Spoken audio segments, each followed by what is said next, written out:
Today, our republic worked. Today, the gallery was able to watch and stand, watch us do our work. It worked today. That's what's supposed to happen on this House floor when we debate legislation. We hear each other. We don't hear the hate. We don't hear the vitriol. It worked today. It can work for the future.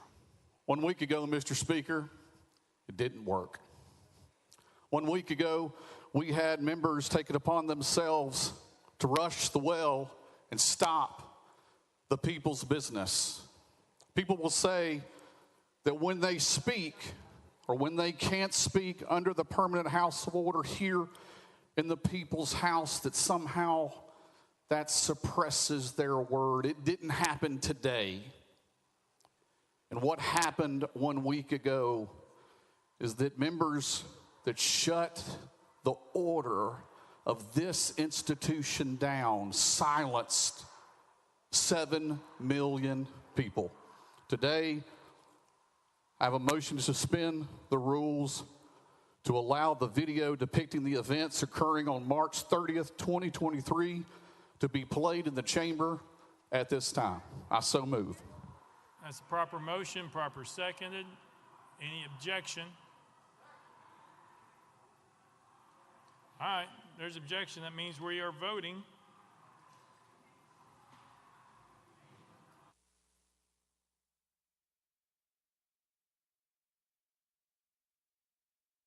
Members, just so you know, the vote to overcome the objection is 66 votes, just so you know. It's not a simple majority. Representative Parkinson. Mr. Speaker, with this motion he's making, is we talking about the entire video? What portion of the video? What are we talking about? That would be a question for Representative Garrett. Representative Garrett. This is a 7-minute video of the public's video of all the action that took place on the floor.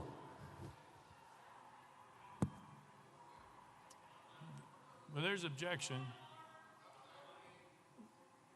Representative Johnson from Knox. Thank you, Mr. Chair. I think that what we're talking about here and the resolution against me is about what happened on this House floor. So I would assume we would keep that video to the House floor. Was that a point of order, or is that a question, or just a statement? You started by saying a point of order. It's what I want to say. Okay. Chairman Clemens.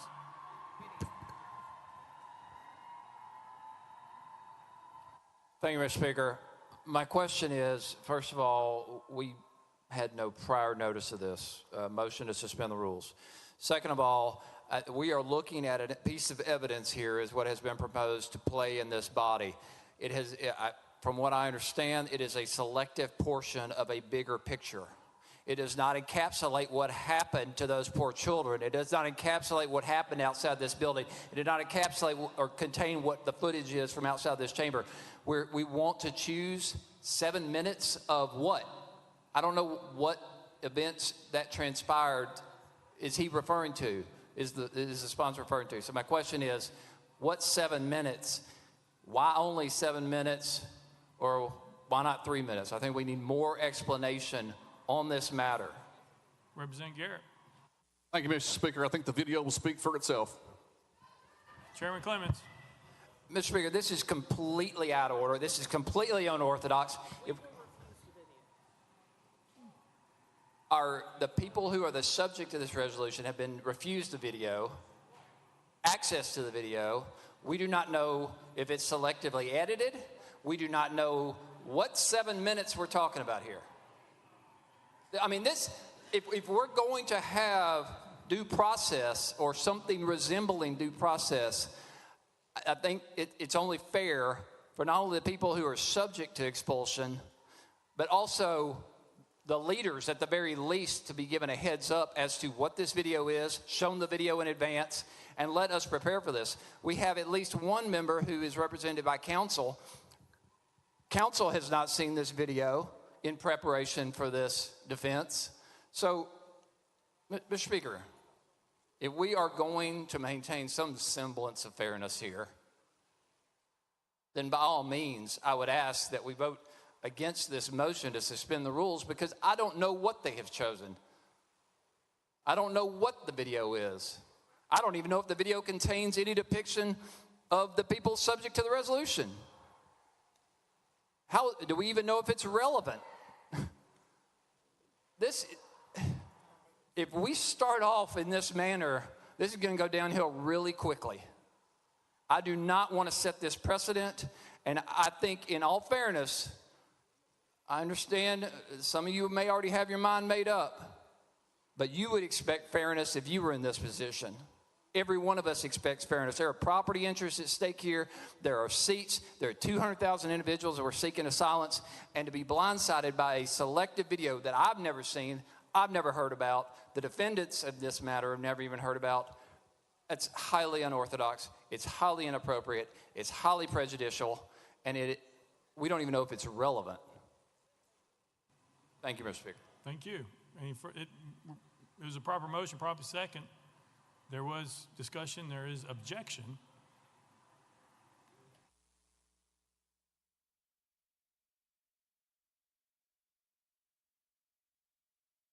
Oh, that's right. So we're on discussion on whether or not to suspend the rules to allow the viewing of the video. That's where we're at. And so right now, that's where we are. It's a proper motion, proper second. It's before us. There's objection. We're discussing it. Chairman Clemens. Thank you, Mr. Speaker. I think we deserve, at the very least, I maintain my objection, but we at least need a description of what the video entails before people vote, so they actually have an idea of what they're voting on. We don't know. So I would ask the sponsor of this motion, again, to describe what is in the video that we're seeing, whether it's edited, whether it's selectively edited, whether it contains the subjects of the resolutions or does not. Please, we need some information here before we vote so that we can vote in an informed manner. And I know Representative Mitchell, Representative Towns, and others have questions as well. Appreciate you calling their names. Leader Lamberth, you're recognized. Thank you, Mr. Speaker. And I wanted to get back to the motion at hand directly. The motion says, I move to suspend the rules to allow video depicted events occurring on March 30th, 2023 to be played in the chamber at this time. While there may be one member that has a video ready, the motion itself is to suspend the rules to allow video. If others have video that is ready, then that is a road we can obviously go down. But the motion is to allow video depicted events occurring. So I understand the objections, but I, for one, would like to see whatever video. So before I vote on any motion for expulsion, that I can see video of exactly what occurred on this House floor. I was here that day. Most of us were here that day. But if there is video of exactly what occurred here, I may want to see it during our debate as to definitely what to do. And I, for one, have not made my mind up yet. So I would like to look at the video, listen to the debate, and make a determination at that time. Representative Mitchell. Yeah, thank you, Mr. Speaker. You know, folks, this is more or less a trial. So what we're doing right here is we're presenting evidence to the jury before we know whether it's prejudicial or not, which is totally unfair to the defense. From my understanding, the three individuals have not been allowed the video from the leadership. Now, how is that fair when you will not let the people that you're trying to expel have a fair defense, when you won't even let them have the video, but you're willing to show a video that you haven't even allowed the defense to see? You're going to show it to the jury, and the defendants are going to see it at the same time for the first time that the jury sees it. How is that fair? You know, not just the folks in this room are watching, not just the folks in this state are watching, but the entire nation is watching us today. So if you want to go down this road and show the entire nation just how things work here, just go right ahead. Or Let's pretend to be fair one time and do the right thing. Thank you. Representative Towns. Mr. Speaker, thank you. Mr. Speaker, I'm also troubled by what I'm hearing on this House floor today. I've been a very long time, and I've seen a lot of activity, good and bad, especially during the time of the income tax invasion against the state income tax during the state. There was quite a bit going on, and quite a bit was done and was said. But what we're doing today is seemingly we're selecting a video to be shown that's going to obviously show the harshest side where the emotions were inflamed and high. Now, what that's going to do, members, is this. We're 1 week removed from that. What you're getting ready to experience is you're getting ready to re-sensitize yourself to how you felt that day. The purpose of leaving and coming back is where we should have cooled off, better judgment, cooler heads prevail. But if you're showing a video where we were in the thrust and the heat of what was happening that day, you're going to go right back to how you felt that day. Now, that does not give these men and women a chance, an even chance, because you have those same feelings that you had then. It's a done deal. It's a stacked deal. It's a done deal. That's not fair. That is not fair. And then they have counsel, and they didn't know anything about it. That's called an ambush. Sneaking behind the bush and hitting somebody in the head with a brick. That's not fair.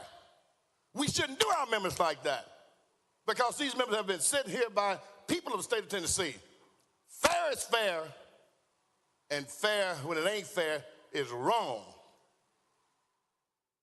We attempted to sensitize members to make them feel just how they felt last Thursday. That's not right, and you all know it's not right. Why? You have the numbers, you have the vote. Why do that?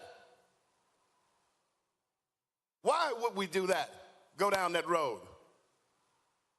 Give them a fair chance. Give everybody a fair chance. Treat them like members, whether you like them or not. Giving them an opportunity to defend themselves fairly, but not with their hands tied behind their back, not with duct tape on their mouths. They can't fight for themselves. Nobody likes a stacked deck. Nobody likes to be treated unfairly. If you whip them fair and square, if you whip a man fair and square, he'll shake your hand. But you build resentment when you don't do it fairly. You build resentment.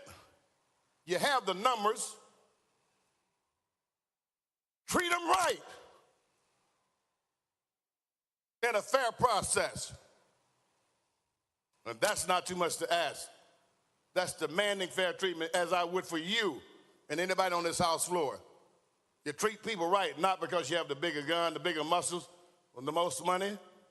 You treat people right. And they're not being treated right now because it's ambushing them. They don't know how to fight and develop their strategy to retort what's going to be said on this House floor. And I know many of you are very close and personally, and I know that you're good people and you know how to do things the right way. Don't stack the deck. This comes back to haunt us. This comes back to hunt every member on this House floor. Untie their hands. Allow them to fight for themselves. Do what's right, members. We don't need to see that video. That video, we don't need to see today, because you're going to make everybody upset again. And that's the goal of it, the only goal it could be. Some members probably cooled off and want to do something different. But when you see that damn thing, you're going to have a problem. That's not right. Treat my members fairly. Treat everybody fairly. Thank you, Mr. Speaker. Representative Garrett, okay. Chairman Clemens was next. Thank you, Mr. Speaker. We need to get to the authentication of this video. We need to know who made it, who edited it, why was it not provided to leadership. The authenticity of this recording is certainly in question, and is certainly, at the very least, necessary before we introduce it into evidence, so to say, in this hearing, to the extent we're going to have any due process on this floor at all today. So my questions to the sponsor would again be, as a fellow attorney, would you please authenticate this video, speak to who recorded it, who edited it, and why was it not provided to leadership? Representative Garrett. Thank you, Mr. Speaker, and I understand all your comments, questions. All of us were eyewitnesses of what happened to the People's Well. Every single one of us. This video is going to depict the events that took place that day and the members' response to same. There's nothing nefarious. There's nothing that's been edited in a way other than what happened and depicted that day. So with that, ask for your support so this body can see what it took to overcome this well. Chairman Clemens. Thank you, Mr. Speaker. As the sponsor of this motion just said, everybody witnessed what happened that day. So if everybody in here are the ones who get to vote on this, then why do we need the video? Everybody in here already saw it. Everybody lived through it. Everybody experienced it. So again, I've yet to hear a basis for admitting this into evidence with no authenticity provided whatsoever to support its admissibility on this floor. Thank you. Thank you. Yes, sir. All right. Representative Pearson. I'm going to call the question. Question's been called. Is there objection? There's objection. We're on the board. We are voting on the objection. All those in favor of previous question, vote aye when the bell rings. Those opposed, vote no.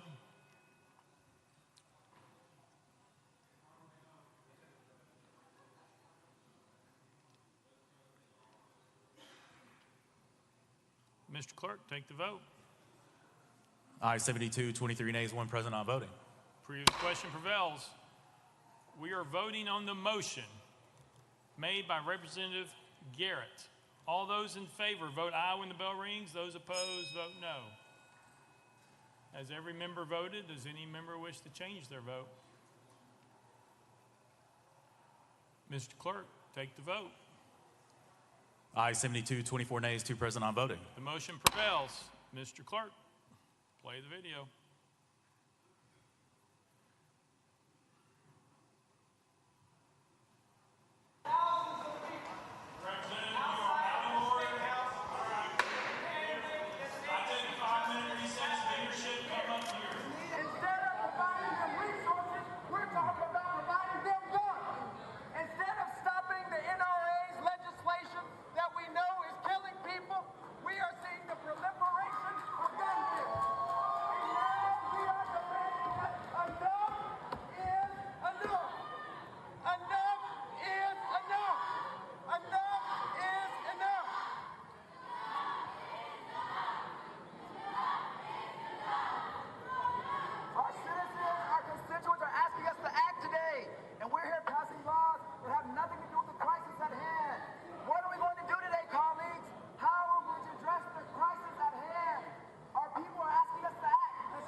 Future that we create and craft together. But if we remain steadfast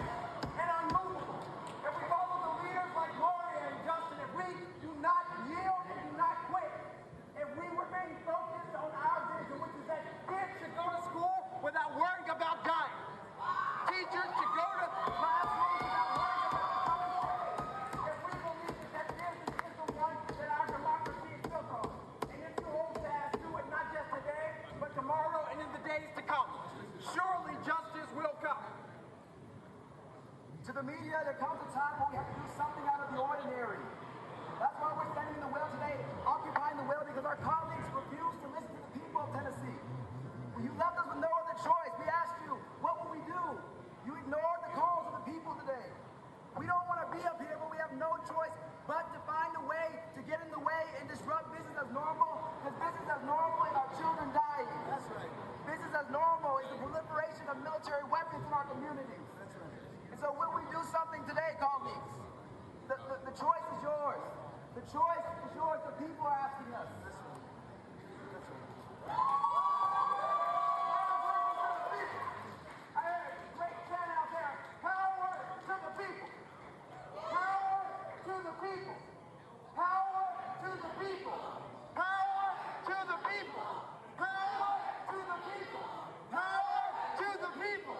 Power to the people. Power to the people. Not to the NRA. Not to our beliefs that allow us to be silent in the face of injustice. Power to the people. The people who march. The people who speak out. The people who advocate. Power to you. And so we're not going anywhere. And they can take as long as they need. We'll be here. No justice. No peace. No action.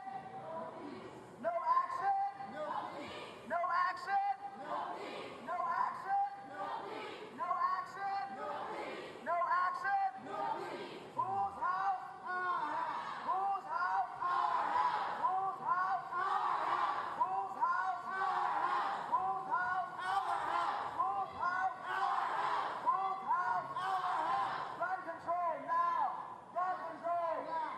Gun control now. Gun control now. Gun control now. Gun control now. Gun control now. Gun control now. Gun control now. We can't wait. We can't wait. We can do a gun control now.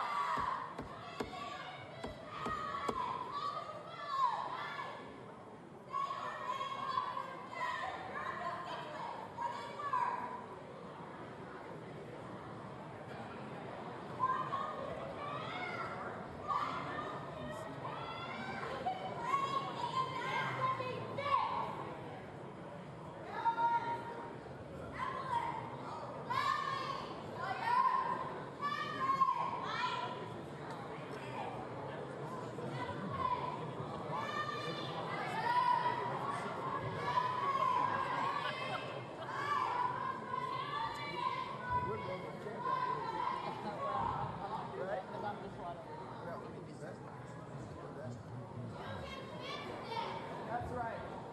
That's right.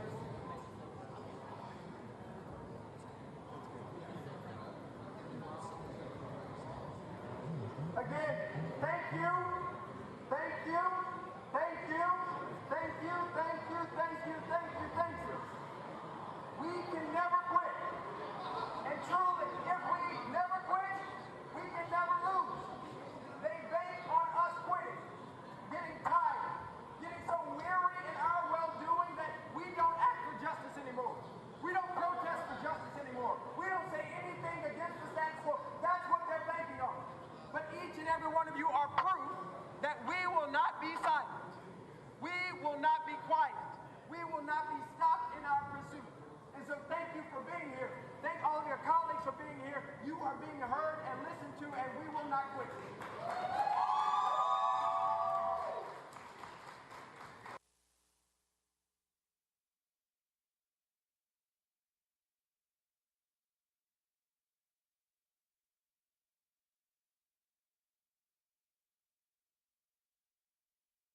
Chairman Holsey, you're recognized.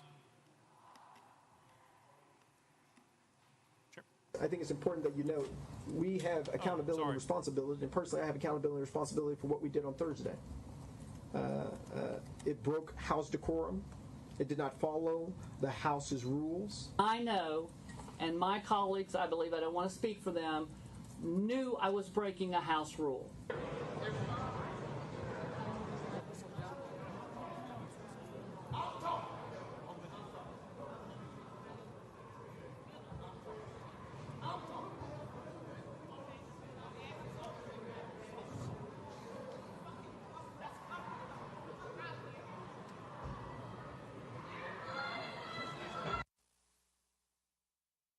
Halsey, you recognize.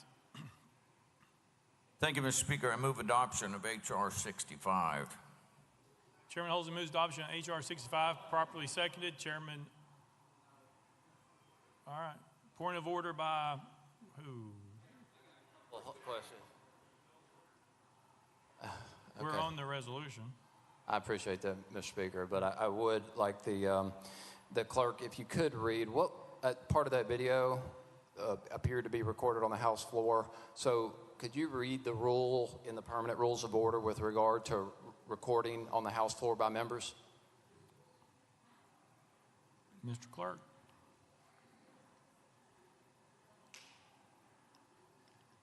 Mr. Speaker, just to be clear, is the representative asking about the rule about members recording and live streaming the proceedings of the House? Chairman Clemens. Yes, sir. Mr. Clerk.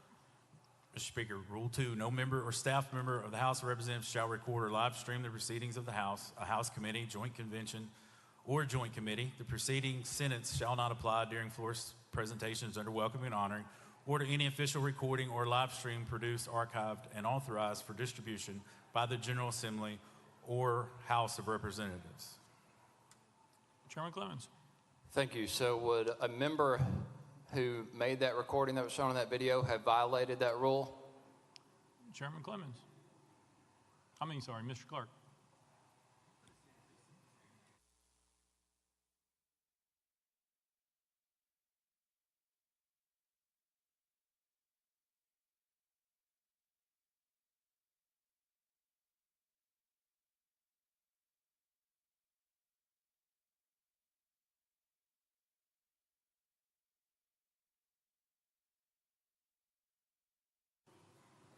Mr. Clerk. Mr. Speaker, I believe at the time during those events, the House was in recess. Chairman Clemens. Thank you, Mr. Speaker. We were not in recess, in fact, until much later. And if we were in recess, it would have been reflected on the video. I would argue that whoever made that recording was in direct violation of the permanent rules of order adopted by the House of Representatives.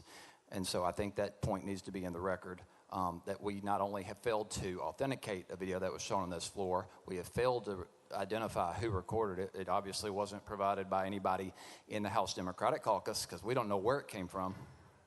So somebody across the aisle who sponsored this resolution or a party of this resolution broke House rules. So are we going to punish them as well today? Mr. Clerk. Mr. Speaker, if a member was recording the proceedings of this body while the House was in session, yes, they violated the House rules. Recordings made while the House was in recess would not be while the House was having proceedings.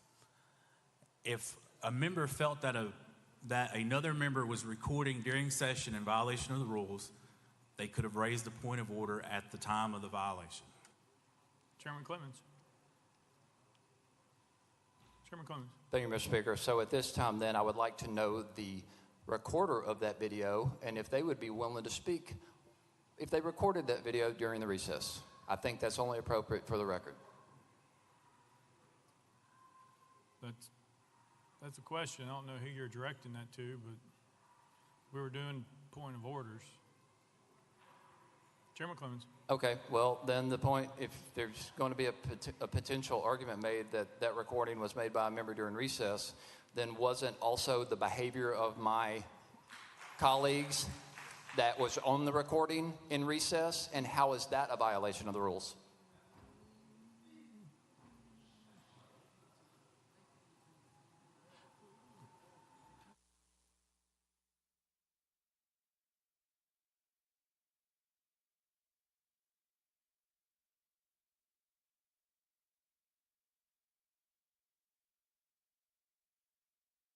Mr. Clerk.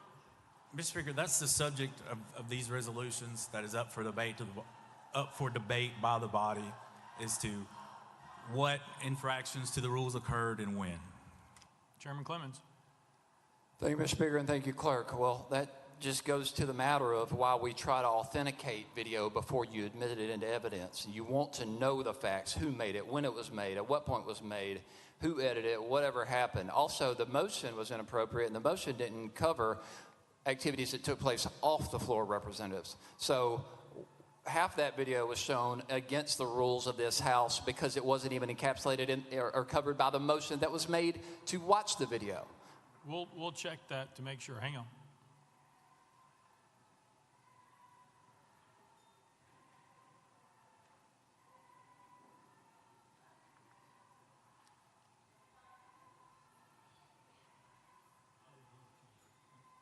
Mr. Clerk.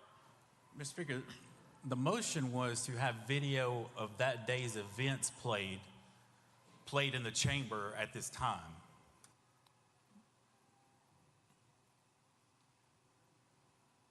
Chairman Clemens. I don't believe that was, if that was in fact the same motion, the press conference clips that were shown were not even made that same day. That was the next day. So here we have another violation of the rules, and we're not playing by the same rules in an even manner that's creating a fair process.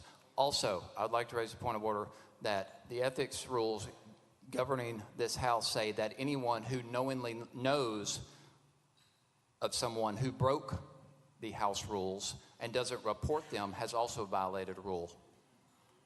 So at this time, I'd like to know if anyone knows who violated that rule. Obviously, multiple people in this room saw this video before it came to the floor today, so you all know that someone knowingly broke the rules in the order of this House. So you have all violated the rules at this point, everyone who knows that that video exists at least. So again, the point of order is, are we going to expel everyone in this House that knows that video was made and by whom?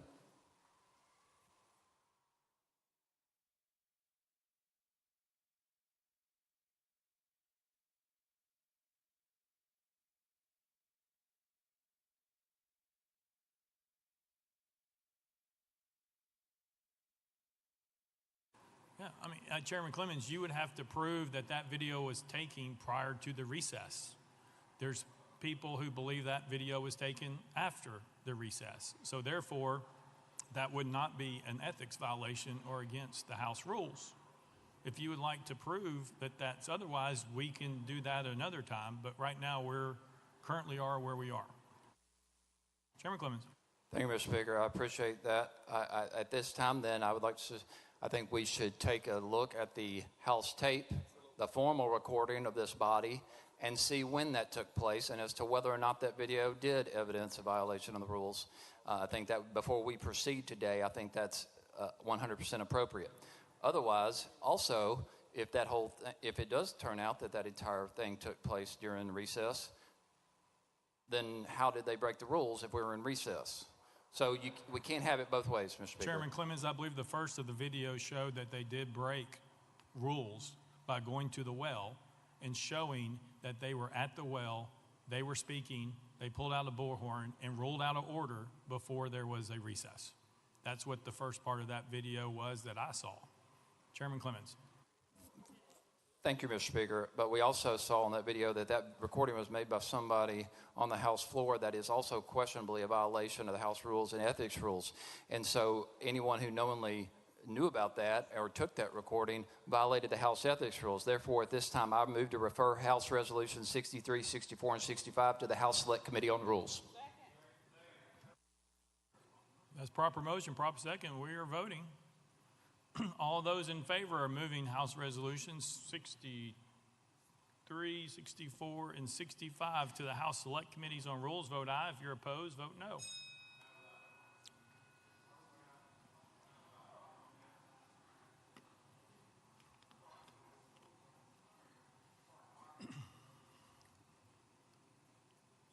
Mr. Clerk, take the vote. Ayes 25, 73 nays. Motion fails. Representative Parkinson. Thank you, Mr. Speaker. I'm concerned. I'm concerned about where we're going here because it seems like we're delving in or devolving into an abyss, a dark abyss here. And I've been here for 13 years now, and I've never seen this happen. And I've watched at least one member be expelled from this body, but I don't remember this body presenting any audio or any video or any text messages when they were expelling Jeremy Durham. But now we're presenting videos that appear to be extremely inconclusive or indicting on other members to bias the members or stoke emotion out of the membership. And I don't remember this happening before. And so I'm trying to figure out, why are we in this space? Why are we're creating a circus? And the eyes of the entire world right now are on this chamber. But we're off the top. From the very beginning, we are creating a circus, and it's embarrassing. This is embarrassing. The world is watching us, and they know that what just happened was unfair. They know that this didn't happen when Jeremy Durham was being expelled. He was given a shot to defend himself. But we are biasing all of the members in here with the way we're handling this and the way we are conducting ourselves. Let's be the leaders of our state. Let's lead, and let's lead with fairness. We as members here, all of the members, none of us deserve to be embarrassed worldwide. We are being embarrassed. So let's do this the right way. Let's lead like we should lead, and let's do this the right way. Thank you, Mr. Speaker. Mr. Clark, he asked a question about a previous expulsion. Can you share with him what evidence was submitted? Mr. Speaker, there was, at the time, the Speaker appointed an ad hoc committee to file a report, to investigate and submit a report to the House. And that report was submitted to the House, and it was posted on the legislative website and distributed to all members. So there was an actual report submitted to the body. Representative Parkinson. Thank you, Mr. Speaker, and thank you, Mr. Clerk. Did we get that information with this video sent to all of the members, just like that ad hoc committee did for Mr. Durham? Mr. Clark. Mr. Speaker, to my knowledge, I don't know who the video was sent to. Representative Parkinson. Thank you, Mr. Speaker. And to your point, thank you for your point. I don't remember getting anything from an ad hoc committee. I don't remember getting any video from an ad hoc committee that gave us a chance to preface what was going to be said and stated on this House floor this morning. I feel ambushed. And so do many other members. We feel ambushed. And that's not right. Let's do this thing the right way so that we are not the circus that everyone is watching and talking about globally. That's all I'm asking.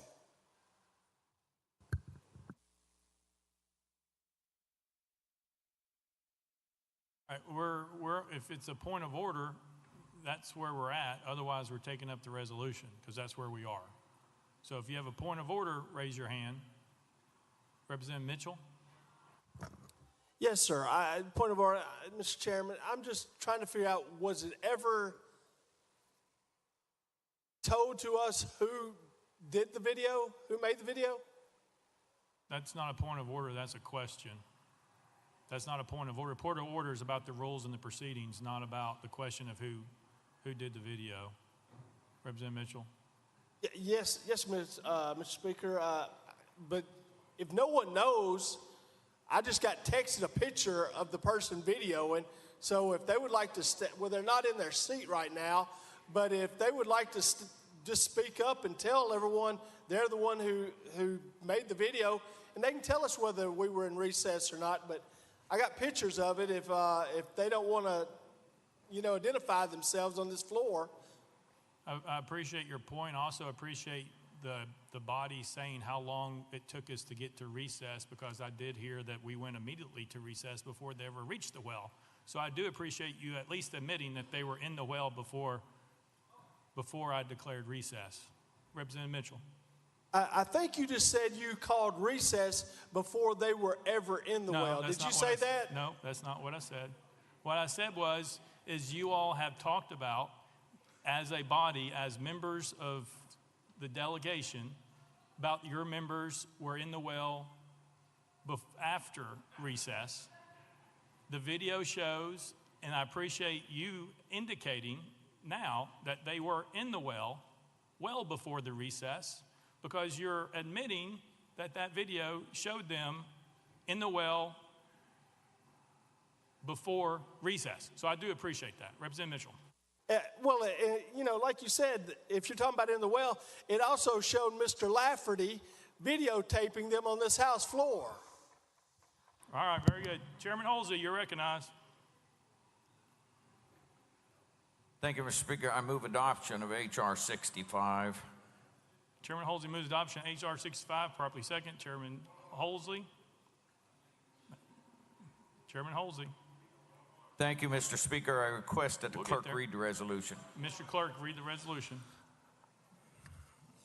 House Resolution 65 by Chairman Holsey, a resolution to expel Justin Jones from his seat as a member of the House of Representatives of the 113th General Assembly of the State of Tennessee, elected by the 52nd Representative District. Whereas Article 2, Section 12 of the Tennessee Constitution provides that each House may determine the rules of its proceeding, punish its members for disorderly behavior, and with the concurrence of 2/3 expel a member, but not a second time for the same offense, and shall have all the other powers necessary for a branch of the legislature of a free state.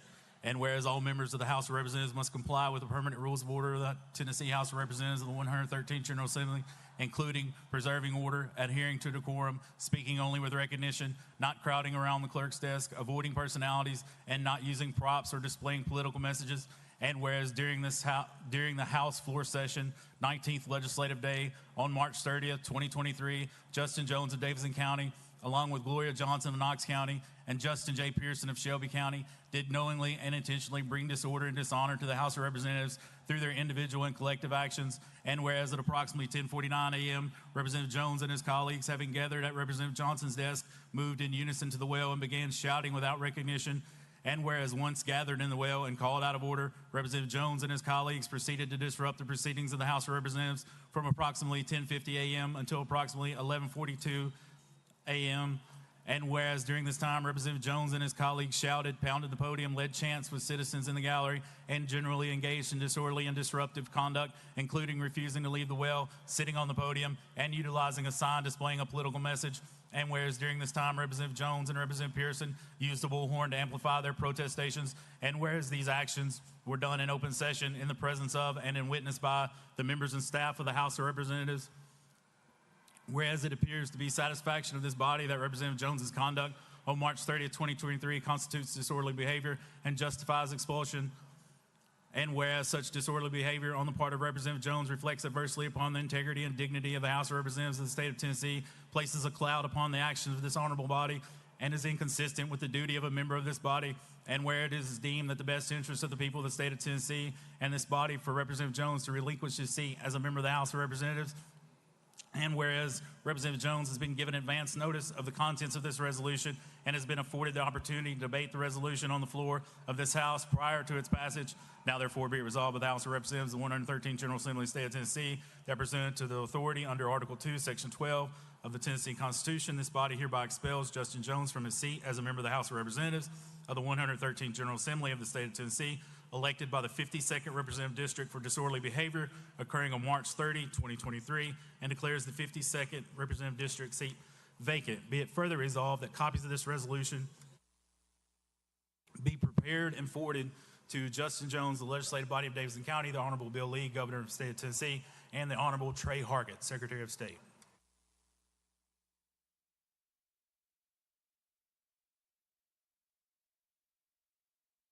Representative Jones, you have 20 minutes for your opening, sir.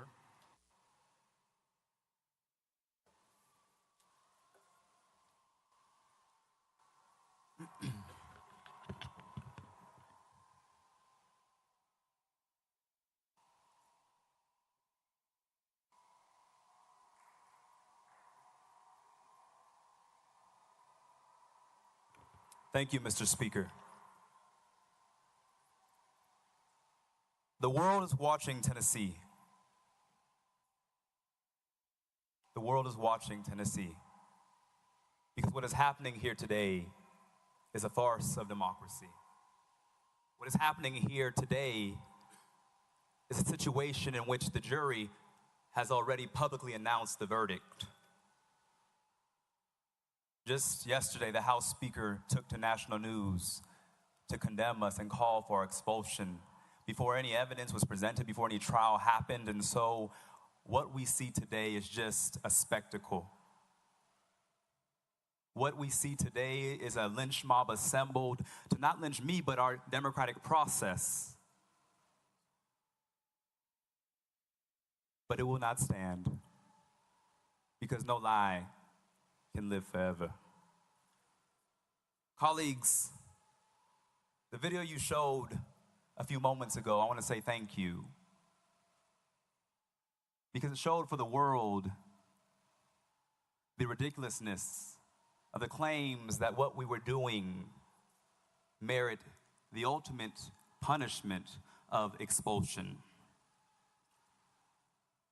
Mr. Speaker, I represent 78,000 people. And when I came to the well that day, I was not standing for myself, but I was standing for my constituents. And the thousands of Tennesseans gathered in this Capitol demanding that this body act. But most particularly, I was standing for those young people. Those young people, many of whom come from my district, many of whom can't even vote yet, many of whom are disenfranchised, but all of whom are terrified by the continued trend of mass shootings plaguing our state and plaguing this nation. And so that is why I walked up to the well. I walked up to the well because you were pushing my people back. We brought a megaphone because you cut our people off and you cut their representatives off from the microphone time after time after time after time after time again. And there comes a time where people get sick and tired of being sick and tired. And so my colleagues, I say that what we did was act in our responsibility as legislators to serve and give voice to the grievances of people who have been silenced. Article 2, Section 27 says that any member of the House, any member of the Senate has a right to dissent from and protest against legislation that they know to be injurious to the people. The inaction of this body when it comes to the crisis of mass shootings is injurious to the people. The obedience of this body to special interest groups like the NRA is injurious to the people. The proliferation of guns that you promote in this state is injurious to the people. And so we had no other choice but to get our dissent marked for the journals.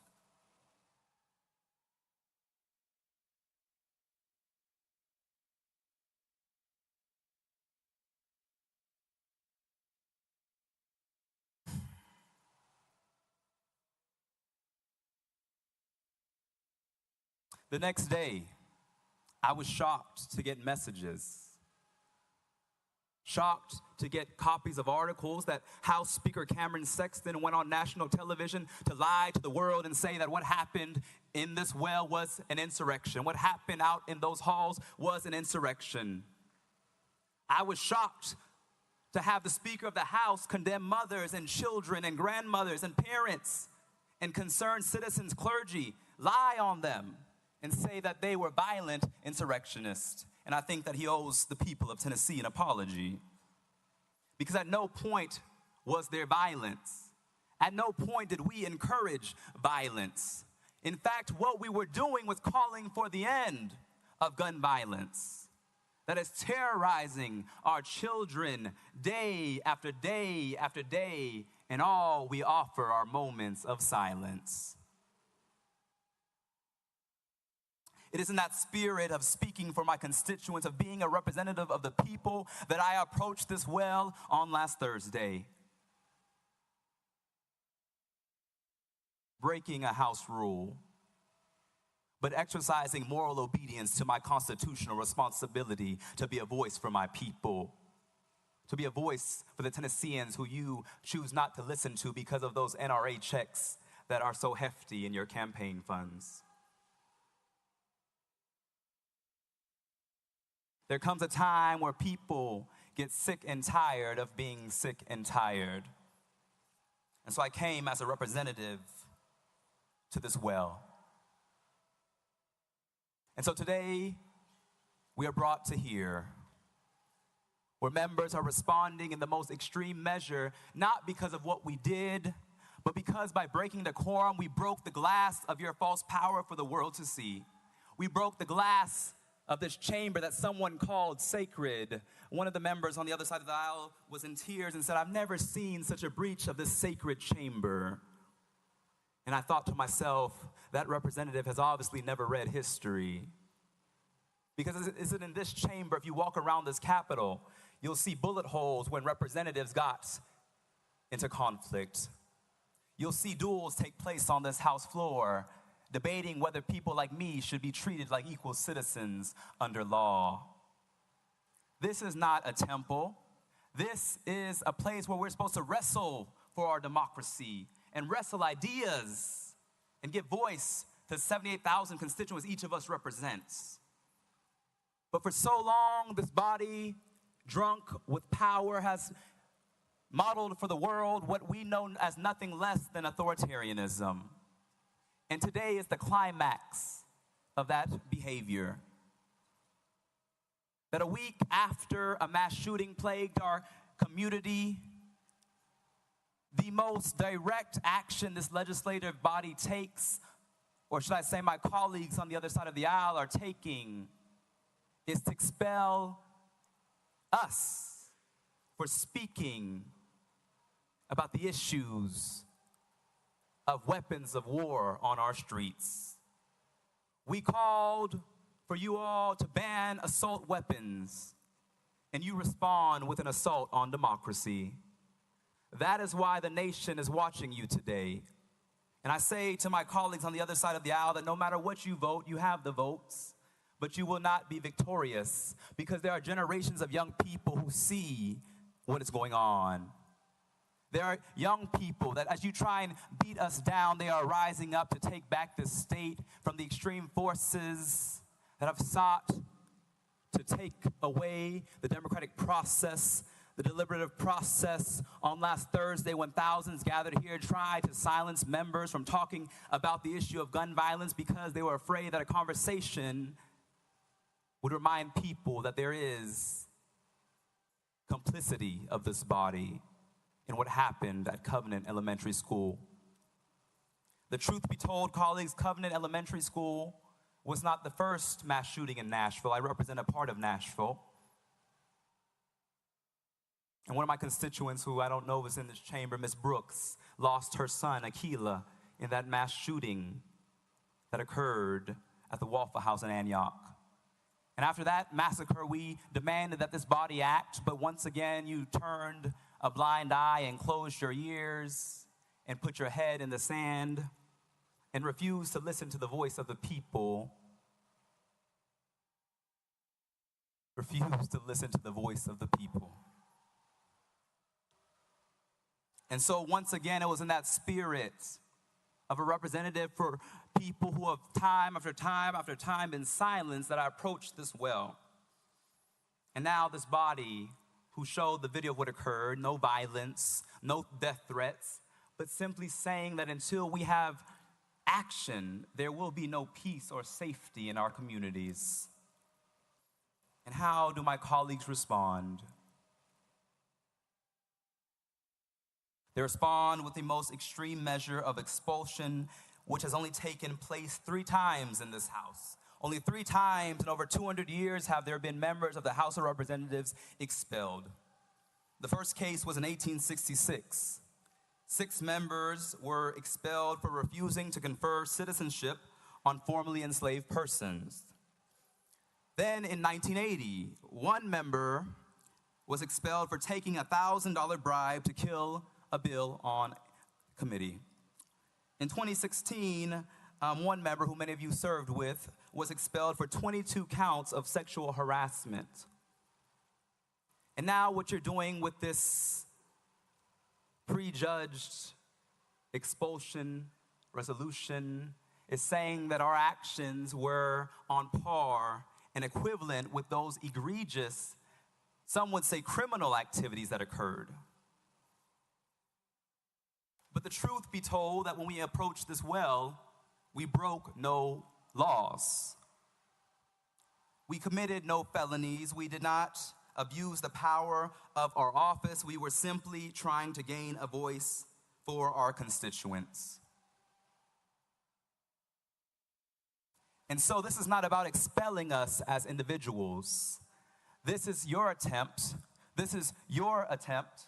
This is your attempt to expel the voice of the people from the people's house.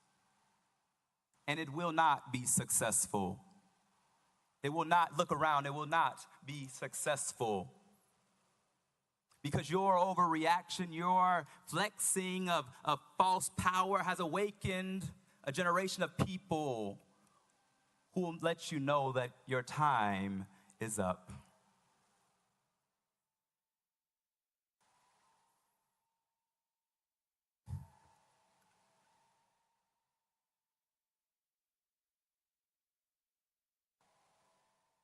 Let's talk about expulsion. For years, one of your colleagues who was an admitted child molester sat in this chamber. No expulsion. One member sits in this chamber who was found guilty of domestic violence. No expulsion.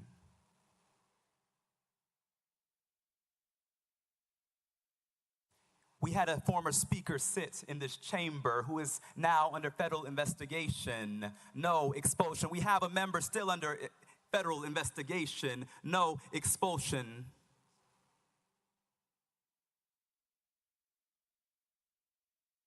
We had a member pee in another member's chair in this chamber. No expulsion. In fact, they're in leadership. But in the governor's administration. And so once again, what you're saying to us, since you're trying to put us on trial, I'll say what you're really putting on trial is the state of Tennessee. What you're really showing for the world is holding up a mirror to a state that is going back to some dark roots. A state in which the Ku Klux Klan was founded is now attempting another power grab by silencing the two youngest black representatives and one of the only women, Democratic women in this body. That's what this is about. Let us be real today. Let us be real today. Colleagues, there's another part of this. This extreme measure is a violation twofold. Because it also is an attempt to silence and undo the will of over 200,000 Tennesseans whom the three of us represent. Your extreme measure is an attempt to subvert the will of voters who democratically elected us as representatives to speak and to passionately fight for them.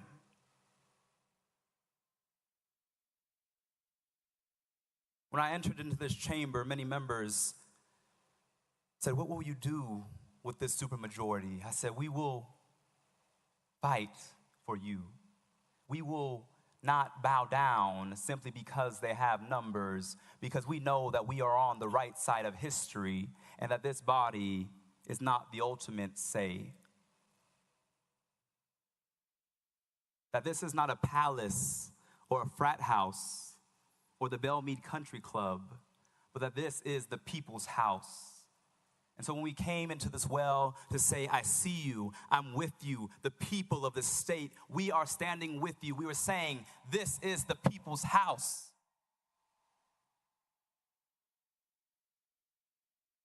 And we will not bow down. Somebody said they were shouting on the floor. They were shouting on the floor. And it reminded me of a scripture from Genesis that said, the blood cried out. The blood cried out. That's what we were saying. There's scripture that says, if we are silent, the stones will shout out. That's why we were shouting. No action, no peace. No action, no peace. No action, no peace.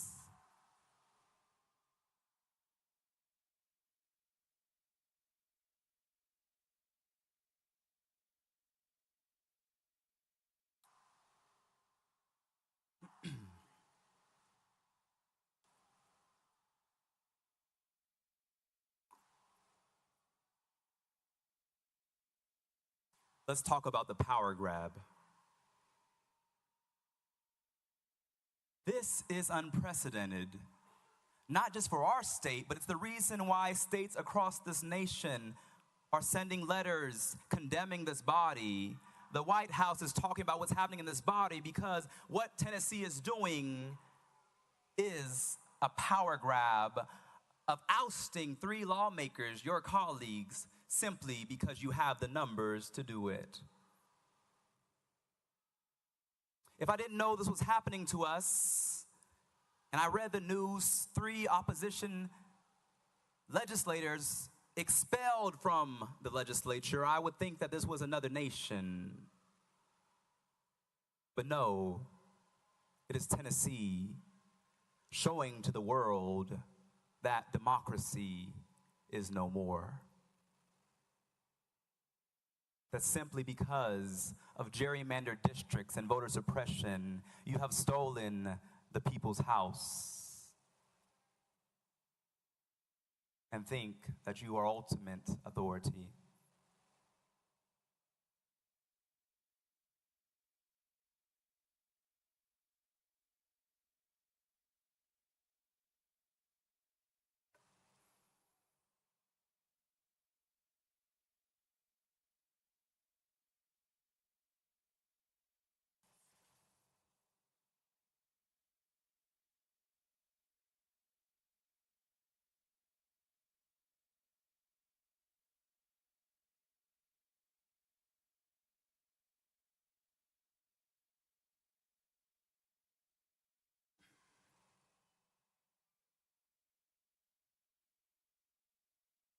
Whereas, during the House floor session on March 30th, 2023, Justin Jones of Davidson County, along with Gloria Johnson of Knox and Justin Pearson of Shelby County, did knowingly and intentionally bring disorder and dishonor to the House of Representatives through their individual and collective actions.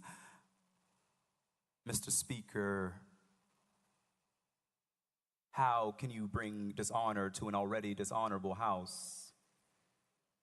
How can you bring disorder to a House that is out of order, where the Speaker refuses to let representatives elected to speak for their people even be heard? How do you bring dishonor and disorder to a chamber that does not follow decorum, due process, constitutional rights, or the rules that they enact themselves? There is no equal application of law or rules as we see in this chamber, as we saw today.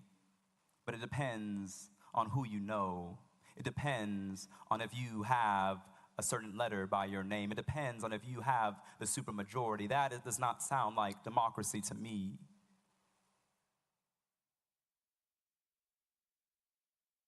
Many members counseled and said, perhaps you should come here and plead mercy. Perhaps you should come here and say, we throw ourselves at your mercy.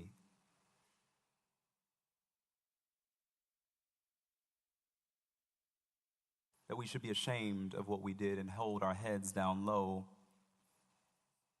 But what we did was the only logical thing to do after a session defined by extreme silencing of representatives of this body. A session defined by multiple moments in which the attempt to even bring up gun violence was immediately out of order. That was your 20 minutes. Representative Garrett, you are recognized. Thank you, Mr. Speaker. Thank you for your comments, Representative Jones. I've got several questions. And first, I'd like to know that the questions I'm going to ask today, will you be able to answer them specifically? Representative Jones. Yes. Representative Garrett. Isn't it true that approximately at 10:49 last Thursday, Representative Johnson, Representative Pearson, and you gathered at Representative Johnson's desk at approximately 10:49 last Thursday? Representative Jones. Yes, as we frequently gather at her desk because it's in the corner of the room. Representative Garrett. You, Representative Johnson, and Representative Pearson then moved in unison to the well of the House, correct? Representative Jones. Are you saying at that time, or are you saying it in general? Representative Garrett. At that time, you moved in unison with Representative Johnson and Representative Pearson to the well, isn't that correct? Representative Jones. I'm not sure the certain time, but we did walk together. Representative Garrett. At approximately 10:49 a.m. that day, on Thursday, you walked from Gloria Johnson's desk, Representative Johnson's desk, with Representative Pearson to the well, correct? Representative Jones. Thank you. This question has been asked and answered, but I'll answer it again. I'm not sure of the particular time. I want to be factual. Unlike this resolution, I want to make sure I have the facts correct. And so I cannot say the exact time, but I can say maybe around that time we walked over together. Representative Garrett. You, Representative Johnson, Representative Pearson, then began from the well shouting without recognition. Is that correct? Representative Jones. We began shouting after repeatedly being denied recognition. Representative Garrett. At that time that you approached the well, did you have recognition from the Speaker of the House to speak at the well? Representative Jones. And I also want to say that I just want to speak for myself. I don't want to speak for my other colleagues, and so I'll speak for myself that after repeatedly being denied, I did shout with the people in the chambers and offer solidarity to the people calling for an end to mass shootings and the proliferation of firearms in our community. Representative Garrett. So you and other members, the two members referenced before, gathered in the well, and the Speaker gavelled you out of order. Isn't that correct? Representative Jones. And I'm not going to speak for my colleagues, but I'll say that I entered this well and shouted with the young people, pleading for their lives, calling for us to act on gun violence. After repeatedly being denied recognition by Speaker Cameron Sexton. Representative Garrett. Then do you deny that you were in the well and Speaker Sexton gavelled you out of order? Representative Jones. From my recollection, the Speaker gavelled out of order, recess almost instantaneously when we approached this well. And as you said in that video, much of what occurred on that video that Justin Lafferty took was not while we were in session, but it was after the Speaker, within about 10 seconds, gavelled a recess. And so what we did in this well, the majority of the time we were in this well, was during a recess. Representative Garrett. But at the time you entered the well, we were in session. So my question specifically, which you said you would answer my question specifically, you approached the well, began to shout in the well, and the Speaker gavelled you out of order. Do you deny that the Speaker gavelled you out of order? Representative Jones. Thank you, Representative Garrett. I can't recall the number of times the Speaker has gavelled me out of order for simply doing my job as a representative, but on that day, the Speaker, in his normal fashion, chose to silence members as he had done throughout that day. Representative Garrett. And do you understand to speak from the well as you are speaking today, you were able to speak because Speaker Sexton recognized you in the well to be able to speak? Representative Jones. Thank you. I'm able to speak because the people of District 52 sent me here to speak. Speaker Sexton is not my constituent. Speaker Sexton is not a king. Speaker Sexton is not God, though he may want to be. He is my colleague. And so the people of District 52 sent me here to speak. And it's them who I ask for permission if I can speak and represent them. Representative Garrett. Oh, we're out. Very good. Leader Camper. Thank you, Mr. Speaker. Mr. Speaker, We're here today because voices have been silenced. We're here today because we have a system that says we value a process. Yet in that process, particularly in our committees, voices are continuously silenced. Then we get to the floor, and the same is true. We don't get to fully vet bills. People can't represent their constituents' voices, and it has happened time and time again. This is not democracy. Democracy says your voice will be heard.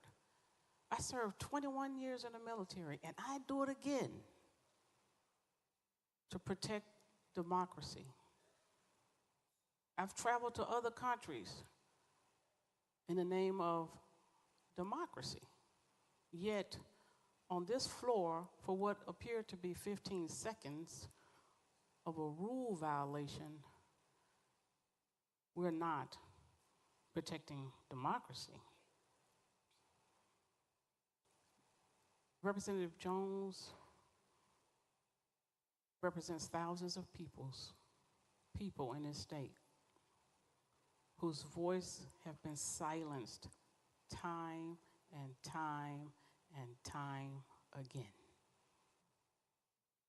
And we had just had this mass shooting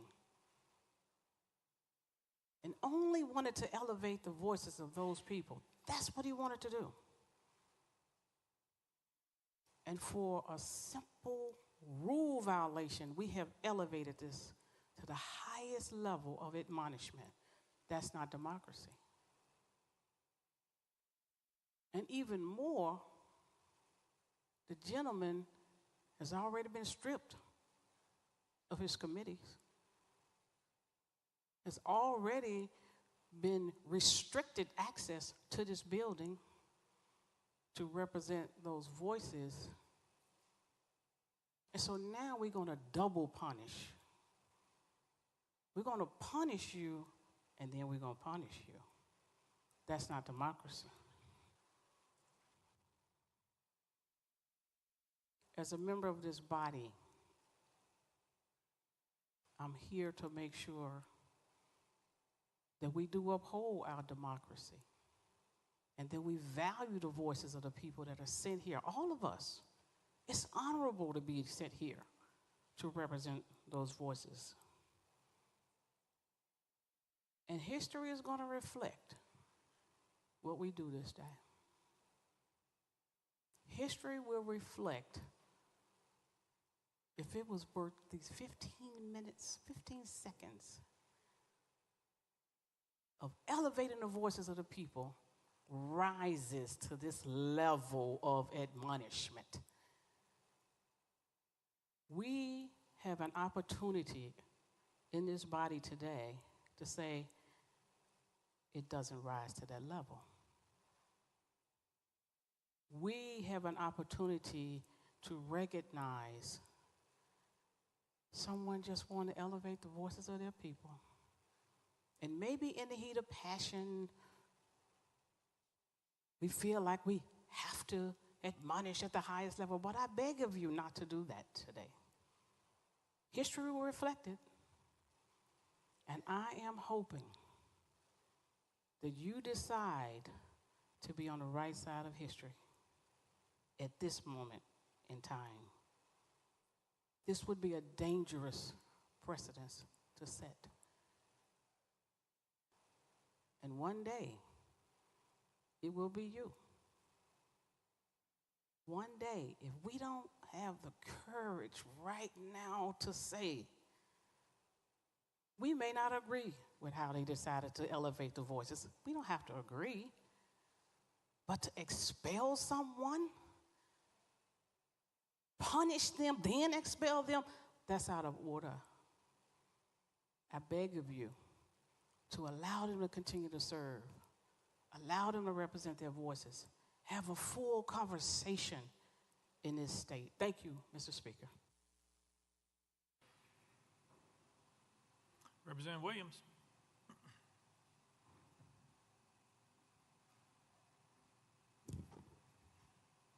Thank you,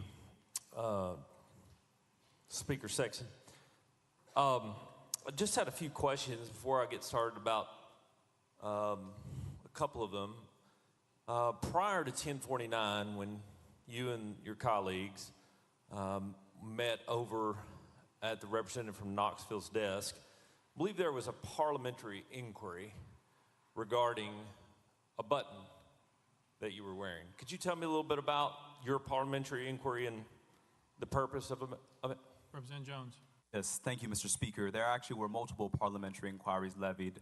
The first parliamentary inquiry was when the Speaker shut off my voting machine when I walked out to stand with those protesting. And I came back, and it said I could not vote on that machine.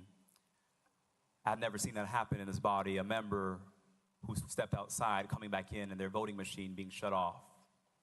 The second parliamentary inquiry is when the House clerk said that the Speaker had filed a complaint against a pin that I was wearing that stated, that had a picture of an AR-15 and said, "We must stop the assault."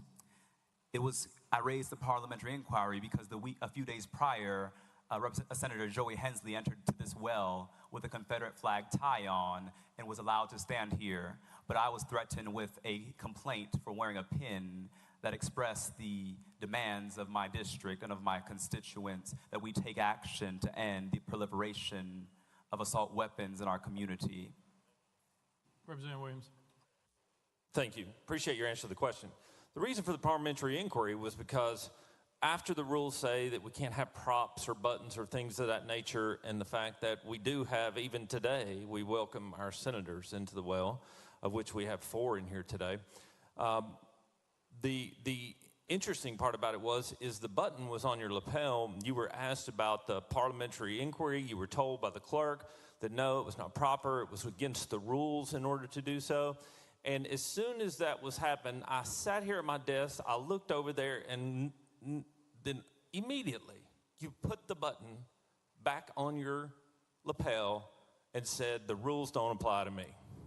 And so I recognized that when I saw it, and that button was on your lapel when you overtook the well. I guess the question for me too is when you took the bullhorn where you stand today, how did that bullhorn get into this chamber? Did you sneak it in the dark overcoat that you had when you went in and out of the house that day, or did you put it in your desk drawer? Tell me how you came to acquire that bullhorn. Representative Jones. Thank you, Mr. Speaker. There was multiple questions there, and so let's take them one by one. Representative Williams, with all due respect, I answered, and you tried to tell me what my answer should have been, but which it was not. And so just because you want it to be an answer does not mean that it is the answer. When I raised my parliamentary inquiry, the Speaker once again shut off my microphone as I was addressing the issue. Can we roll the tapes? The Speaker once again shut off my microphone because he has a button up there that he loves to use to silence members. And so I was not able to complete my parliamentary inquiry. And if you notice in the video, the megaphone, which was in my jacket, the miniature megaphone, was not brought out until the Speaker said, "Recess." And after he said recess, that's when I pulled it from my jacket. So every complaint you have with the megaphone was for actions that happened during recess. And the only reason that I had to use a megaphone is because House Speaker Cameron Sexton cut my voice and the voice of the 78,000 people I represent from the microphone. That's the only reason I had to bring a megaphone, is because the Speaker cut off the microphone. Representative Williams. Thank you, Mr. Speaker. I appreciate the representative's honesty about being the one who brought the bullhorn into the well, because I did not know where it had come from. And out of limited time, obviously, there's one question that, as I thought about this over the weekend, and we wanted to make sure you had an opportunity to defend your actions, one of the questions that keeps coming back to my mind that I hope maybe you can answer is when you say no action, no peace. What do you mean? What does Representative Jones mean by no peace? Thank you. Representative Jones. Thank you. I would invite my colleague from Putnam County to join any protest where that is a very familiar chant that usually goes, no justice, no peace. And I believe the roots of it lie in something that Martin Luther King stated, that true peace is not merely the absence of tension, but it is the presence of justice. That's what I was saying, is that until we act, there will be no peace in our communities.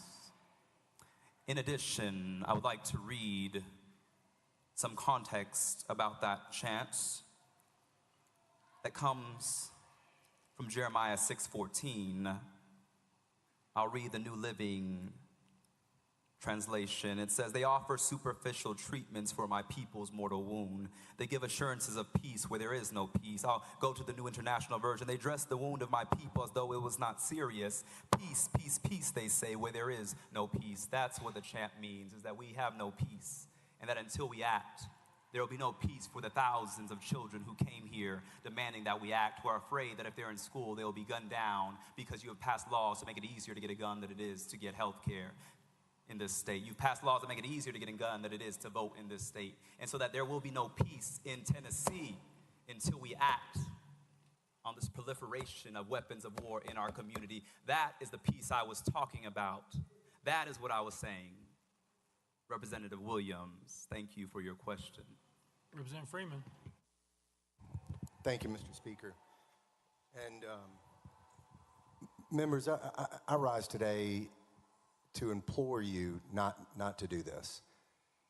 We have votes on this floor all the time that I disagree with, but this one sets a very dangerous precedent. There are 78,000 people that Representative Jones represents. He was elected in a competitive primary.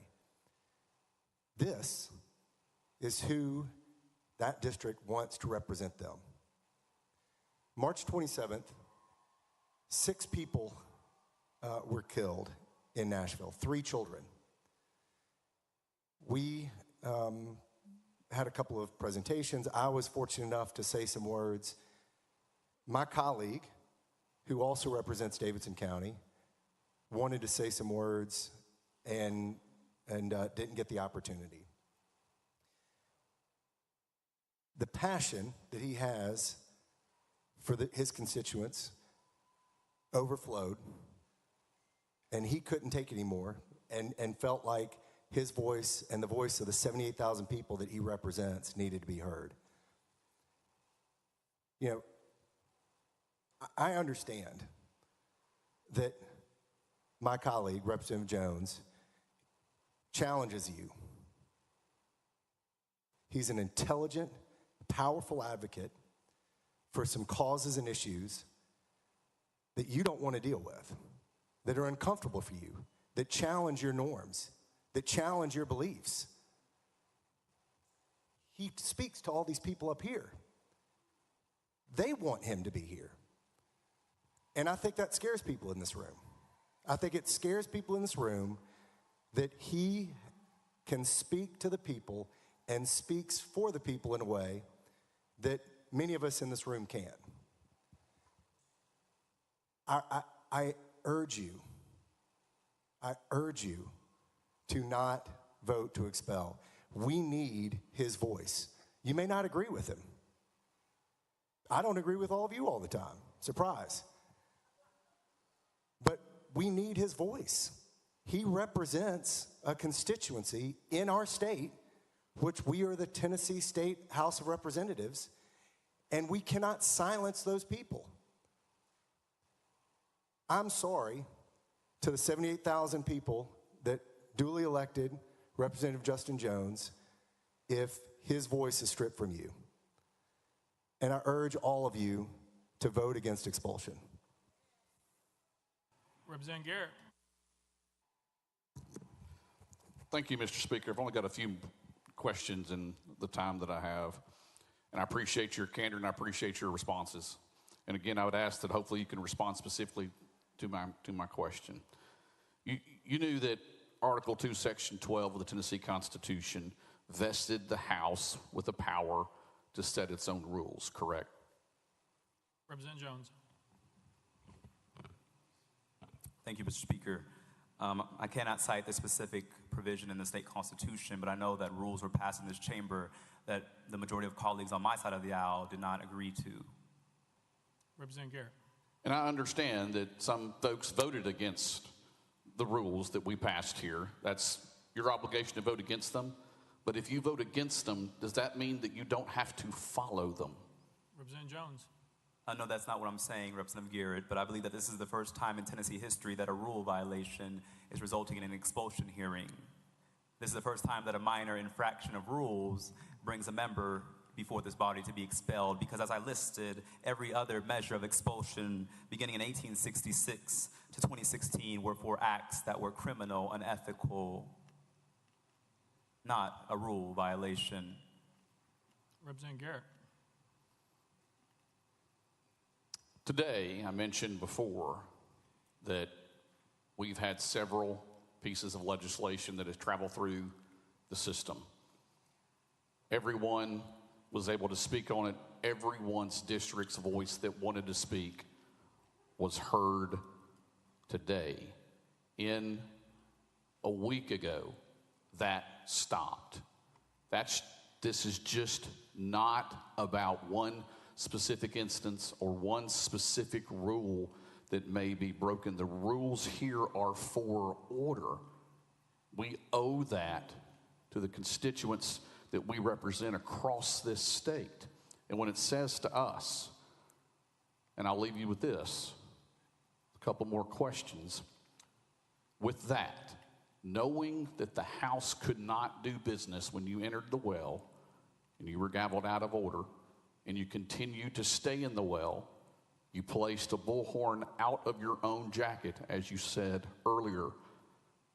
Those actions, the Speaker had no choice but to recess, because then the emotion in this place exploded.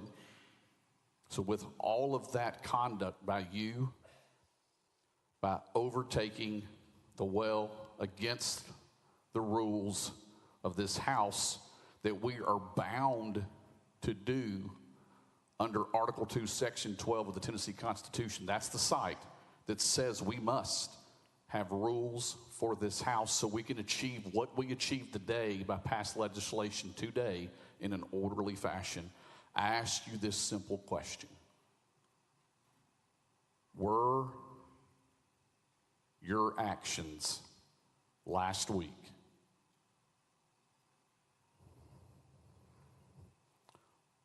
as you define them, were they disorderly and disruptive to this House chamber? Representative Jones.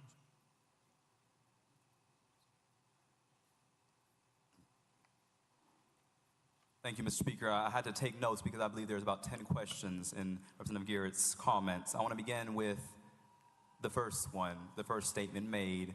Today, every member was allowed to speak. Today, he had to make that clear that today every member was allowed to speak because the news is here today. But let's talk about yesterday. Let's talk about last week. He said that stopped last week. No, it stopped when Speaker Cameron Sexton was sworn in as House Speaker, that every voice was allowed to be heard. This happened when Cassida was here. And so for many years in this body, every member has been stopped from speaking by a supermajority that is drunk with power. He stated you overtook the well trying to use language that harkens violence. No, we walked into the well. We walked together. Children, don't you get weary. We walked to the well. We didn't overtake anything. We did not use violence. We did not act in ways that were unlawful. We walked together peacefully and orderly to the well that many of us had been not afforded the opportunity to speak from. You said, was your actions disorderly and disruptive? I think the honest answer is that I believe that my presence here as one of the youngest black lawmakers who speaks for my district is disruptive to the status quo. I believe that's what is disruptive, that when I'm in committee and you seek to pass agendas that harm my community, I say objection, point of order, I don't agree, my constituents deserve a voice. That is disruptive and to the status quo, because you would have us bow down. But Meshach, Shadrach, and Abednego said, we shall not bow. And that is what I say to you, Representative Garrett, that we shall not bow. That is what I say to the House Speaker, that we shall not bow. Because what is disorderly is a body that has used voter suppression and rigged maps to take control of our state. What is disorderly is a body that silenced the voices of Nashville at the congressional level, at the city council level, now trying to remove us at the legislative level. That is disorderly to democracy. That is disruptive to what we have an obligation to uphold. And so that is my response. Yeah, Representative Love yep, all right. Thank you, Mr. Speaker. Members, a few years ago, we made the Bible the state book. And there is this common thread in there about grace. Grace. It's not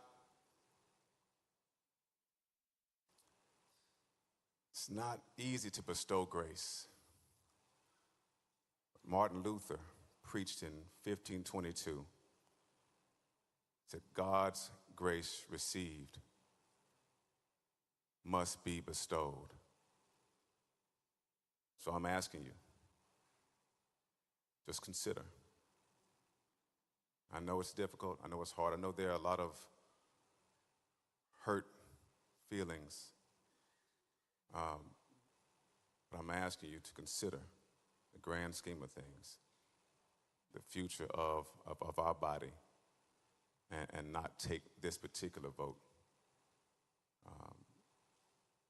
And consider what my colleagues have said about representation and about those members who will not be able to have their voices heard in this chamber.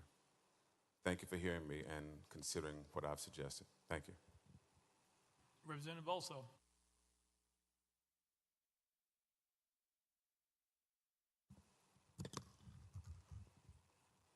Thank you. Mr. Speaker, I have one question for the representative, but before I ask it, I want to say a couple of things. First, the representative's address was a compelling, eloquent statement of why he needs to be expelled. In fact, when you listen to it carefully and closely, it's clear that he wants to be expelled. That's why he refers to all of you as a dishonorable house. We all saw the video of what he did. He and two other representatives effectively conducted a mutiny on March the 30th of 2023 in this very chamber. Recall that in his opening statement, he called his actions honorable. What that means, ladies and gentlemen, is that the gentleman shows no remorse. He does not even recognize that what he did was wrong. So not to expel him would simply invite him and his colleagues to continue to engage in mutiny on the House floor. A mutiny which to this body and to this state has been unknown in its 227-year history since we adopted our Constitution in 1796. In passing for the moment the fact that he does not even consider what he did on March 30 wrong, look at the disrespect with which he has conducted himself today. He called our speaker a liar. He pointed derisively at our speaker. He insulted each and every one of you, effectively convicting you of being beholden to interest groups rather than voting your conscience. And then the one that I really do not understand is he said that if you vote to expel him, which is actually what he wants, you will be undoing the will of 200,000 Tennesseans. But we know that's not true, don't we, ladies and gentlemen? We know it because we can read our Constitution. This resolution opens with a recitation of the provisions of Section 12 of Article 2 of our Constitution. It's just one sentence, but it says three things. It says each house, the House and the Senate, has the power to determine its own rules. And then second, it provides that each chamber, the House and the Senate, has the power to punish for disorderly behavior. And then third, it says with the concurrence of 2/3 of the body can expel the member for disorderly behavior. It says those three things. So what we've got, ladies and gentlemen, is a case that clearly falls within the confines of Section 12 of Article 2. Was the representative's conduct on March the 30th, quote, disorderly behavior, close quote? You bet it was. It's as severe a violation of our Constitution and our rules that a member can be guilty of on the House floor. There is a basis, a strong factual basis, to vote for expulsion. But what does expulsion mean? Does it mean a death penalty, as we've heard? No, not at all, because Section 12 goes on and says that a representative cannot be expelled a second time for the same offense. So this is not a death penalty. If, in fact, this body votes to expel the representative, which is what he wants, apparently, he cannot be expelled a second time. In other words, whether or not he comes back is going to be determined locally by the authorities in Davidson County and the voters in Davidson County. This is not a death penalty. Section 12 explicitly recognizes that he might come back. It says you can't be expelled a second time for the same offense. So effectively what we're doing today, ladies and gentlemen, is we are upholding our Constitution. We are protecting the integrity of this body. Let's vote to expel him. That will send the case back to the voters in Davidson County. And if after looking at his conduct, they find he should come back, we will welcome him as a representative. Representative Jones. Thank you, Mr. Speaker. I didn't hear a question, but while my colleague's statement was eloquent, what he was essentially saying was that Justin is an uppity Negro. How dare he point at the speaker and call a lie a lie? How dare he act like he's your equal? How dare he come before this body and not bow down? That's what Representative Bulso was saying, and that's what he told me on the elevator 2 days ago when he tried to incite violence against me and got in my face and said, "You are a damn disgrace." And I said, "Representative Bulso, hold on, let me pull up my phone. Can you say that again?" And he cowered and chose not to repeat it because he did not want the world to see what a disgrace he is for Williamson County voters. What we are doing today is not respecting the Constitution, but I'm not surprised because time after time again, this body chooses to burn the Constitution. In fact, we've passed more lawsuits than legitimate laws. When I hear Representative Bulso's statement, it reminds me that there are people in this chamber whose real offense is not what we did, but that in breaking the quorum, we asserted our humanity, we asserted the voices and humanity of our district, we asserted our dignity as equal members of this body, who you would rather have silenced, who you would rather have not hear, who you would rather have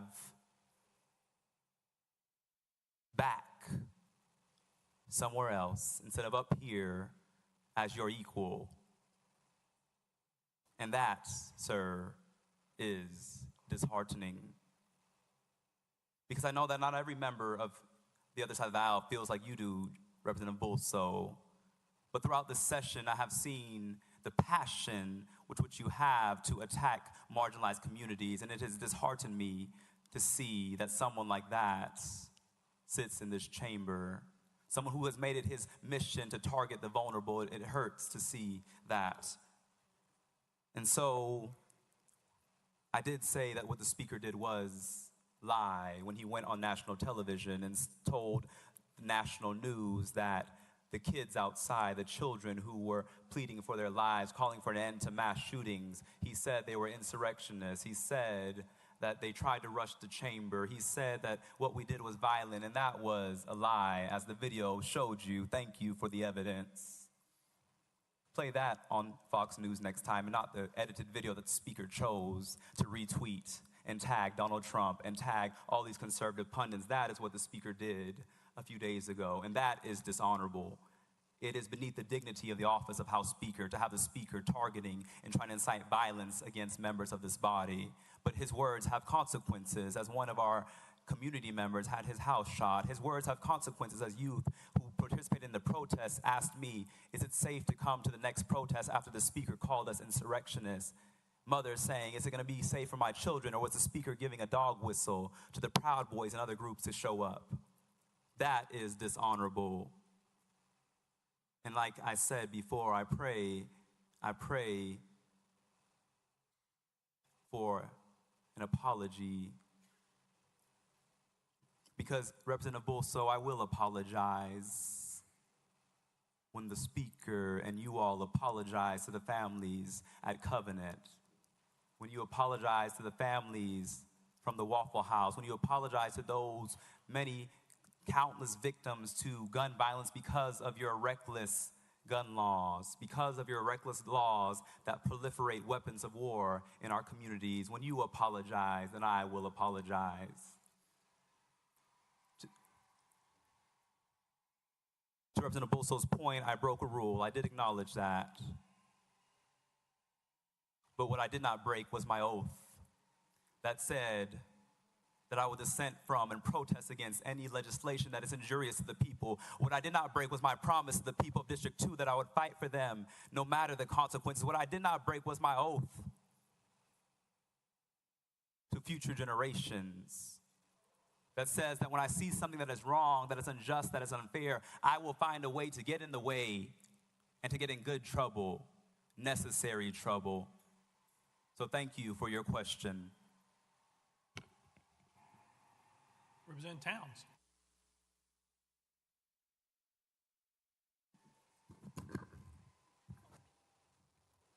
Thank you, Mr. Speaker.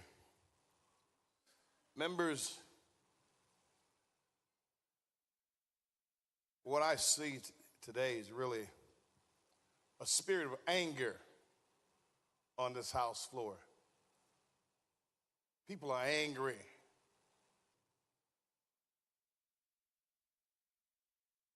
Either justified or unjustified. There's a spirit of anger walking among the members, the brotherhood, the fraternity, the sorority in this Tennessee chamber. There should not be a spirit of anger. There's an old saying that goes that to whom the gods will destroy, they must first make angry. When they're about us, we lose our heads. We're fighting in a war, or we're fighting for something. When we lose our heads and become angry, we do dangerous things to each other. And the body of politics, the body of the Tennessee Chamber, we're doing dangerous things, attempting to do dangerous things, dastardly things, unwilling things, bad things to each other. The brotherhood, the sisterhood, that is not good. Each of you know, you live long enough to know that democracy is messy sometimes. Democracy is messy. Go all the way back to the founder of the country. Deal with the women's movement, the right to vote. Deal with the civil rights movement. Democracy is messy, and it always will be messy. to get something out of it. You're trying to get to the pearls of wisdom, the pearls, the gold, the diamonds. But it's a messy process. It's not pretty all the time. It's never been pretty all the time. Any of you all that understand and know history, it's always a little messy. But we perfected some things in this country that allow us to make change and evolve and do good. Right now, we're not doing good because under these circumstances that happen to our fellow members, we're trying to crucify them when there were other measures that could be taken. There are other measures that could be taken that could have driven the point home as it relates to what we want to see, decorum and order. Other things could have been taken. But we opted out because we're angry to seek the nuclear option. When you drop a nuclear bomb, you destroy everything.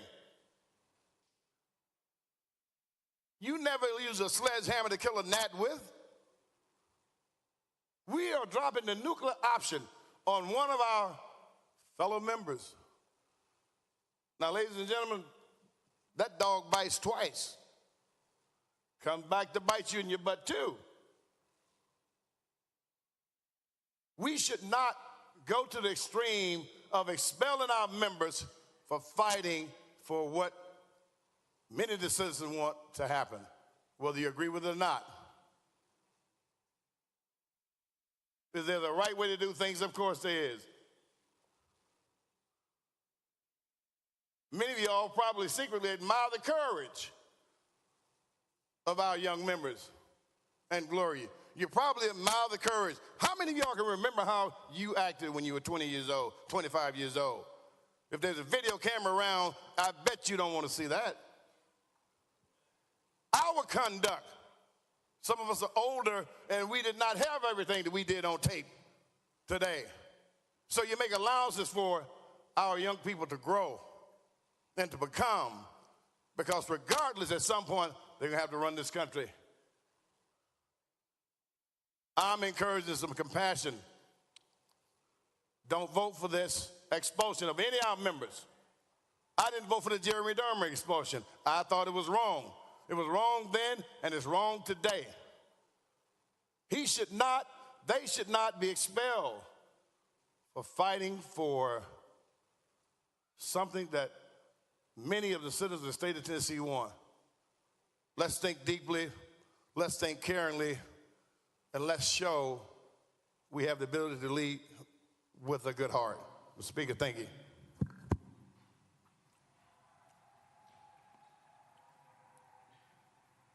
Representative Farmer.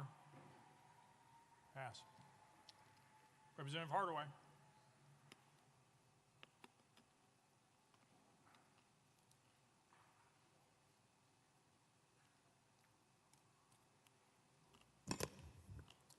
Thank you, Speaker.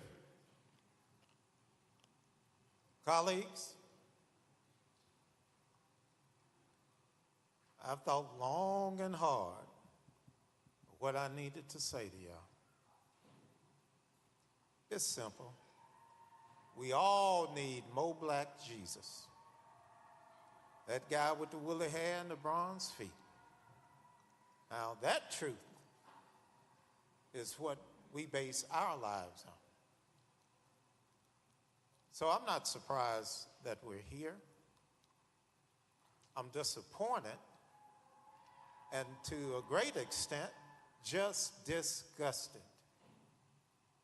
I was here when Kent Williams became Speaker. The chaos, the confusion, threats against his life. It all happened right here on this floor. And you know who led that? My Republican colleagues. Neither I nor any of my Democratic colleagues jumped up and demanded their resignations or demanded that they be hauled before the Ethics Committee, much less demand that they be expelled. And after he was elected speaker, listen to me, he had to have the Tennessee Highway Patrol to escort him from his desk to the speaker's podium. Speaker, you were here. If you weren't here, you need to listen to this because it's scary. It is scary. I watched how men and women went from gentlemen and gentle ladies into monsters. It was the worst possible scene that I have ever seen and that you could ever imagine on the floor of the House. But let's talk about why we're here. We're here because 3 9-year-olds and 3 adults were murdered at school, which should be one of the safest places that you could be in your life. I can't imagine the trauma that these young folks will have to live with for the rest of their lives. I can't imagine the trauma that their parents will have to experience every time they leave the house going to where? School. And it's something that we could have acted on last session, session before that, the session before that, and we chose not to. These young folks came in, refused to be a prisoner of procrastination, and demanded justice. That's why we're here. They demanded justice for those children and justice for those hundreds of children who have died across Tennessee over the years. I'm happy that we've started to move on legislation that will help to mitigate the problem so that our classrooms and our playgrounds don't become killing fields in Tennessee. I'm grateful for the work that we've done. But I tell you, young, gifted, intelligent, and black, I'm proud of him. He broke rules. He did not break the law. This is, in spite of what my colleague said, this is the death penalty, because if he's expelled, he will no longer be a part of this process. So I urge you, do the right thing. Vote like you were voting for your seatmate.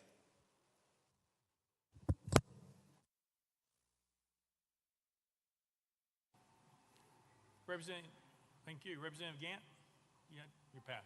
All right. Representative Mitchell. Thank you, Mr. Speaker.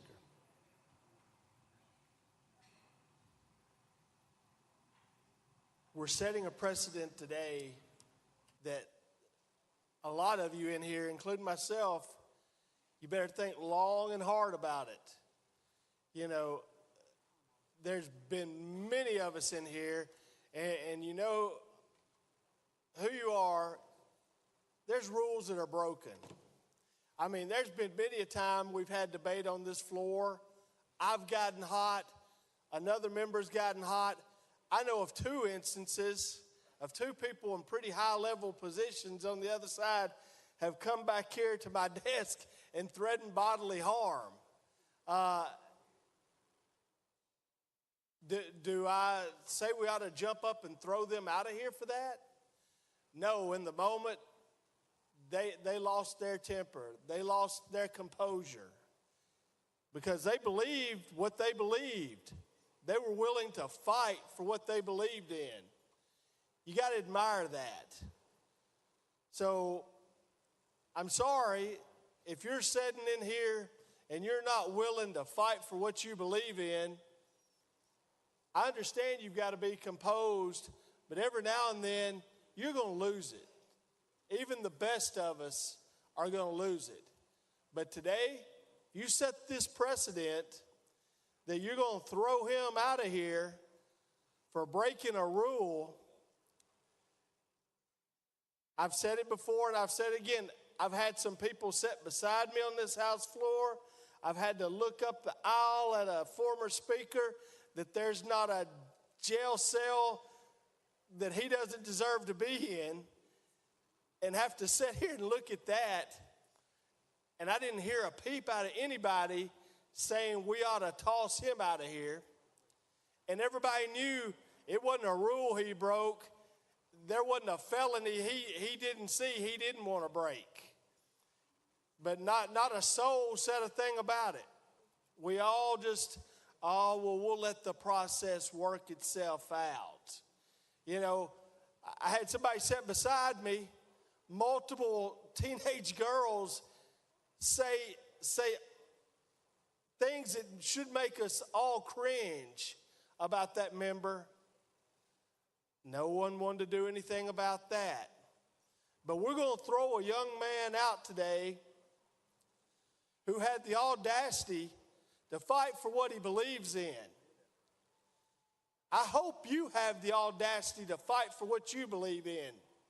If not, there's the door. You shouldn't be here. If you're not willing to do what it takes to make change, to make this state better, to make your community better, you're probably in the wrong place. But do people lose their composure sometimes? Yes, they do. Guilty as charged right here. I'll be the last one to throw that rock. But if you're going to set this precedent, you better think long and hard about it. And you better hold up to that standard. You better not look at beside the name and see if it's a D or an R beside the name. You better look and say, they broke a rule. You know, somebody may have been videotaping on the House floor.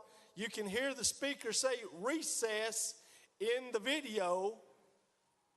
You know, so I mean, if you're going to set that precedent, you know, you may want to go watch that video.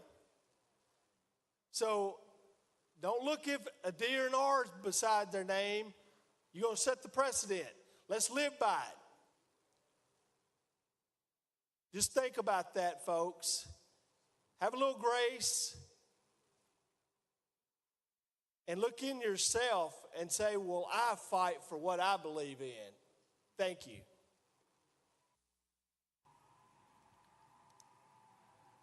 Representative Kumar. Thank you, Mr. Speaker. Members, I feel very disappointed. I've been excited about democracy. I've been excited since I got elected to this House, and this is terrible. And really, it's just disappointment is what comes to mind. Representative Jones, you had a difficult time. You look at everything through the lens of race. Those are your experiences, and that's perfectly understandable. But sincerely, after becoming elected, you should be celebrating. You really should be. You should join the House, become one of us, make the transformation from being a person who, yes, we've known you demonstrating a lot, mobilizing the community, but make the transformation to be a representative who represents. You claim that you have 78,000 people to represent. You claim that you have 78,000 people to represent. But, sir, you have not done that. You have mainly interrupted the proceedings.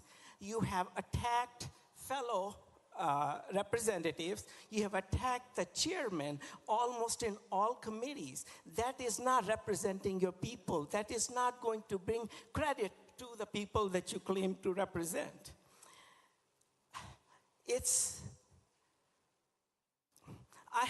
I'm an immigrant, everybody knows. I have been in this country for 53 years. And when it was 50 years, you recognized me for that. It was a celebration in my mind and for my family. In those 53 years in America, I have never encountered a racial slur. I'm really not aware that any of that applies to me. I live a good life. Yet, you on tape call me a brown face. Yes, sir, it's on tape. It's on tape, okay? You can't deny that. Wow, I said it's on tape, okay? You called me that. After the committee meeting on that same day, you walked up to me. You had no business coming up to me. You were sitting a row or two ahead of me. You shoved your finger in my face and said, Kumar, they will never accept you. You said it twice, and you were so intimidating that the sergeant at arms, without my invitation, came and intervened between us. Sir, that is very disappointing. You did that. I was there. Hang on, Chairman Clemens, you have a question? Point of order, Mr. Speaker. Thank you very much. He's talking about things that aren't the subject of the resolution. Well, I don't know that he's even telling the truth, but he's definitely not talking about anything that's subject of the resolution. Well, the events that took place on this floor. Chairman Clemens, I'd be careful about the language that you use because that would impugn his reputation, which we had conversations about a few weeks ago.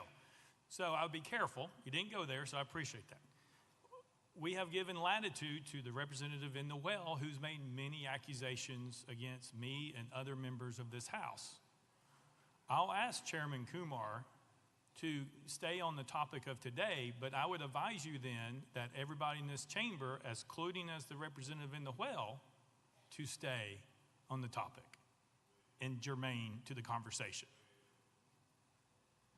Representative Kumar. Thank you, Mr. Speaker. I wrap it up by saying that it is disappointing that you have insulted this body. You have insulted your colleagues. You have insulted the House of Representatives in the state of Tennessee. You have insulted our Speaker. You have personally insulted me. And part of that is on tape, sir. I implore you that let us take it from here, whether you are expelled or not, but please, come on. You are a talented young man. You have a lot to offer, but offer it in a way that people are accepting of your ideas. Join the society where you celebrate your achievements. I wish you all the best. Thank you, Mr. Speaker. Thank you. Representative Jones. Thank you so much, Mr. Speaker. And there's a lot to unpack there, Representative Kumar.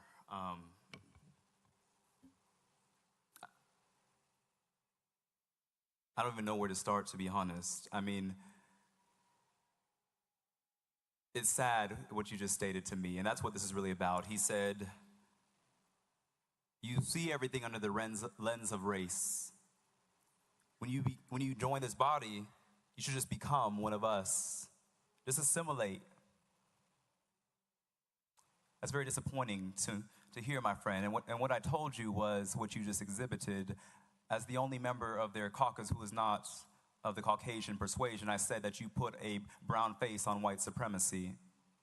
That's what I stated. All right, Representative Jones, Chairman Clemens, you know that that's out of line if you're moving down Chairman Kumar. We've asked people to stay on germane. I asked to stay on germane. He made his he made a statement right there. I got it. We're not going down there. You got your response. You have it. Chairman Clemens. Thank you, Mr. Speaker. I think he has an opportunity and the right to defend himself from allegations that were asserted on the floor. I think if the record needs to be corrected, he has every right in this hearing to correct the record and state the facts. So I just want, for the record, you're okay with going off of the resolution and not saying germane? Because I ruled him out of order and made him go to a different direction based on your point of order. Chairman Clemens? I appreciate that, Mr. Speaker. Of course, he continued to speak. And once the toothpaste comes out of the tube on an allegation like that, I think it's right to correct the record, if only briefly. And I know my colleague will stay on the resolution from here on. But I think those types of allegations deserve a response. Thank you. Representative Jones. Thank you, Mr. Speaker. And continuing in response to Representative Kumar's egregious statements, he stated that he has never heard a racial slur. I heard one in this body not too long ago when Representative Sherrill recommended that we should bring back lynching in this body. And so I'll move on. The statement and recommendation of Representative Kumar was that I would not be up for expulsion if I just assimilated, if I just conformed, if I just confined myself, as he has done, to be accepted by this body. He said that you attack chairman. Let's unpack that. Me asserting the voice of my district is what he is referring to. Me ensuring that the rules are followed in committee and raising points of order and points of parliamentary inquiry when the chairman acts against the rules is what he is talking about. Me asserting the voice of the 78,000 people of District 52 to him is an attack. To me is upholding my responsibility as a legislator. And so no, I did not come in this body expecting to be accepted by this side of the aisle. I came here to serve the people of District 52 and to do good work and to force conversations that we have to have in this body. Because so many times I sit in these committees, and the bill he's talking about, we try to censor conversations. He was talking about a bill where we were censoring conversations on race, censoring what kids can learn in school because it makes people uncomfortable to talk about Black history. And he expected me to be censored as a equally elected representative to not talk about the history of racism in America when he made those egregious statements in Government Operations Committee. He expected me to sit there and conform and accept things because that is the only reason that he's been accepted by these members here. But I don't want acceptance from you. I want acceptance from the people of my district. I don't want approval from you. I want approval from the people of my district. Because I'm not here to make friends, I'm here to make a change for my community. Representative Powell. Thank you, Mr. Speaker. Colleagues, Representative Jones represents the 52nd district, and I represent the 53rd district. So our districts touch. We represent a lot of the same communities. We represent a lot of the same polling locations. And the voters of his district knew and know the type of person that Justin Jones is. Representative, you never hid the fact from the voters of your district that you're an activist, that you have been arrested. You never hid that. They knew that. Is that correct? Representative Jones.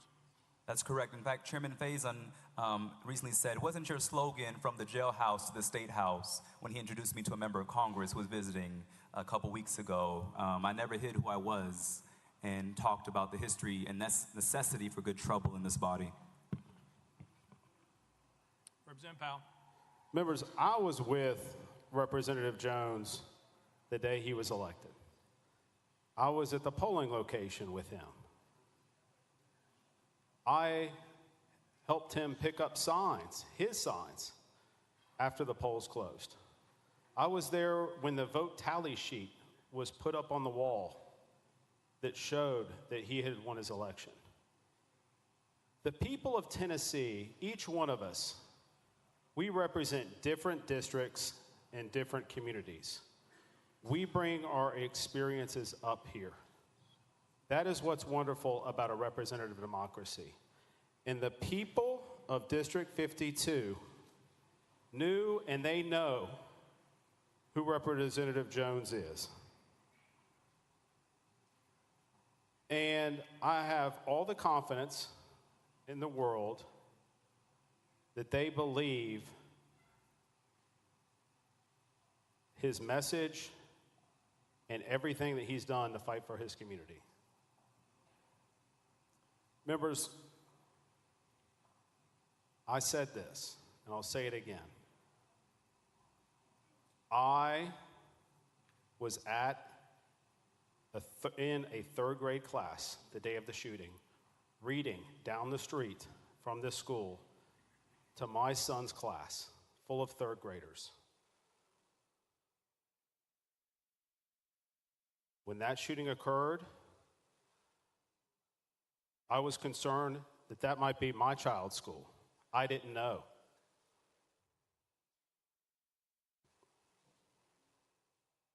I have spent every day, and I said, this is a very difficult time. But members, I don't know why we are here today debating Justin Jones breaking the House rules. And yes, he voted against the House rules. I voted against the House rules. I had concerns about limiting debate and cutting off debate would cause issues, and it has caused issues amongst this body. But we are spending now unprecedented amount of times on this floor dealing with this issue. I had to leave here Monday night after this resolution was introduced and go to my son's Little League field and see red ribbons surrounding the outfield in memory of William Kinney, who was murdered. And I'm outraged, and we should all be outraged. We need to do something, and expelling Justin Jones is not the answer. It's a threat to democracy. It jeopardizes future generations that are outside watching us now. The people know who Justin Jones is. I'm proud of the type of person that Justin Jones is. We represent similar communities, and we're angry, and we have different ways of expressing ourselves. And I know we were shown a video, and it wasn't the official House video. I wonder where the official House video is. I'd like to see it, because it's germane to this debate.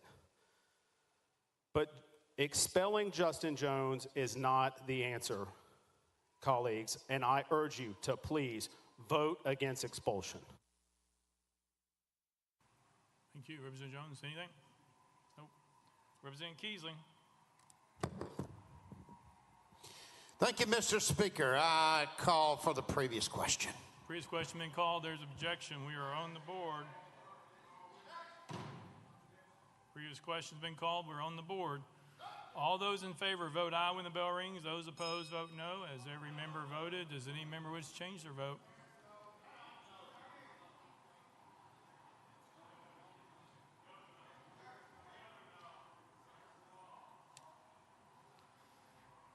Mr. Clerk, take the vote. Aye, 73, 24 nays. Previous question prevails. We are voting on House Resolution. Oh, I'm sorry, yeah. Representative Jones, I'm sorry, you get 5 minutes to close.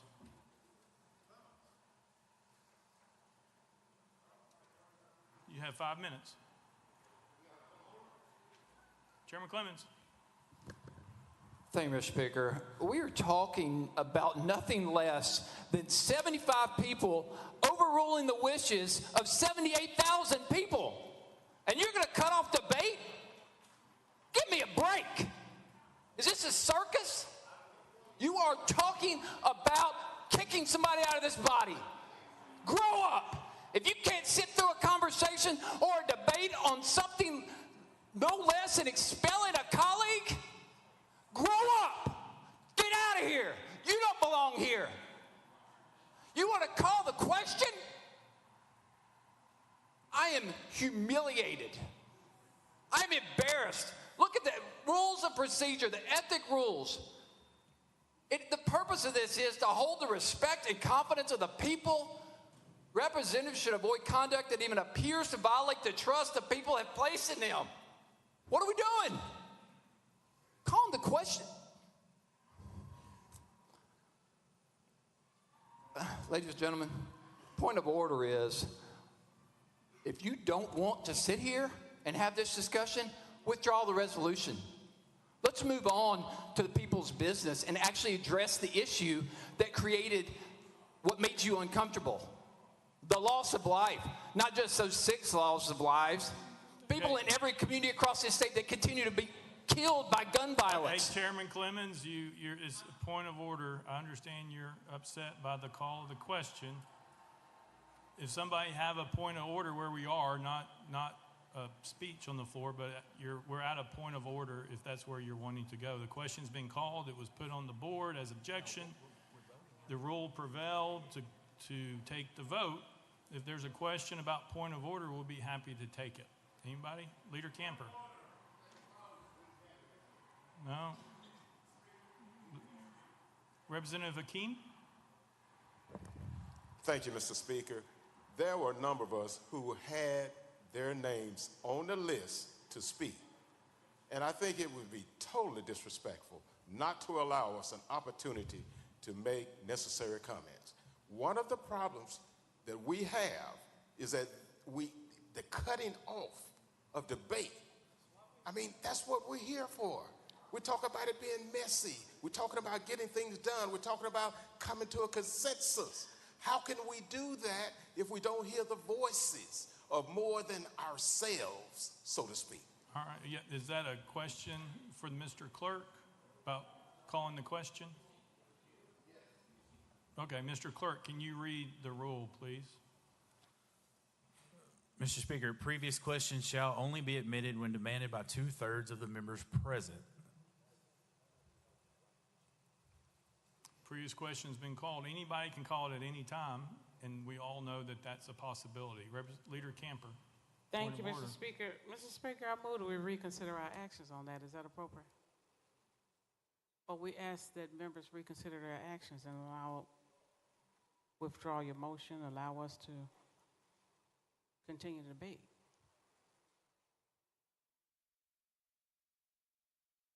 Hang on one second.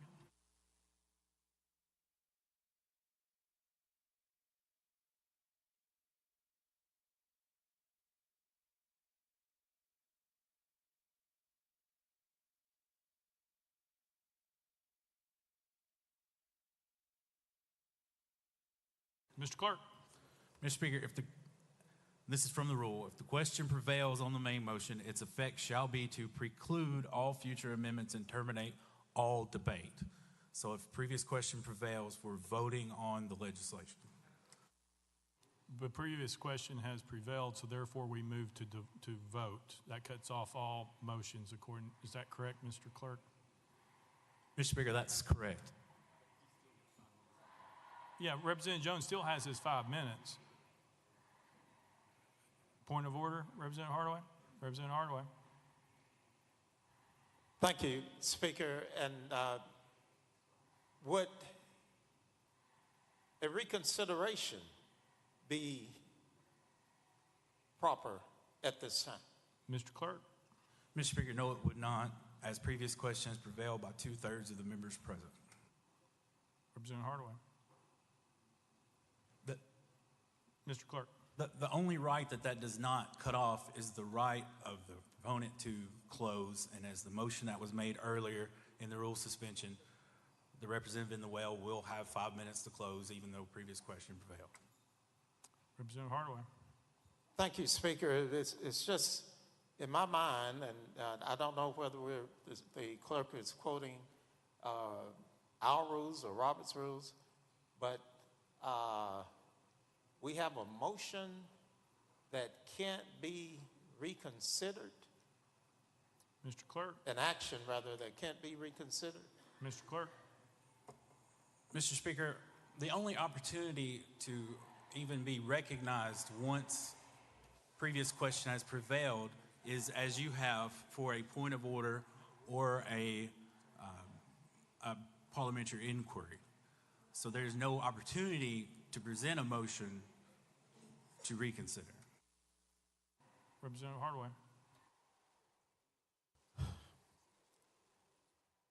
Speaker,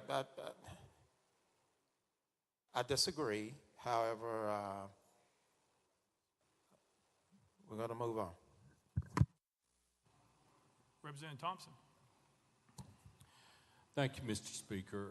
Is it possible, or is there a rule that we have to vote on each member one at a time versus waiting to the end of these hearings and vote one for all three at after that time, or is that a rule, or is that at the Speaker's discretion? Mr. Clerk. Mr. Speaker, these are being taken up one at a time. The only resolution before the body right now is House Resolution 65, so that's the only one of the three resolutions that the body will now be voting on.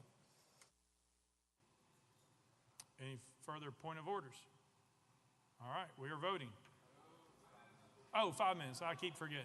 My bad. Hey, my bad. I got it. My apologies. Representative Jones. Thank you, Mr. Speaker.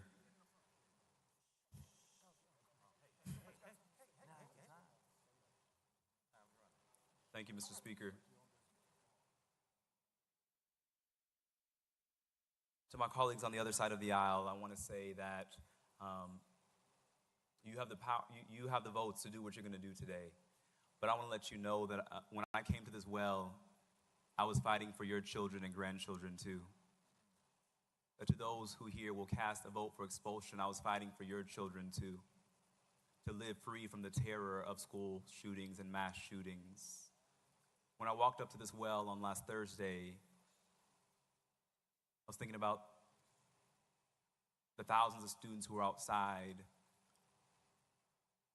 demanding that we do something. In fact, many of their signs said, do something, do something, do something. That was their only ask of us, is to respond to their grief, to respond to a traumatized community. But in response to that, the first action of this body is to expel members for calling for common sense gun legislation. We were calling for a ban of assault weapons, and the response of this body is to assault democracy. This is a historic day for Tennessee, but it may mark a very dark day for Tennessee, because it will signal to the nation that there is no democracy in this state. It will signal to the nation that if it can happen here in Tennessee, it's coming to your state next. And that is why the nation is watching us, what we do here. My prayer to you is that even if you expel me, that you still act to address the crisis of mass shootings. Because if I'm expelled from here, I'll be back out there with the people every week demanding that you act. If you expel me, I'll continue to show up because this issue is too important. I talked to too many students and mothers in tears this week who said, thank you for doing something. And so if you expel me, I recognize that it's not just about expelling me, but it's about expelling the people. But your action will do the exact opposite. It will galvanize them to see what is happening in this state requires sustained action. And so I hope that my colleagues on the other side of the aisle, regardless of what you decide to do to me, because this is not about me, but this is about those young people who are asking us to use our position and to uphold our oath, to protest and dissent from any action or legislation that is injurious to the people. I pray that we uphold our oath on this floor because, colleagues, the world is watching.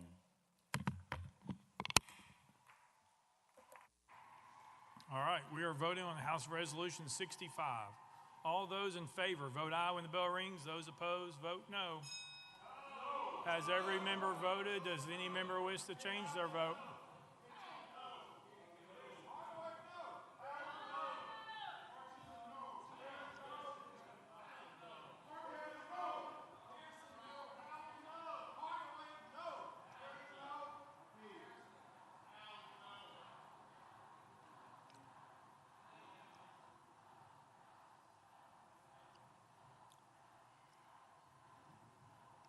Mr. Clerk, take the vote.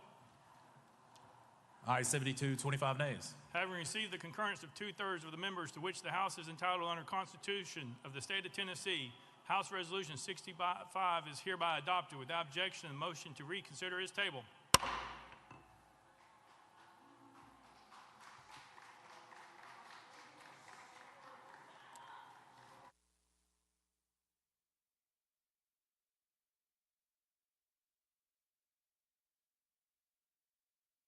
Pursuant to Article 2, Section 12 of the Constitution of the State of Tennessee, I hereby declare Representative Justin Jones of the 57th Representative District expelled from the House of Representatives of the 113th Assembly of the State of Tennessee.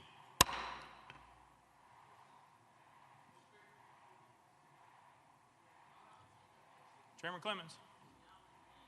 Thank you, Mr. Speaker. I move to adjourn the House of Representatives. That's a proper motion, proper and second.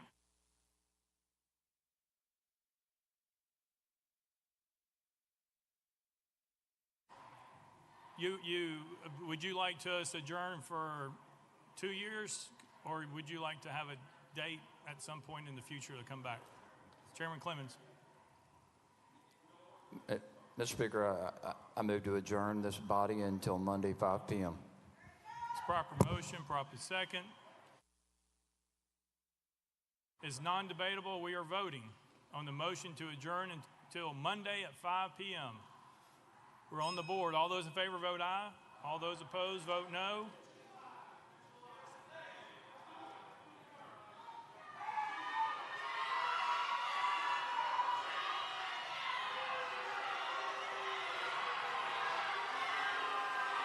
Mr. Clerk, take the vote.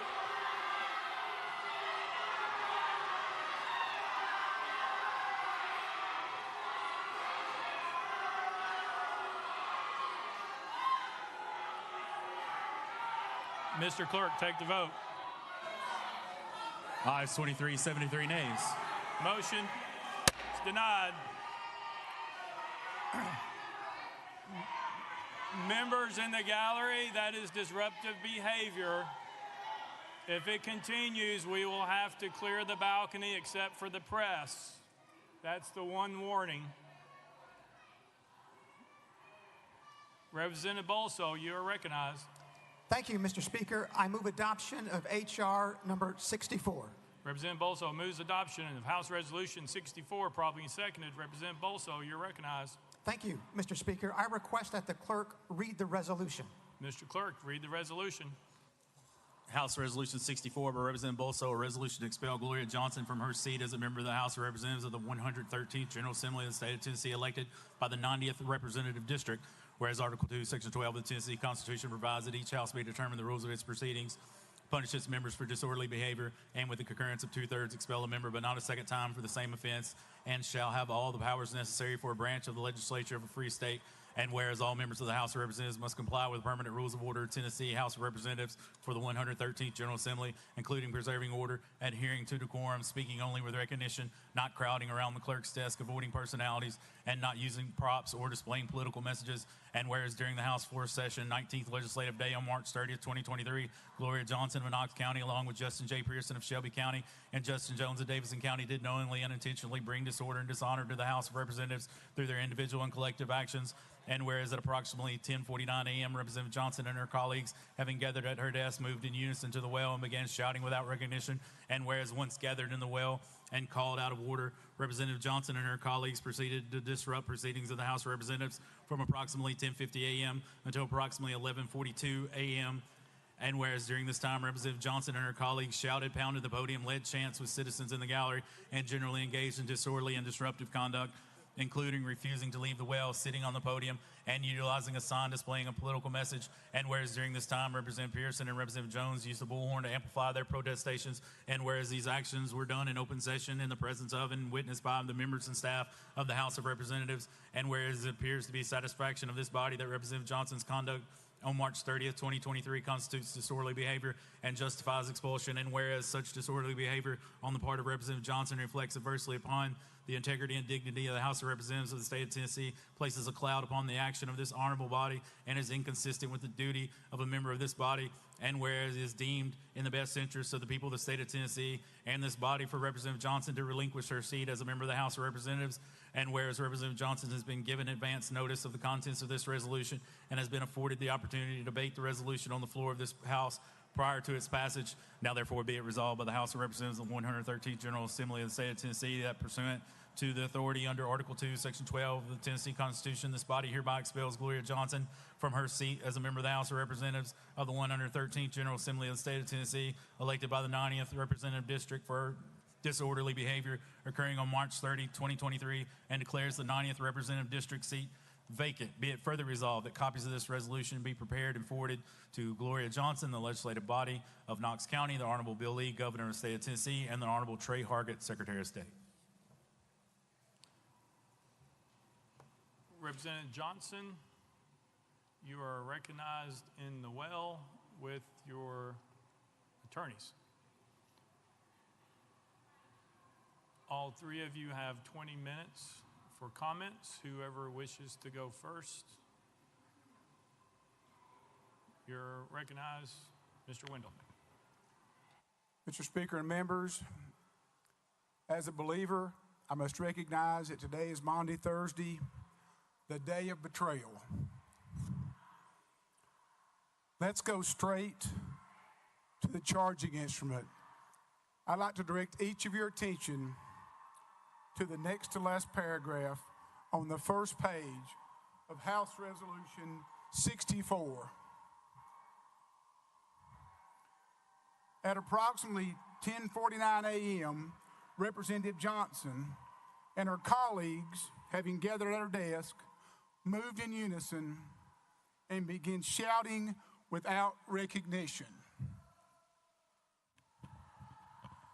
I challenge the author of this document to come to this well and to tell Tennessee and America that that's a true statement. It is an absolute falsehood that has been perpetrated on this body. This woman did not shout, and that's the first particular that they charged her with. So if the author of this document can come up here, I'll yield the well. Please explain to this woman and to America why you committed a falsehood. Representative Wendell, you can't ask people that, but who else would like to talk? You have 20 minutes. Is that the end of the opening? Mr. Wendell. Let's move on to the second part of the bill of particulars. Top paragraph of page 2.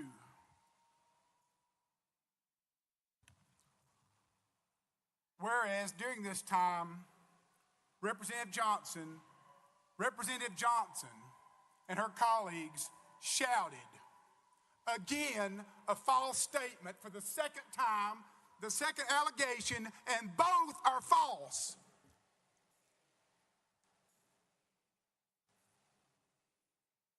Please come up and face the people and explain why you perpetrated a fraud on this woman in the state of Tennessee.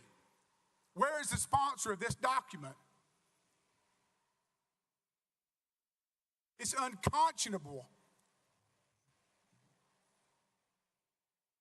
Whereas during this time, Representative Johnson pounded the podium. Show me where she pounded the podium. Another outright lie.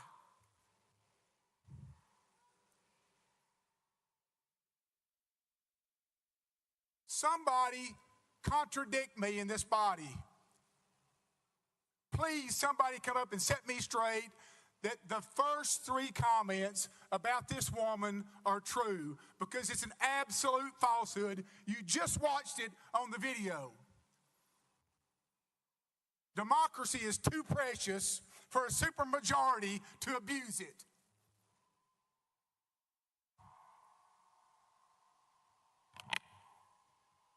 Whereas during this time, Representative Johnson generally engaged in disorderly and disruptive conduct, including refusing to leave the well, sitting on the podium, and utilizing a sign displaying a political message. This is in the conjunctive Again, an outright lie. She did not display a sign.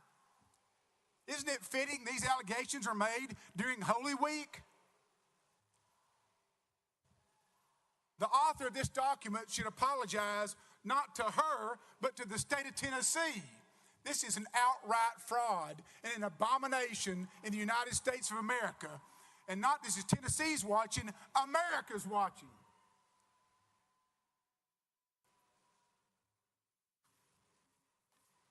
And I'll yield the podium anytime any member of this chamber wants to come up and defend this heinous action.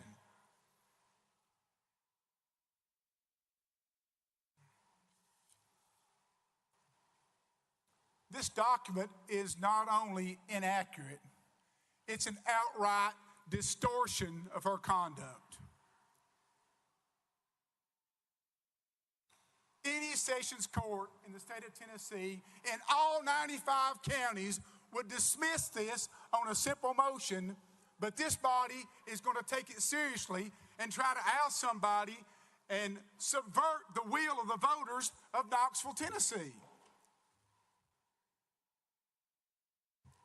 I mean, do you know who Gloria Johnson is? Does anybody know her? I mean, who is Gloria Johnson? Is she the boogeyman? I mean, Gloria Johnson's a school teacher, a public school teacher, a special education school teacher. She's a sister, she's a daughter, she's an American, she's a Tennessean, she's a Farragut graduate, she's a graduate of the University of Tennessee, and a Girl Scout. Let me tell you what this lady is not. She's not a felon. She's not a misdemeanor. She's not a sex offender. She's not a target of a federal grand jury investigation. She's never had a single ethics violation, not one time in her service to Tennessee. She's simply put, she's never broken the public trust. Never, not one time. Many of you in this room, including me, do not agree with her political stances. Many of you don't. Some of you do, many don't. However, she doesn't work for you. She works for the people who live on Broadway, Nadine, Washington Avenue, and West Hills. Those are the people that sent her here, and the author of this document wants to take falsehoods and subvert the will of 70,000 voters.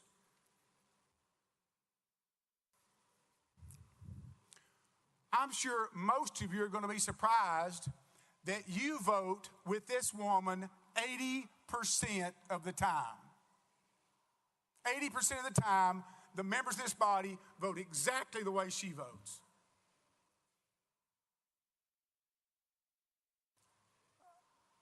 America was born to protest. Thank the good Lord it was.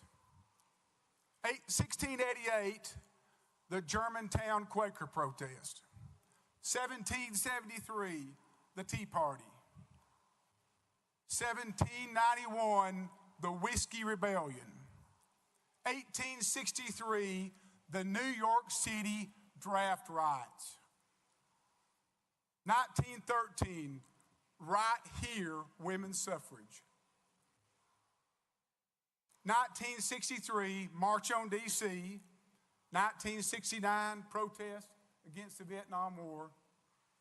1970, Kent State. 1973, the March for Life.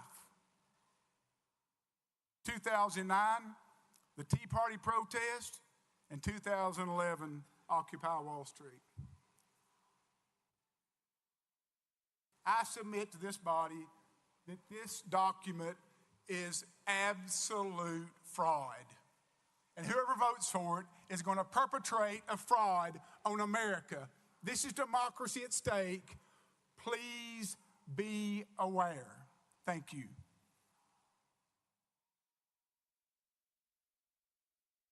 Mr. Speaker, members of the House,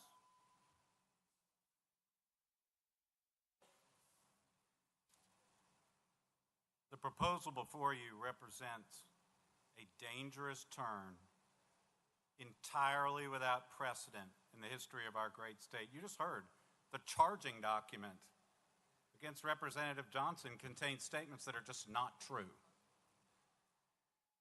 I would respectfully urge you to step back from this brink. President Reagan called democracy the most deeply honorable government ever devised by man. Each of you is here because you convinced your people, voter by voter, that you are best suited to be the guardians of their hopes and dreams. The same is true for the people who elected Representative Johnson and the other representatives for whom expulsion motions have been filed. You each know personally how hard it is to get elected, how seriously our best citizens take that process, how important it is that the people's will expressed in lawful elections be carried out. If anything, you know that our Tennessee Constitution protects the people's will, enforces democracy even more than its national counterpart. What has been proposed today is nothing less than the cancellation of the studied decisions of thousands of Tennessee voters. The charge today, the only charge, is that Representative Johnson and the other members violated the House rules. I, like you, have lived by those rules. Now, today I've heard what happened called a mutiny. Give me a break. Any of you that have served in this body more than a handful of months knows that when tempers are high, rules are bent, rules are broken.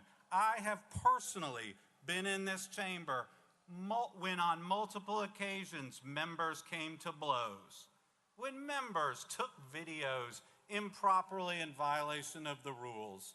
I have been here when members were locked in the chamber, when the speaker had to gavel down members who were directly against the rules, engaging in personal insults. I have been in this chamber when a member was so fearful he had to be guarded by a group of state troopers. In none of these situations did anyone ever even suggest that because the rules had been violated, there should be a significant sanction for a member. No, they just returned the chamber to calm and the chamber got back onto its business. Certainly no one ever suggested the ultimate sanction that you are proposing today. Often, these sorts of things I described happen, as here, when the body is confronting highly charged, critical issues. For Tennesseans, the Covenant School shooting is not just a national tragedy, it's a personal issue.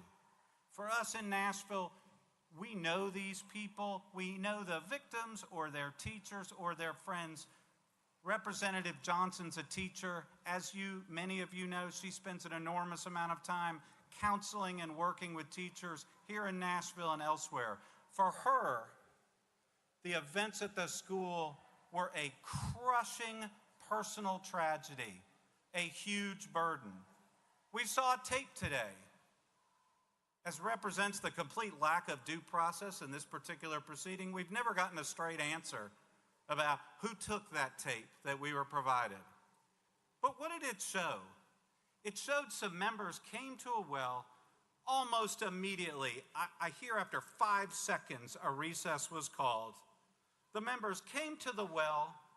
Representative Johnson stood here, did not shout, as is stated, did not pound at the table, and after a short period of time engaged in a discussion with leadership and then peaceably left the chamber. Nobody was hurt. Nobody was threatened. This is the sort of situation that has often occurred on the floor of this House, and no one has ever suggested these grave sanctions. Expulsion under these circumstances, as all of you know, would have no precedent in Tennessee or elsewhere. In Tennessee, the sanction of expulsion has been reserved always for the worst of the worst sort of behavior, for taking a bribe, for being involved in multiple incidents of sexual misconduct. In Tennessee, expulsion has always involved a lengthy process of investigation where witnesses were interviewed, where committees were formed to evaluate the charges. What's happening here, both procedurally and given the accusations, has no precedent whatsoever in the history of this state. And members, our historic treatment of expulsion reflects the treatment throughout the United States. I heard some members suggest that what we're doing is lawful, what you're doing is lawful, what you're doing is consistent with the law, with precedent. Completely not true. In 2020, the Idaho House expelled a member. What for? For conspiring to defraud the U.S. government after conviction. In 2018, an Arizona representative was expelled for engaging in a pattern of sexual harassment over many years. In New York, assemblymen have been expelled when they were convicted of felonies like wire fraud, mail fraud. In Massachusetts, a representative in 2014 was expelled after being convicted of assaulting a woman who declined to have sexual relations with him.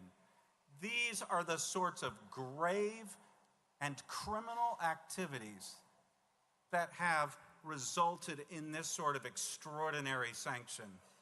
I haven't heard anybody on this floor cite a single example of somebody being expelled from a legislative body based on these sort of flimsy charges. This is not just unprecedented in the state of Tennessee, it has no precedent in the United States of America. You can read the proposed resolution. The behavior at issue is that Representative Johnson was standing in the well trying to process with the citizens of this state a horrific attack on a school just down the road. That's what she's accused of doing. Step back for a moment. Can anybody seriously suggest that expulsion from this body is an appropriate sanction for that activity? Members, I'd urge you to pause. This proposal has come very precipitously. In contrast to past expulsions, organized by speakers of both parties, there's been no organized investigation. No committee has been formed. No testimony has been taken. Apparently, nobody even bothered to proofread the charging document to see whether it applied to each particular individual. The press accounts that have been the basis for most persons' understanding of what happened have at times painted an accurate and incomplete picture. They should not be the basis for action by this body. Decisions of this extraordinary gravity should be made, if at all, after a thoughtful investigation and evaluation. Proceeding now without such an investigation is totally unnecessary and completely out of odds with the normal functioning of this body. Tennesseans from Cordell Hull to Fred Thompson to Diane Nash have so often led the fight to protect the rule of law and enforce and protect our freedoms. Make no mistake, expulsion under these circumstances for each individual proposed to be expelled is a grave departure from this tradition. It will damage this body. It will damage the reputation of the Tennessee legislature. Many of you are fully aware that citizens of both parties are shocked at what is occurring today. These accused members have committed no crime, no act of moral turpitude. Their actions bear no relationship to the sort of actions for which expulsion has traditionally been used. You all took a pledge this morning. You pledged to uphold our form of government. You have pledged when you joined this body to uphold the law. That means exercising the power granted to you by the people in a manner that makes sense, that's informed by the facts before you, and that doesn't just entirely depart from the law as it has always been applied. Voting to cancel 3 lawful elections, doing so without any meaningful investigation, is the opposite of upholding the law. This is the ultimate dangerous precedent, and it puts every member's seat at risk. A vote for expulsion under the present circumstances is a vote against due process. It's a vote against the longstanding traditions of this body, against the rule of law, against freedom of expression, and most importantly, entirely against the will of the people. These votes will make our state the opposite of a city on the hill. Step back, reconsider. Don't add your support for this lawless, arbitrary, completely unprecedented action. I, Representative Wendell, and Representative Johnson will be available to answer any questions you may have. Thank you. Thank you, Mr. Stewart. Mr. Wendell, the rule to suspend was only Representative Johnson would be able to take questions. Your role was limited to just comments under when we suspended the rules. Representative Bolso, you're recognized. Thank you, Mr. Speaker. Representative, your attorneys have challenged the accuracy of the factual allegations in the resolution. So I'm going to spend my 5 minutes just walking through those allegations with you. Representative Wendell, but Representative Wendell, the rule, hang on, hey, stop Mr. Clerk, please stop the clock. Mr. Wendell, please, that is not appropriate. The suspension of the rules request, Mr. Clerk, can we just go back over what that was? Hang on, just 1 second.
Mr. Clerk, read what the motion was. Mr. Speaker, this was the motion that was made and carried without objection by the body. Motion to suspend the rules to allow Representative Justin Jones, Representative Gloria Johnson, Representative Justin Pearson 20 minutes in such members' opening remarks on the resolution that contains their name in the caption, and that if requested, their attorneys be allowed to make remarks during that same 20 minutes, and that the members named be allowed 5 minutes in closing remarks. Mr. Clerk, can you explain when we voted on that? Can you tell us what the vote was? Mr. Speaker, that motion was carried without objection from the body. All right, Representative Parkinson. Thank you, Mr. Speaker, and I have a point of order here. In regards to whatever some of the line of questions are, is it possible under the rules that the attorney can answer some of these questions? Because some of these questions are being pointed at the attorney's presentation, not the representative's presentation. Mr. Clerk. Mr. Speaker, pursuant to the motion that was carried and just made, the only thing that was suspended for the attorneys was for them to make remarks during the opening 20 minutes. That is not to say that the attorneys could not be in the well with Representative Johnson to advise her along the way. Representative Parkinson. Thank you, Mr. Speaker, but for clarity purposes, can the attorneys answer questions from the members? Mr. Clerk. Mr. Speaker, absent a further suspension of the rules, no, they cannot. Representative Parkinson. Thank you, Mr. Speaker. Representative Towns. Mr. Speaker, what I don't understand is that how do you have attorneys in the well or in the court, as it's become today, that cannot respond for their client? Now, to me, that makes no sense anywhere you go. They're legal technicians, tacticians, and that's what she needs, or what any member who brought or felt the need to have an attorney need to have happen, is for that legal counsel to be able to articulate to whatever that particular issue is of the day. Now, had that been explained earlier, no one would vote for you to have an attorney here and your attorney not be able to say something in your behalf. That's insanity. That further looks like my hands are tied behind my back. I have legal counsel, but my legal counsel can't talk for me. That means I'm a man walking the gallows, and I know, because I cannot deal with the legal jargon and the legal interpretation. So there should be something that we can do at this point, Mr. Speaker.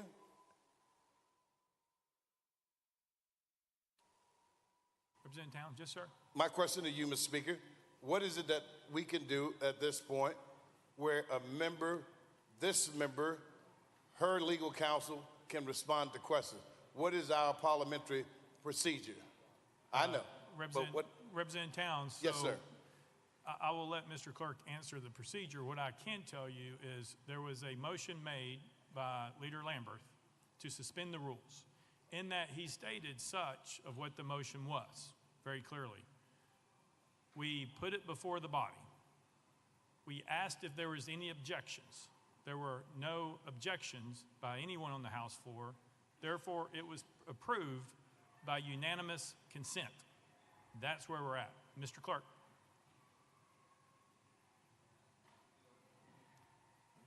Mr. Speaker, this was done via a suspension of the rules because, as you know, members, those who are not members, are not allowed to talk on the floor during those proceedings.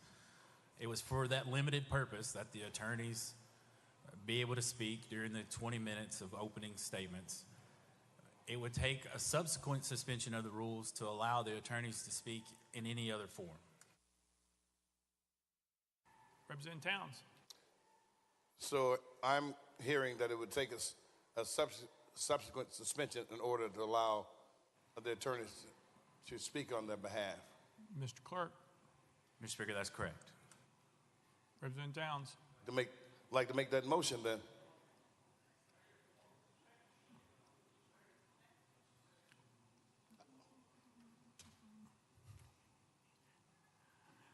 That would be a motion to suspend the rules to allow the attorneys to answer questions for Representative Johnson. That's a proper motion. It was properly seconded. Mr. Clerk. Let me get it right, Mr. And for the record, that motion has been reduced to writing and presented to the clerk's desk, stating, I move to suspend the rules to allow counsel to answer questions from the body. Representative Towns. As need be. Okay, we got it in right. That's fine, sir. That's the motion from me, sir. All right. Leader Lambert. Mr. Chairman, on this suspension of the rules, if I could ask the clerk to remind the body as to what would be required for this motion to be successful. Majority or 2/3? I believe it's 2/3, but just wanted to double check. Mr. Clerk. Mr. Speaker, it's 2/3 of those entitled, which is 66 votes. All right. Representative Bolso. On the motion. Thank you, Mr. Speaker. I rise to oppose the motion on two bases, one procedural, one substantive. First, procedurally, this motion is untimely. We began this process of dealing with these 3 resolutions with a motion to suspend the rules that was to apply to all 3. Now we are in the middle of the process attempting to change the procedural rules that apply to our deliberations. That is inappropriate. Second, as a matter of substance, the party to the resolution is the representative from Knox County. It is appropriate for members to address questions to the party the way you would to a party in a civil proceeding, to a defendant. Lawyers are not allowed to testify on behalf of parties or on behalf of witnesses. What we are about to do is to ask the representative from Knox County questions. It would be highly inappropriate as a substantive matter to allow attorneys to respond to questions that the representative is obligated to respond to under our rules of procedure. For both of those reasons, Mr. Speaker, I oppose this motion. Representative Towns. Mr. Speaker, thank you. To my new representative on the House floor, this is not to be run like a courtroom. This is not a shop that adheres to the rules of the court. This is our body, and we can do those things. They've never been where we cannot make a motion in the middle of a situation or a scenario like this. If it were you there, I would do the same thing, because if she needs her legal counsel to share something as it relates to the law, or something that's going to help her defense, should be allowed to do it. It's not taking the skin off anybody's back, but it's just giving her fair process and making the body admit or adhere to the integrity that it has had. So I still like for that motion to carry, sir. I really would. Representative Akeem. Thank you, Mr. Speaker. Earlier in this process, a film was shown, a clip, and had not been shared with our colleagues who were essentially on trial. And I mean, if we're going to have equity, if we're going to have fairness, I really question, I'm asking, were rules and guidelines shared with both parties before this process started? And it appears not, when that film was an example of that. So I would ask some leeway, Mr. Speaker, for the attorneys to address those questions that may be appropriate. Thank you, sir. Chairman Clemens. Thank you, Mr. Speaker. I believe the motion was that the council can respond if asked a question or referred to by the body, not to answer for Representative Johnson. I know that Representative Johnson, under the rules, can seek counsel to answer a question and then respond herself. But the motion is, just to be clear, that if a question is posed to the council, they may respond. I just want to make sure we're clear about that.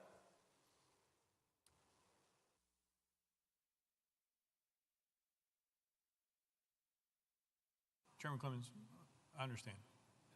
You ready to vote?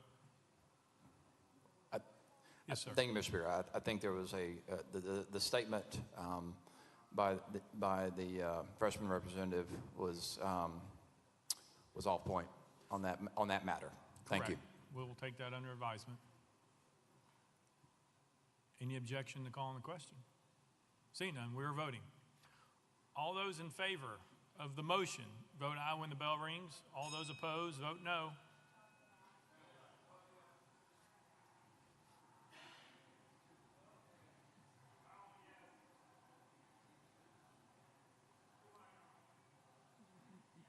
Mr. Clerk, take the vote. Ayes 21, 67 nays. Motion fails. Representative Bolso. Thank you, Mr. Speaker. Representative, the resolution states that at approximately 10:49 a.m., you and your colleagues gathered at your desk. That is a true statement, correct? Representative Johnson. I'm not certain on the time, but that's probably right. They're very close. Representative Bolso. Thank you, Mr. Speaker.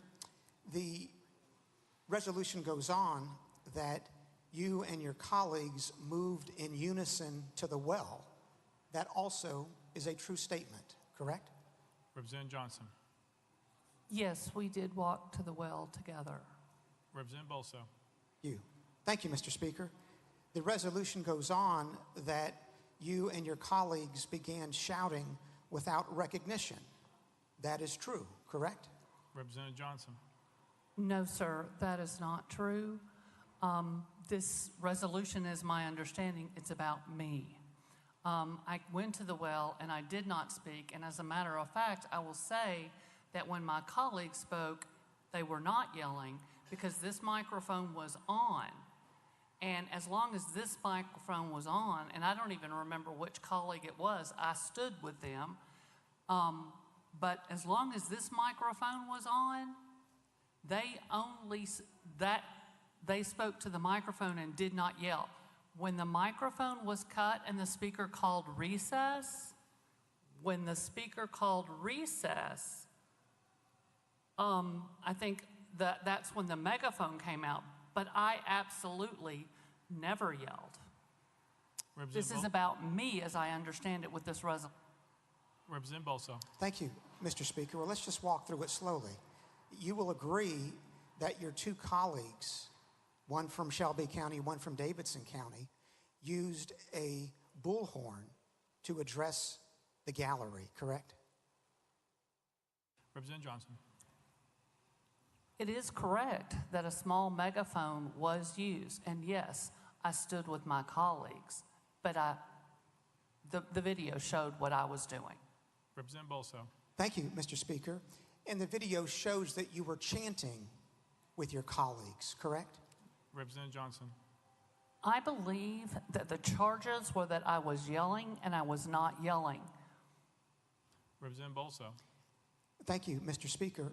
But my question, Representative, was this. Do you agree that you were in the well chanting? Representative Johnson. I agree that I was in the well, but I can tell you that my voice was no louder than the members having conversations all around this room during the recess. Representative Bolso. Thank you, Mr. Speaker. Well, let's put volume to one side. We saw on the videotape, did we not, that you were chanting, quote, "Enough is enough," close quote. Representative Johnson. That's probably true, yes, but it was not yelling, and my voice was no louder than the conversations going on in this room, even occasionally some yelling a little bit across the floor to each other.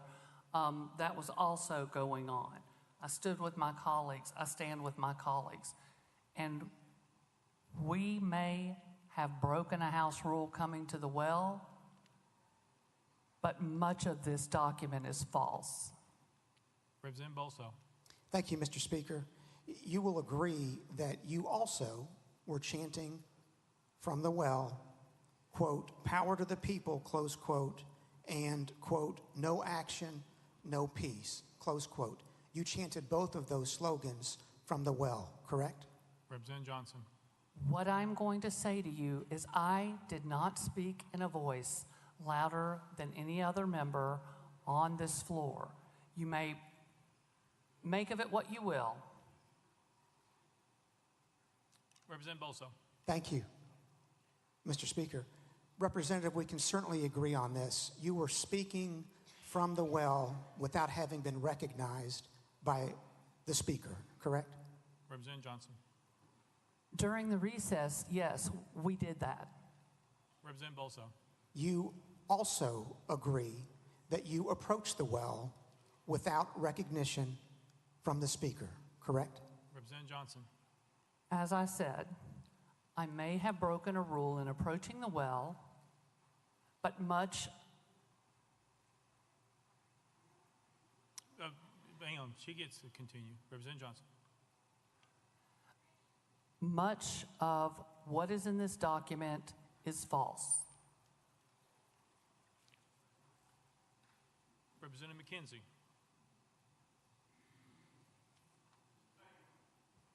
Thank you, Mr. Speaker, and it's a sad day that I rise, but I'm going to start out really trying to focus on the positive. I'm from Knox County, as is Representative Johnson. I may call her Gloria because we're friends.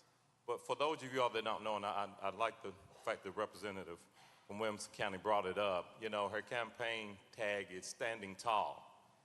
And that's what she does. That's kind of who she is. She's not loud, she's not long, but she stands. And so, you know, she stood through keeping her hands up for 45 minutes and not getting recognized prior to me coming on. She stood through not having an office, having an office literally in a closet, to having the smallest office known to man for a lady that is of significant height. She stood through that and she continued to serve because that's where her heart is. Her heart is about, you know, service. And that's what she does. We've had a lot go on here. And you know, folks are holding this meeting today, or the actual calendar, up as this is the way we should do business. And you're right. This ain't what we've been doing all year. I want the folks listening, if you saw today's regular session, this is not how we're treated. Our biggest problem that we've had is just shutting our voice off. We've been begging you all, don't shut our voice off. You know, when you take clothes and you put them in a washing machine, hot or cold water, it's not the water that cleans the clothes. And that's what we've been saying. We've been sitting in water. It's the agitation that gets the results. I don't condone what happened, but it is not worth expelling a member that represents 70,000 people. It's not worth that. Gloria and I are unique compared to the other three and from our county. Plans are being made already by our mayor, W.W.E. Kane, to usurp the process and bring a Republican down. That's not fair. Gloria won her district double digit. President Biden won he won that district double digit. But that's what's going to happen. Is that fair? Why am I saying that? Actions have consequences. Hopefully unintended consequences. But I'm letting you know that's a consequence. She's not from Knoxville. My freshman year, we had another colleague from Knox County come and just, I don't have words for it, came with an asinine Hillsdale College explanation of how the Monroe document was actually a good thing for African Americans. And the next day, I'm on national news radio, on television, and you know what I did? I showed the man grace. I could have thrown him directly under the bus, but I didn't. And he actually thanked me for that. People make mistakes. He realizes that that's a mistake today, but he was shown grace. We had another member, when there was another ruckus, saying, put him on a leash. One of my African-American, soon-to-be expelled colleagues. That was wrong. I didn't make a big deal out of it. Went to that man on man, and said, hey, that's not right. We had a conversation about it. But what we're doing today is just, it's horrific. It is horrific. And I beg you, I'm pleading with you, do not continue with this process. We need sound minds, and we need representation. In Representative Johnson's case, her district would not be represented properly. Representative Johnson. Thank you, Mr. Speaker. And I appreciate that's very true. The comment you made about how many times my voice has been silenced as long as I've been here, raising my hand for 45 minutes on the floor and not being called on. I was actually told by the speaker that was in retaliation for some other thing he thought was incorrect that I did. And when I was the lone vote against a Republican speaker, I was moved to a closet-sized office and had to stay there for a year. It was during COVID. There was no room to social distance. I couldn't have someone in my office, couldn't close the door, had no work table for the people who came up from my district. You're not silencing my voice. You're silencing the voice of 70,000 Tennesseans that sent me here, that care deeply about gun violence and Medicaid expansion and public schools. And we are continually silenced on the floor on those issues and more. And today, my colleague is right. Today does not look anything like every other day in the legislature. With all of these cameras here across the country, we're all getting allowed to speak, and there's a little more debate on the issues, and this is great. If this is how we behaved every day, maybe my colleagues could have spoken from our desks on an issue that is so incredibly important. You all, I'm just going to bet none of you have been in a classroom waiting for your class to come in, preparing your classroom, when you see a door open up at the cafeteria, children running down the hall, running down the hill. I had an outdoor classroom, screaming, crying, in terror. Kids I didn't even know also ran into my classroom because that's who I was. People in the school who I didn't have in class came to me for comfort. And I stood there trying to figure out what happened because they couldn't even articulate it for quite a bit of time, and found out that one of our students was shot and killed in the cafeteria while everyone was there, including the police, including the principals, including our other security. And I spent that day comforting those children, waiting for their parents to come and pick them up. And when my kids all got picked up, I went up to the circle and stood there, I don't even remember how many hours that day, until every child, we connected every child with every parent. And you're just in shock, you're moving in shock. The trauma on those faces, you will never, ever forget. I don't want to forget it.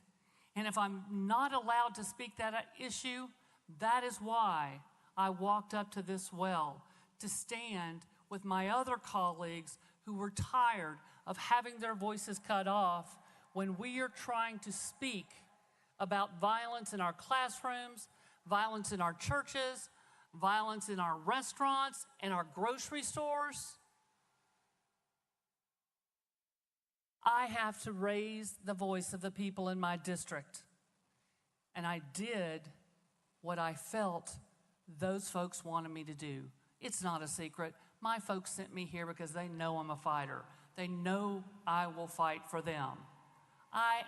My friends in school all call me Little Miss Law and Order because I'm a rule follower. And I know that rules sometimes have to be broken, and sometimes you have to get in good trouble, as another one of my colleagues said. And I felt that this issue was in my heart. It was compelling me to come forward and address this issue. And I stood with my colleagues, and they are great at making people understand and making people listen. And I stood with them, and they were a voice for me. And I stood with them because we all feel our voices are being silenced, and something had to be said. Representative Bolso.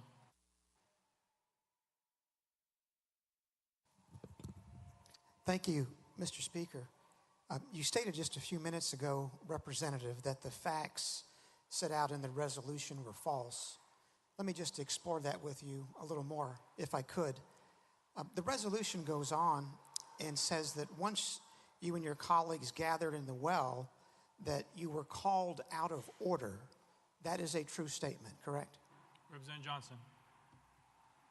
I remember, I guess they gavelled out of order. I don't remember. I remember the mic being cut. That's the thing that I remember most.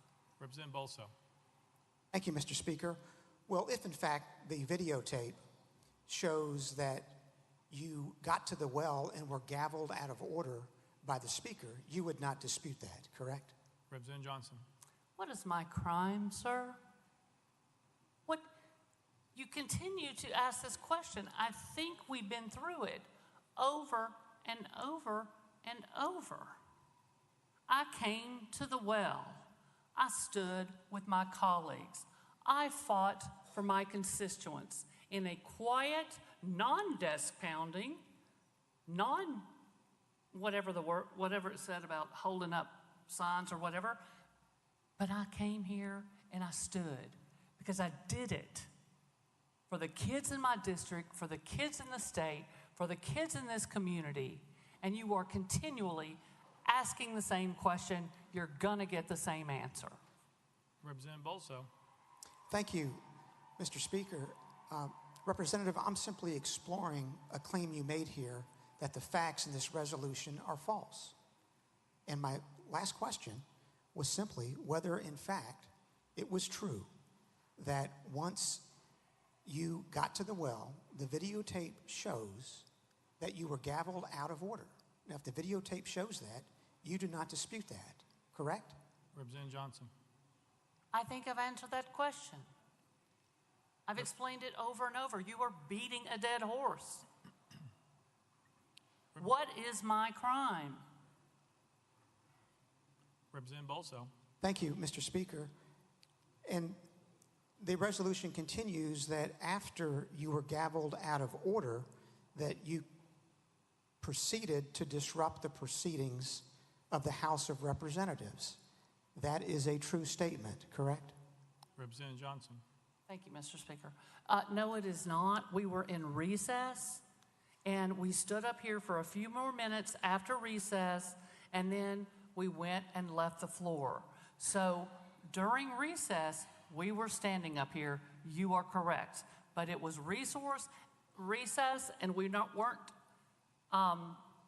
in session. Representative Bolso. Thank you, Mr. Speaker. Let me approach it this way, Representative. You agree that your conduct violated House rules, correct? Representative Johnson. I may have gone to the well without permission, but the charges in this statement are false. Representative Bolso. Thank you, Mr. Speaker. Isn't it simply a fact, Representative, that you did violate the House rules? Representative Johnson. Isn't it simply a fact that I answered that? I may have broken the rule when I went to the House floor, but most of the facts in this are not true. Representative Bolso. Thank you, Mr. Speaker. When you went to the well and spoke without recognition in violation of House rules, you expected to be disciplined. Isn't that true? Representative Johnson. Thank you, Mr. Speaker. I didn't speak when I went to the well. I'm not really sure what you're referring to. Representative Bolso. Thank you, Mr. Speaker. Isn't it true, Representative, that you expected to be disciplined for your conduct on March the 30th? Representative Johnson. I don't know. I knew that it was possible because I did understand the rule. However, I have seen far, far worse in this body. I have talked to colleagues. I actually saw former Representative McCormick the other day. And I also saw, I remember a conversation with Representative Ryan Haynes where he told me when he was getting sworn in and his mom and family were sitting beside him and someone started coming and banging on the desk and everything was jumping and going crazy, it scared his mom to death.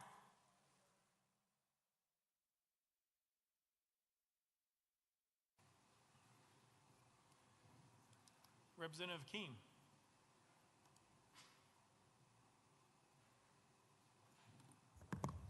Thank you, Mr. Speaker. I guess I want to pose a question to my colleagues. Is it worth it? Is it worth it to have representatives come in here not knowing all of the information that is being proposed against them, and to have this procedure where we, in a sense, making it on the fly as to what is appropriate and what is inappropriate? Now, I'm asking, I keep hearing violating rules. I don't remember them hitting anybody or anything of that nature. But if we think about it, I believe at one time or another, we all have violated rules within this body. And asking my colleagues once again, what are we getting out of it? I mean, if we don't have our way, you're wrong. Think about it. We have to not just think about it, but look at it from the viewpoint of the perspective of a person who is not in agreement with you. If we're going to be fair and equitable, we need to see it from the eyes of the other person. My colleagues, 3 of them, were responding to the changes that many citizens feel that we need to consider, gun laws. And what I'm saying is that mothers, fathers, their children, suburbs, in the rural communities, and in the cities, I believe they are saying to this body, not just we want a change, there has to be a change if we're going to deal with the safety and security of the children of this state. And in my view, my colleagues were responding to that need. And what are we here for if we're not striving to respond to the needs of our people? And, you know, should we give consideration to closing our eyes and saying, if it's a person down the street from me who's been shot, is it a member of my family who's been shot? Would I react in the same manner that is being proposed right now? One of our colleagues, you've already removed from this body. So I'm saying that many of us in this body espouse to be children of God, our Lord and Savior, Jesus Christ. Now, I strive to say that's the head of my life. That is my leader. And you know, there's this little band that people used to have on their wrist. What would Jesus do?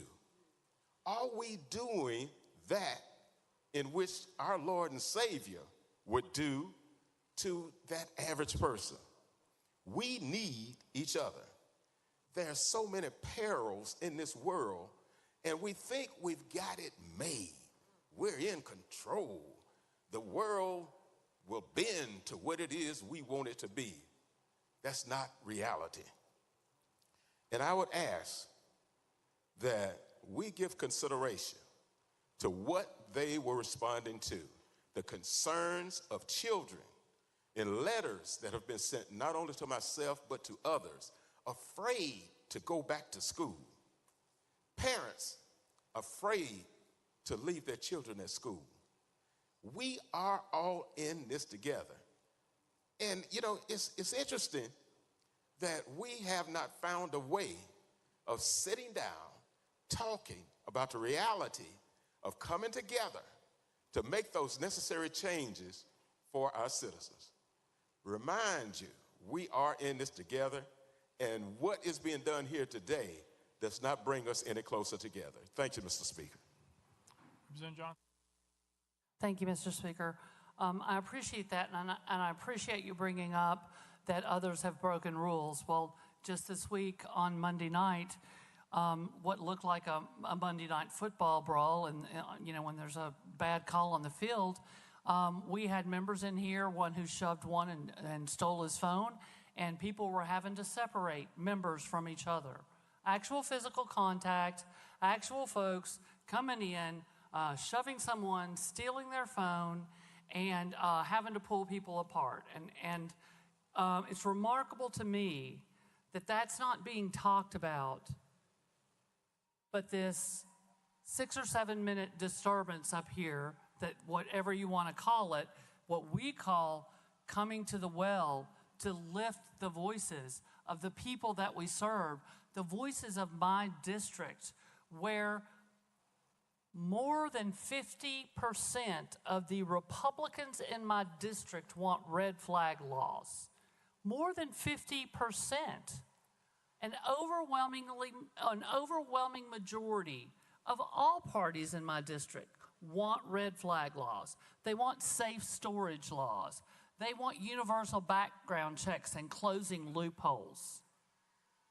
I was bringing their voice to this body, and it felt like the only way possible that day was to join my colleagues and make sure that the people outside, the thousands who would come, the mothers that I talked to before I came in that told me they had dropped off their kids that morning before coming here, were in tears about the safety of their children, how hard it was for them to drop off their kids. And I understood what they meant because I saw the faces that day, August 21st in 2008, where parents were coming in, where we lost one of our special ed students, Ryan McDonald, who was always a cut-up. Lost him that day. A lot of friends lost a friend. A lot of teachers lost a student that they loved. And certainly his family miss him still every single day. And there's not a day that goes by when I'm sitting in a school for whatever reason. I am retired, but I'm in schools a lot. I'll be sitting in a school and I'll hear a siren. Because the next thing I heard after all the kids came running down to my classroom and kind of was just figuring out what was happening, just a rush of sirens. Every single day now, if I'm in a school and I hear a siren, I jump. Every single time. Because you just never get that out of your head. We can do something about this. We are the only country in the world with this type of gun violence problem. We all know what some of the solutions are. We have seen, we have the data. There are things that we can do. And my voters sent me here to speak specifically to that issue because that was one of the things that I heard on thousands of doorsteps for a year. Representative Bolso. Thank you, Mr. Speaker. Representative, will you agree that your conduct on March 30th was wrongful? Representative Johnson.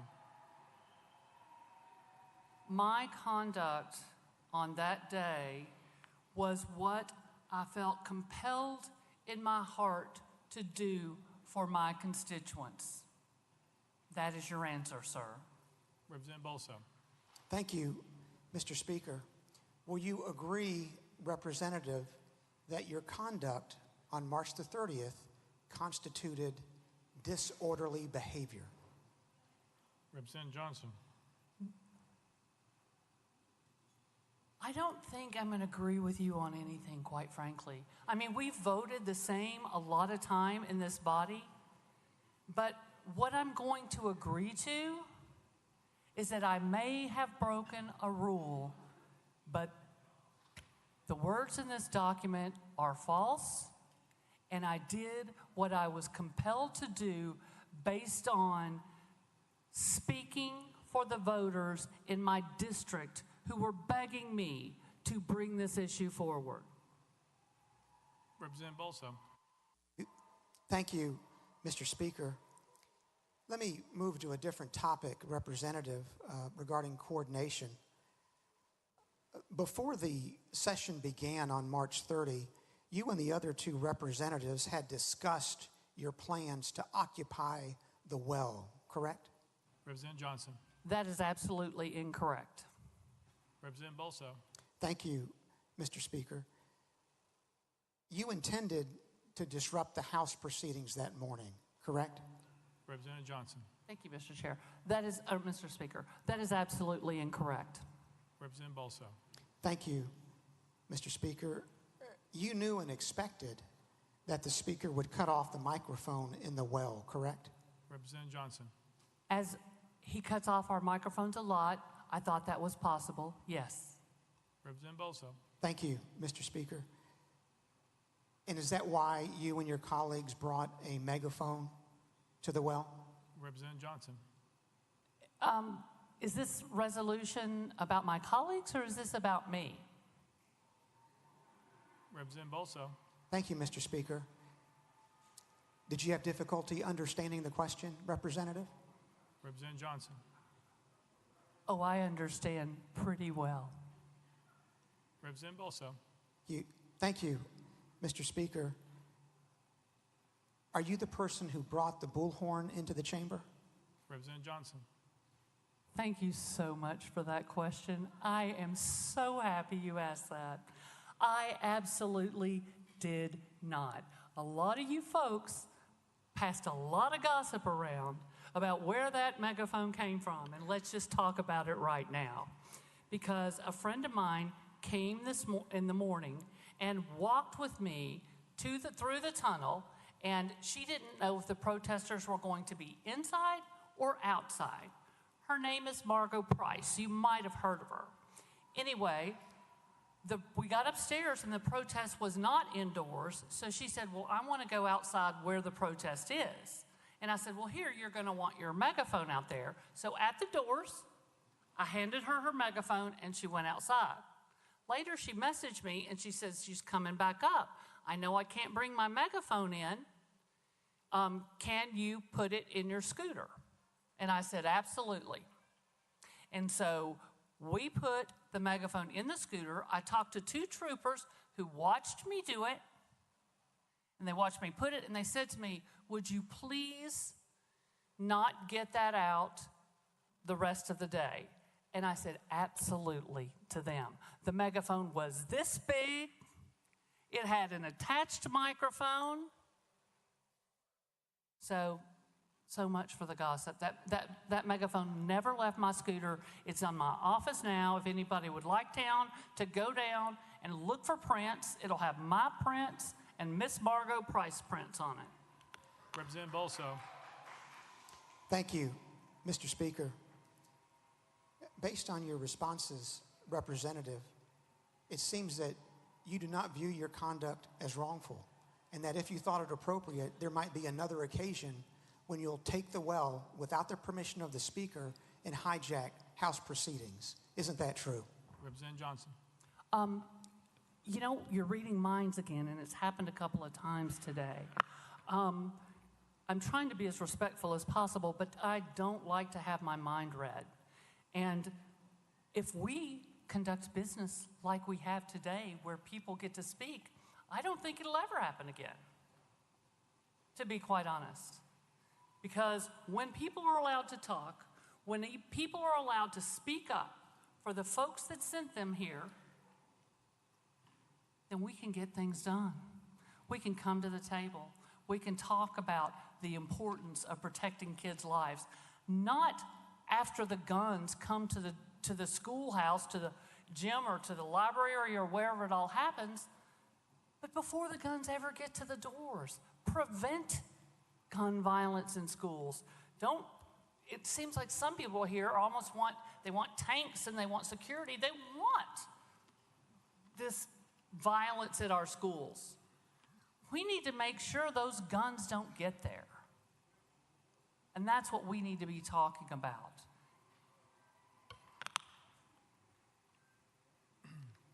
Representative Shaw. Thank you, Mr. Speaker. Thank you. I rise, first of all, to say that I've been around here long enough to know that when we have these long discussions, we pretty well know how the vote's going to turn out before we ever vote. So I don't think I need to guess how this vote will turn out. But I rise to speak on behalf of myself, Representative Pearson, Representative Johnson, Representative Jones, and all of us in this chamber. I want to share just a little quick story with you all. And I didn't rise to point fingers at who is right and who's wrong in those things, but I just want to share a story that I read that will eventually affect all of us. You may get it by the time you get home. It may be tomorrow, it may be next week, it might even be next year, next 2 years. But there's a story in the Bible about Jesus coming down from the mountain early in the morning. And when he arrives at the temple, and I'm sure many of you read this, these men said to him, "Master, we caught this woman in adultery in the very act.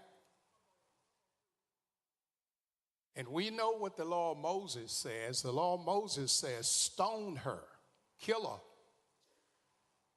But what do you say?" The Bible says Jesus wrote something on the ground. And when he wrote that on the ground, the oldest, including all the youngest of those men, start walking out the room. And Jesus asked that woman who was caught in the very act of adultery, "Where is thine accusers?" And she said, "I have none." And he said, "Neither do I. Go and sin no more." Thank you.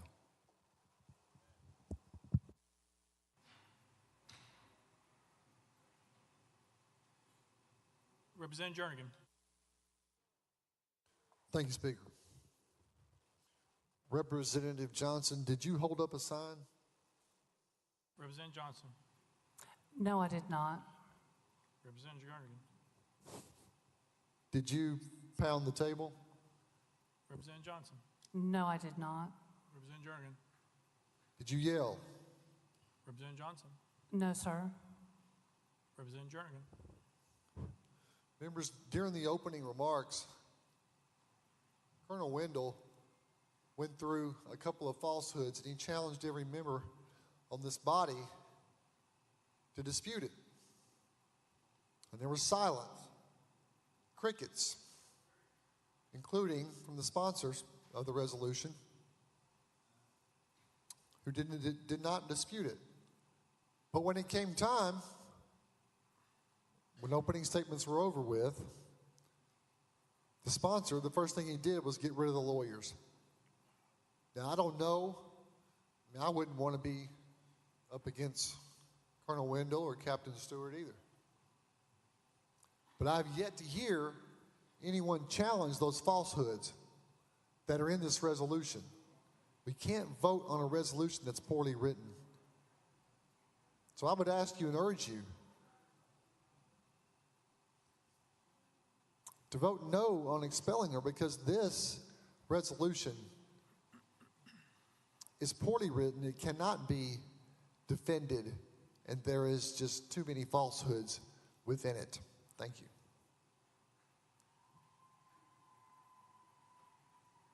Representative Bolso.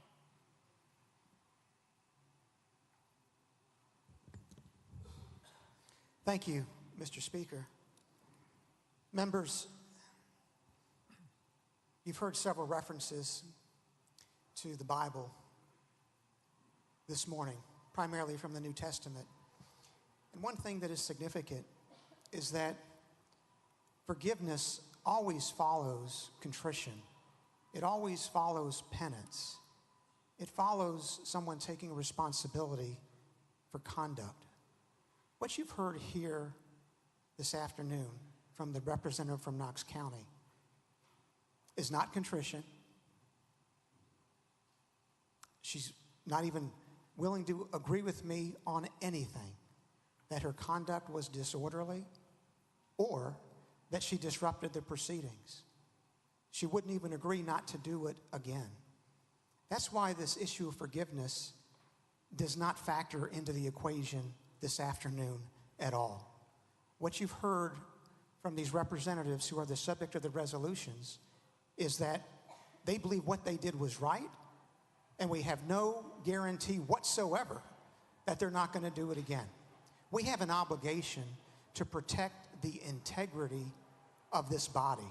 What we saw on March the 30th had not happened, so far as anyone can remember, at any time in the prior 227 years of our state's history. That's point number one. Forgiveness follows contrition. It follows penance. We have neither.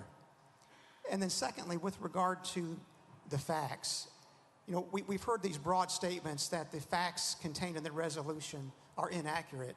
And I think we've demonstrated that's not true. Because I walked through with the representative the first 5 or 6 facts in the resolution, and she agreed that they were all true. And then we got to a point that she wouldn't answer the questions anymore. Because as we continue to walk through the resolution, what we see is exactly what was evidenced by the videotape. We see that they proceeded to disrupt the proceedings. We see that collectively, this representative and the other 2 pounded on the podium, led chants with citizens in the gallery, and generally engaged in disorderly and disruptive conduct. That's exactly what they did. They are all 3 in this together. They acted in unison. They acted in concert. One is just as responsible for the parts of the disruption as the other. That is what is in the nature of coordinated conduct or a conspiracy. Each member is responsible for the conduct of the conspiracy as a whole. They approached the well in unison. They disrupted the proceedings in unison. They are responsible together. And then the resolution goes on that these representatives generally engaged in disorderly and disruptive conduct, including refusing to leave the well, sitting on the podium, and using a sign displaying a political message. We saw every bit of that in the video. Collectively, these 3 did every one of those things. And collectively, that unquestionably constitutes disorderly behavior in violation of Article 2, Section 12 of our Constitution. And so the question, members, whether these representatives remain in the House or whether we put them outside the House, they have already answered for us. They, by their conduct, voluntarily put themselves outside of the Constitution. They put themselves outside of the rule. They are unrepentant about it. They're willing, apparently, to do it again. They tried to shred our Constitution with a bullhorn, but it did not work. We had a speaker and a Constitution that was too strong. It's been here since 1796, and I urge every member to uphold the Constitution and vote in favor of the resolution. Thank you. Representative Johnson. Thank you, Mr. Speaker. Again, my colleague I'm not sure how many times, was reading my mind again, put words in my mouth and said things that I never said. That might be what he extrapolated from my words, from something, but that is absolutely not something I said. I'm not going to agree with a lot of his terminology because it's not factually based. If you wanted to collectively address us, then you should have put us all in the same resolution. But instead, you chose to separate out the members. So if a resolution was written well, it would have addressed my behavior, because according to this is a resolution about my consequences.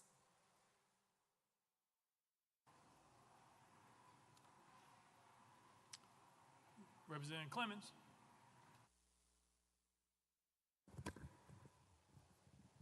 Thank you, Mr. Speaker.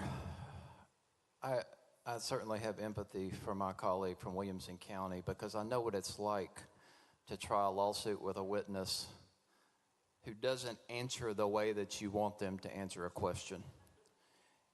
It's easy in a lawsuit because the objection is available, because asked and answered is an objection. In here, unfortunately, in this body, we only have a limited time, but just because you ask the same question 15 times and don't get the answer you want doesn't mean the facts change. Every member of this body, or every member who's a subject of a resolution today for expulsion, must be judged on their own merits. Every single resolution. She can't be held responsible, representative can't be held responsible for the conduct of another member. You can only vote based on what she did. The record thus far simply proves that Representative Johnson walked from there to there. And you want to expel her for that? She did not raise her voice. She did not yell. She did not pound the desk. She did not hold a megaphone. She didn't have a button on. She did nothing. She walked from there to there. And ladies and gentlemen, the only rule in our rules that speaks to this is no crowding about the clerk's desk. Members shall not crowd or stand about the clerk's desk. Well, every one of us is guilty of that. Everybody in here has walked up here without permission from the speaker or from anybody and stood up here, talked to the clerk, or when somebody else was introducing a bill. You don't expel someone for that. That's the only fact that has been proven. And you can't hold collectively. That's not a standard. That's not the standard to which she's supposed to be judged. You can't judge her for what others did. Her conduct, it's her conduct should be judged on the merits. Ladies and gentlemen, you know, we had to suspend the rules for every part of this process today. That's because our rules don't even speak or lay out a process for this type of conduct, because it's that rare. We never even think we're going to have to use it, so we don't even put rules in place to govern this. That's why we had to suspend the rules, because it is an extraordinary event reserved for extraordinarily bad conduct. Walking from there to there does not rise to the level of expulsion. And that's the only fact that has been proven today. Now, I'm limited on time here, but ultimately, I don't know if you're upset about the message that was trying to be conveyed. I don't know if you're mad at the messenger. I've heard many of you say in reference to Representative Johnson that you can't be an activist and a legislator. Well, guess what? That's not your decision to make. It's the people of Knox County's decision to make what type of legislator they want representing them. You don't get to make that decision. At the worst, you were inconvenienced for a few minutes on that day, and apparently that seems to be grounds for expulsion. This whole process is disrespectful of the rule of law. It's disrespectful of the victims of gun violence, who we should be discussing today rather than this nonsense. It's disrespectful of the cause of so many deaths across our community. We should be spending this time of legislation to protect our communities. But instead, you're asking to expel somebody for walking from there to there. Now, in this last minute I have, I want to tell you this. You may not agree with Representative Johnson. You may not get along with Representative Johnson. Trust me, Representative Johnson has given me the what's what more than any of you can ever dream of. And rightfully so. But let me tell you, I have 24 members, 23 now, and you were looking to expel one more, one of only 2 women in my caucus. a woman, a teacher, and a woman who has the biggest heart of anybody in this body. You are depriving this body of her perspective. She drove some of you to tears weeks ago, and that voice is necessary, and you want to silence it. Shame on you.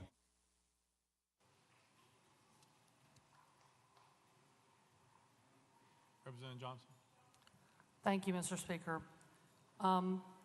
You know, I think that one thing that we have to look at, I'm 60 years old, and my colleagues are much younger. The younger generation, I am so proud of. I love them, I love working with them, and I trust that they are going to make a change. And we're starting to see that change in this body, and I stand with them. We may not do things exactly the same. The younger generation is not going to do things the same way that all of us do, of 1 and 2 generations down the road. But they're strong, they're going to fight, they are smart, they are amazing speakers, and they connect with their voters. And they connect with their voters by speaking directly to them. And they did that during a recess. And I was there with them, and I stood with them because our hearts were the same. Our hearts were there for our constituents who cared deeply, for the children that begged us to do something to protect them.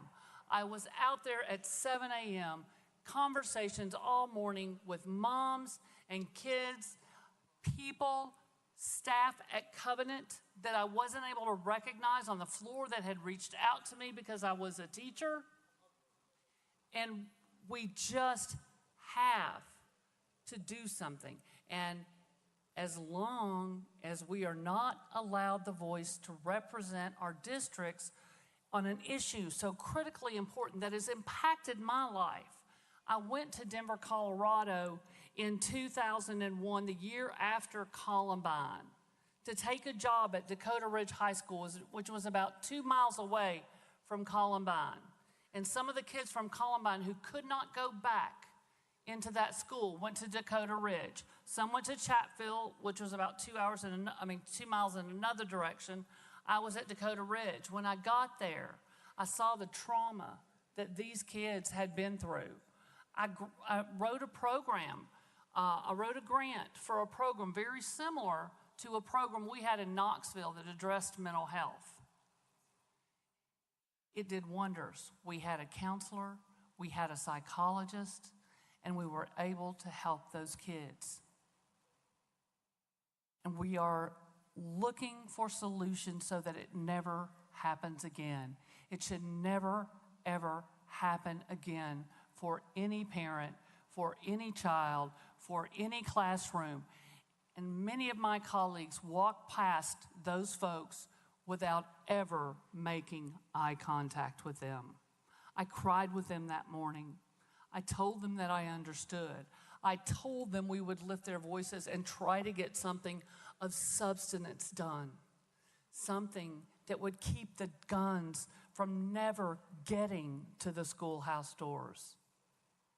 And that is why I walked to the front with my colleagues who felt the same, because their generation is a generation that has come up in this gun violence. I'm going to stand with them. I've seen it. I've heard them. I've tried to work with them. We can do better. We are better than this, Tennessee. We are. We can acknowledge that there are things that we can do to get guns out of the hands of people who shouldn't have them. There's plenty of research out there. We can do that by having those discussions. But folks weren't even willing to recognize those folks, who they were, why they were here, and tell them, we see you, we hear you, and we care about making your communities and your schools safer.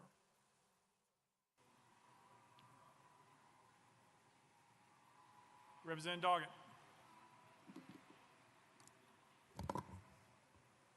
Thank you, Mr. Speaker. I move previous question. Previous question been called. Is there objection? There's objection. We're on the board. We're voting on previous question. All those in favor of previous question, vote aye. When the bell rings, those opposed, vote no. Has every member voted? Does any member wish to change their vote?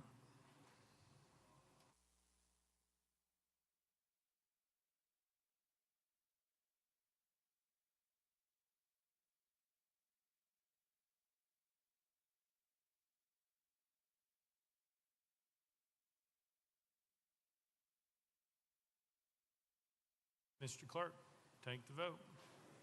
Ayes 71, 23 nays. Previous question prevails.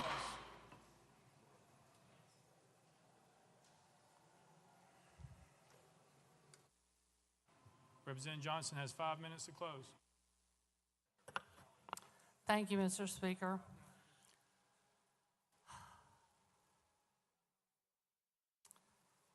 First, I want to say some names. Evelyn, Hallie, William, Cynthia, Catherine, Mike, Ryan McDonald. I've spent much of my life dedicated to helping children. Appreciate you guys. You just make me get teary-eyed.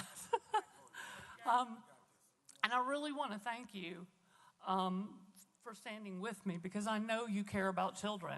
And I hear a lot of talk about caring about children, but I continue to hear no one having conversations about things that will prevent gun violence from coming to our doors. There are so many things we could do that would change the trajectory of where we're headed. More school shootings, more church shootings, more Waffle House shootings, all of these, theater shootings. It's happening everywhere, folks. There's one common denominator. It's the guns. It's the people that have the guns, because we are not doing anything to make sure that people who are not safe don't have guns. I'm a gun owner. I have a gun.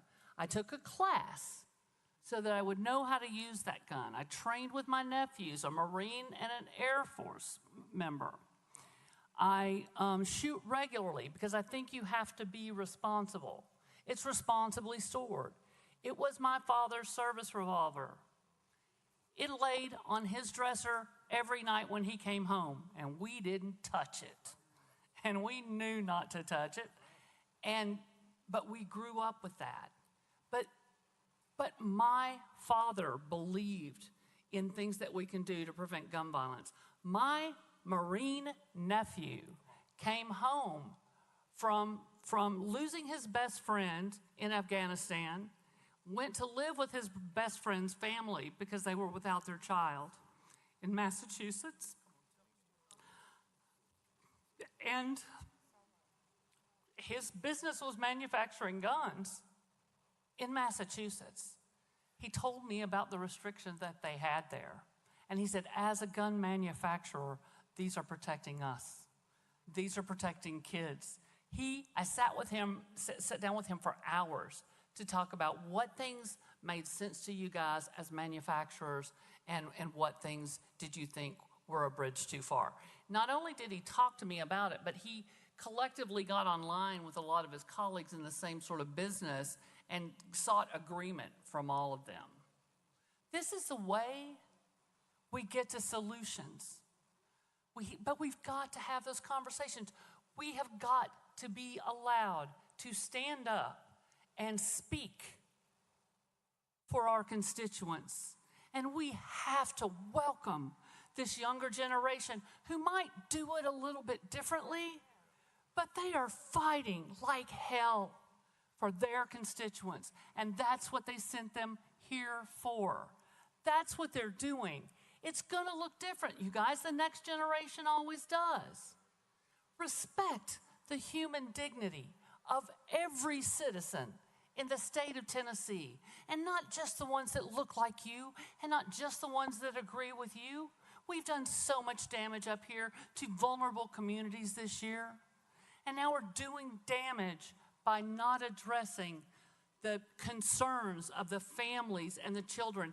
I cannot tell you how many phone calls I got from Republicans and Democrats and independents from my district saying thank you.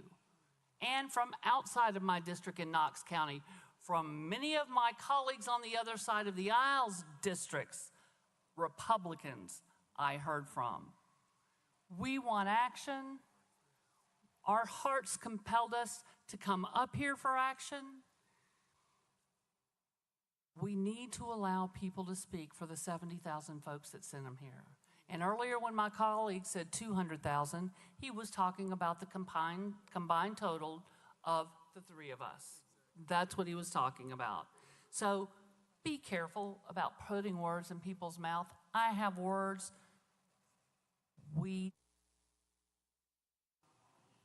Thank you. We are voting on House Resolution 64. All those in favor vote aye when the bell rings. Those opposed vote no. Has every member voted? Does any member wish to change their vote?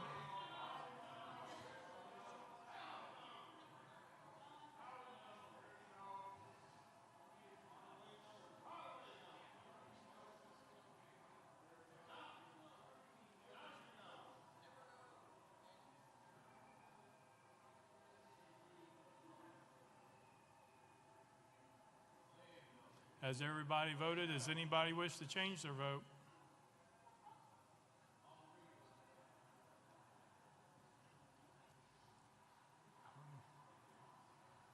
Mr. Clerk, take the vote. Aye 65, 30 nays. House Resolution 64 fails.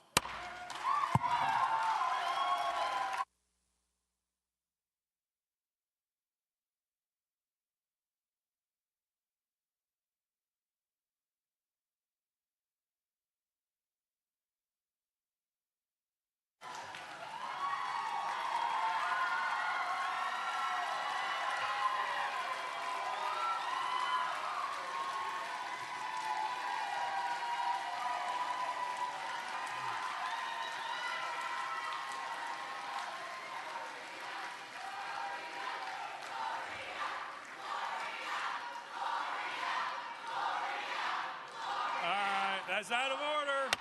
Out of order. Out of order. Representative Farmer, you are recognized in the well.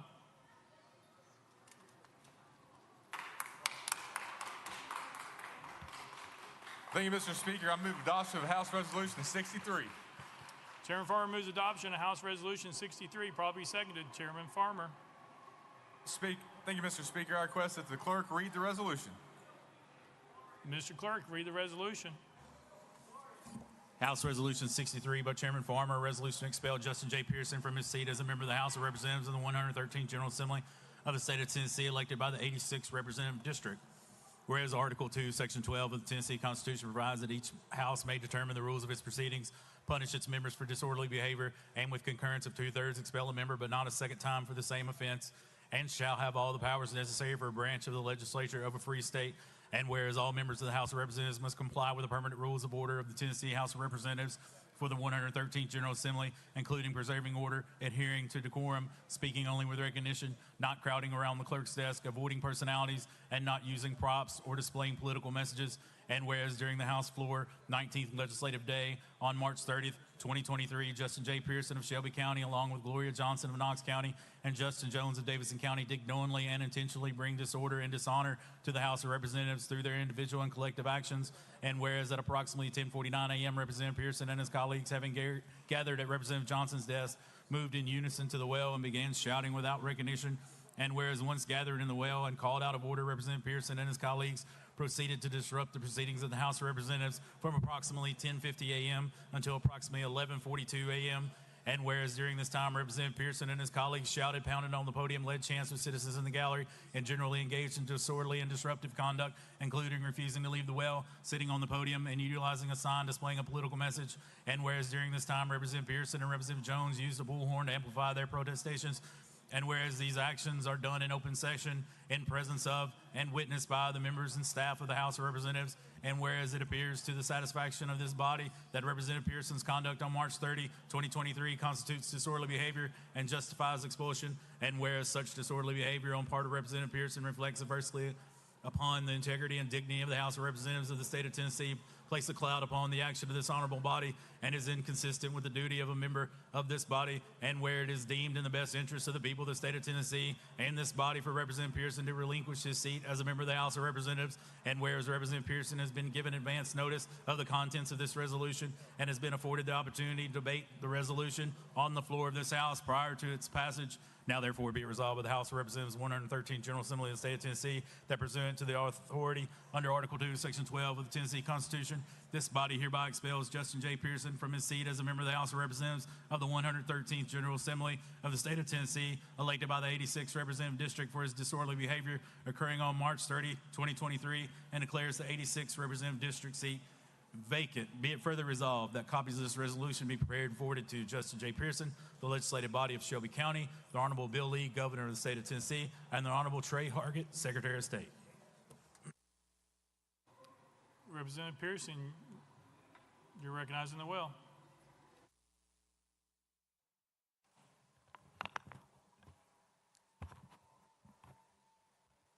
To God be the glory for the things that God has done and the things that God's still doing. It is indeed a sad day for us in the state of Tennessee with the loss of Representative Justin Jones from this body. It is a victory of this movement that still says it matters to end gun violence in the state of Tennessee. This movement that still says it is time for just action and just reforms in our state, and to still have Representative Gloria Johnson serving in this House. That's the power of justice. There's been a refrain and a song going around in this movement. Power to the people, power to the people, power to the people, power to the people, Hosanna. The Lord is my light and my salvation. Whom shall I fear? The Lord is the stronghold of my life. Of whom shall I be afraid? When the wicked advance against me to devour me, it is my enemies and foes who will stumble and fall.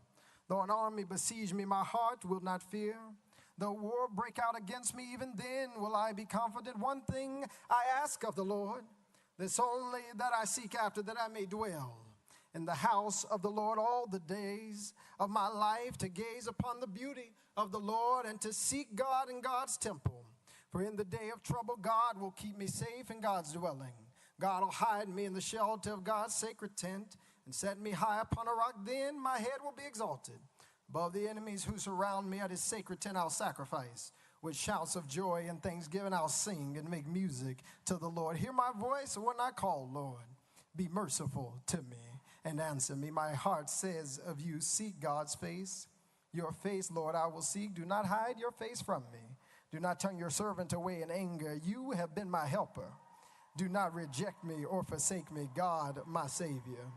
Though my father or mother or siblings or colleagues might forsake me, the Lord will receive me. Teach me your way, Lord. Lead me in a straight path because of my oppressors. Do not turn me over to the desires of my foes, for false witnesses rise up against me. Do not turn me over to the desires of my foes, for false witnesses rise up against me, spouting malicious accusations. I remain confident of this, that I will see the goodness of the Lord in the land of the living. Wait for the Lord. Be strong and take heart and wait for the Lord. I give thanksgivings to Dr. Kimberly Owens Pearson, Reverend Jason C. Pearson Sr., my fiance Oceanae, my brother Keyshawn, who stands in the gap for Jason II, Temperance, and Jalen, and to everyone in District 86 in Memphis and Millington of the community who is here demanding justice. We are here because of a tragedy. Covenant School shooting victims Catherine Kuntz, Mike Hill, Cynthia Peak, Evelyn Deekhouse, Haley Scruggs, and William Kinney. We're here because of a tragedy. because we spoke up about the tragedy of gun violence that continues to perpetuate and persist in our state. We're here today witnessing injustice against the First Amendment. We spoke up for gun control and the end of gun violence. We're here today. We're being sought to be expelled from this, the People's House, for speaking up about the need for gun control because we broke some house rules. We're here today because of House Resolutions 63, 64, and 65. Rules, I will tell you that I was never told about. I learned about more rules in this House and our state constitution in the last 5 days than in my entire tenure. And as you have seen, and as we unfortunately have seen, the rules can be wielded to bend to the desires of a few, and it is not sacrosanct for the protection of everybody. I do, before I continue, have a few parliamentarian inquiries. If you will indulge me. One, when is it that evidence can be presented into the record? Evidence for our expulsion. As a point of order, you can stop the time. I just got a few parliamentary inquiries before we keep going. This is part of your time because you're asking the clerk questions during your opening. Mr. Clerk. Okay. I'll retract those questions and then we'll ask them after. Thank you. It is said that I broke the Constitution. Article 2, Section 12, saying that each house has its own proceedings and you can punish members and things like that. Again, never informed about even these proceedings, denied due process, didn't know anything about this. I was never given an overview of these rules or informed the speaker, the chief clerk. Nobody reached out saying, hey, this is what you can expect.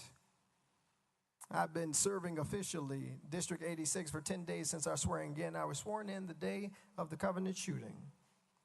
And now being brought up against charges, if you will, that we broke the Constitution.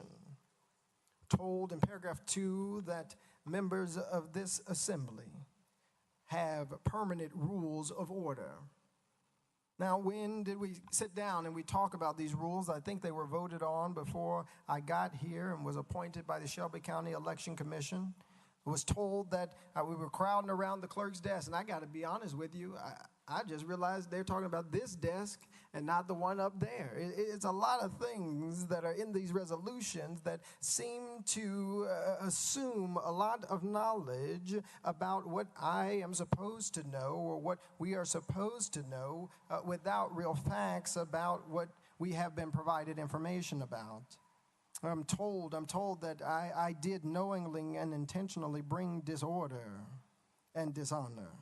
Knowingly and intentionally bring disorder and dishonor. When we went up between bills, I walked to this hallowed house near this well, went up between bills after not being called on during welcoming and honoring to say we've got to listen to the people. We've got to do something. We've got to take action on gun violence. We've got to elevate this issue in order that we can create the necessary change that we need because we're exercising, and I exercise our First Amendment right. We're being told that that deserves an expulsion from the House because it broke a permanent House rule. And still, when we learn that a member of this body broke a permanent House rule in order for a video to be shown, there was no discussion even about what potential retributions might exist. If rules will be sacrosanct, if rules will be the end-all and be-all of this House, then that needs to apply equitably to everyone.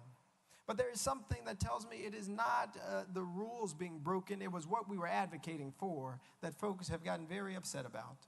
That we were advocating for people who have been murdered in our communities. We're advocating for people like my own classmate, Larry Thorne, who was slain by gun violence. We're advocating for people who are suffering in our communities.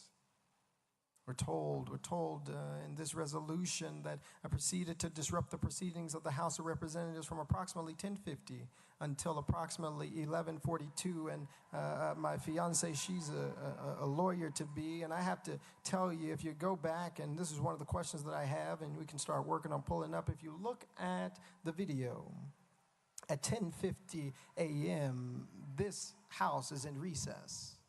And the question that I'm pondering is it possible for House members to break permanent rules of order when the House is in recess? It's important that we unpack this. After SB 638 was passed at 10:49 a.m., I walked to the well, and Speaker Sexton immediately said, "You're out of order. I call for a 5-minute recess. Leadership, come up here." There was no disruption of any House proceedings or business. We were in a recess where members were relaxing, went for walks, left the chambers, ignoring the cries of people asking for gun reform, asking to end gun violence. I didn't disrupt proceedings between 10:50 to 11:42 because it wouldn't have been possible. We were in a recess. But if you want to count the recess and say that our peaceful protests for red flag laws, our peaceful protests for gun control storage laws, our peaceful protests for the safety of kids like the ones at Covenant, our peaceful protests for the communities that we serve and the people that we represent deserve expulsion, then let's go through the timeline. There was a 10-minute peaceful protest on the House floor. And it was at exactly 11:04 where we walked back to that room with Leader Camper. Again, in the resolution, it says that we refuse to leave the well. In fact, all of the quote-unquote protest, except for maybe the first second or two, was called during a recess. And we still finished the business for the day. You keep going, and they say that we shouted and led chants with citizens. They said that we refused to leave the well. We had signs displaying political messages, and none of us believed that we were doing anything to deserve expulsion from this House. Speaking up on behalf of the last, the lost, the least, those who've been left out, those who've been ignored, those who've been silenced, but who refuse to be silent any longer, does not deserve expulsion from this House. The mic was cut off. We did use a mini bullhorn to listen and to project to the people in our community who were asking for change. The reality is, we were told this happened in the open presence of witnesses, but the gallery was cleared. The video and audio during this time, you can see this with the chief clerk, and we can pull up that video. The video and audio during this peaceful exercise of our First Amendment was not even broadcast online. We're told that this was disorderly behavior and it justifies expulsion. Well, I've been looking, colleagues, at our permanent rules of order. And if you read Rule 19 of the permanent House rules that this body has voted on and have been mentioned several times today, there is a blatant contradiction in these resolutions that are asking for our expulsion and the permanent House rules for the 113th General Assembly. If you go to section 19, transgression of rules by member. Transgression of rules by member.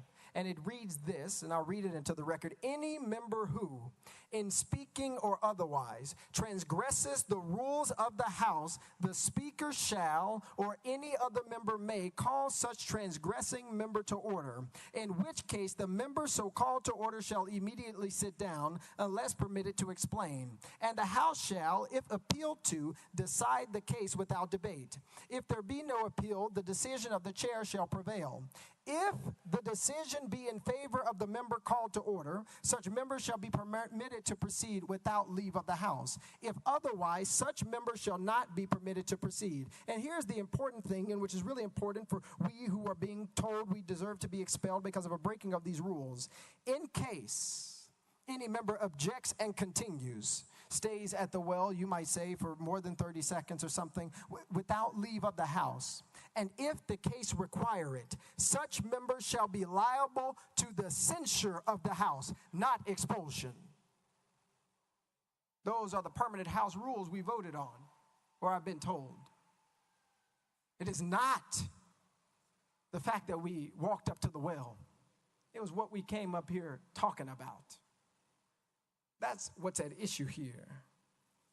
We're told that we have hurt the integrity and dignity of the house that our people elected us into. We've received letters from Evan and Johanna and Evabel, Lucy, Heron, Nuseba, Lily, Makada, June, Jana. We've had folks like the Robinson family, the Fitzgeralds and others who've come and reached out to us and said, thank you for standing up for right. Thank you for speaking up for such a time as this.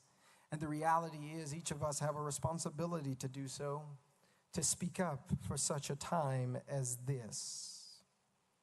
There is something I take issue with in paragraph 9 of our resolution. It says that it's deemed in the best interest of the people of the state of Tennessee and the body for Representative Pearson to relinquish his seat as a member of the House of Representatives. I want to be clear. We are not relinquishing our seat.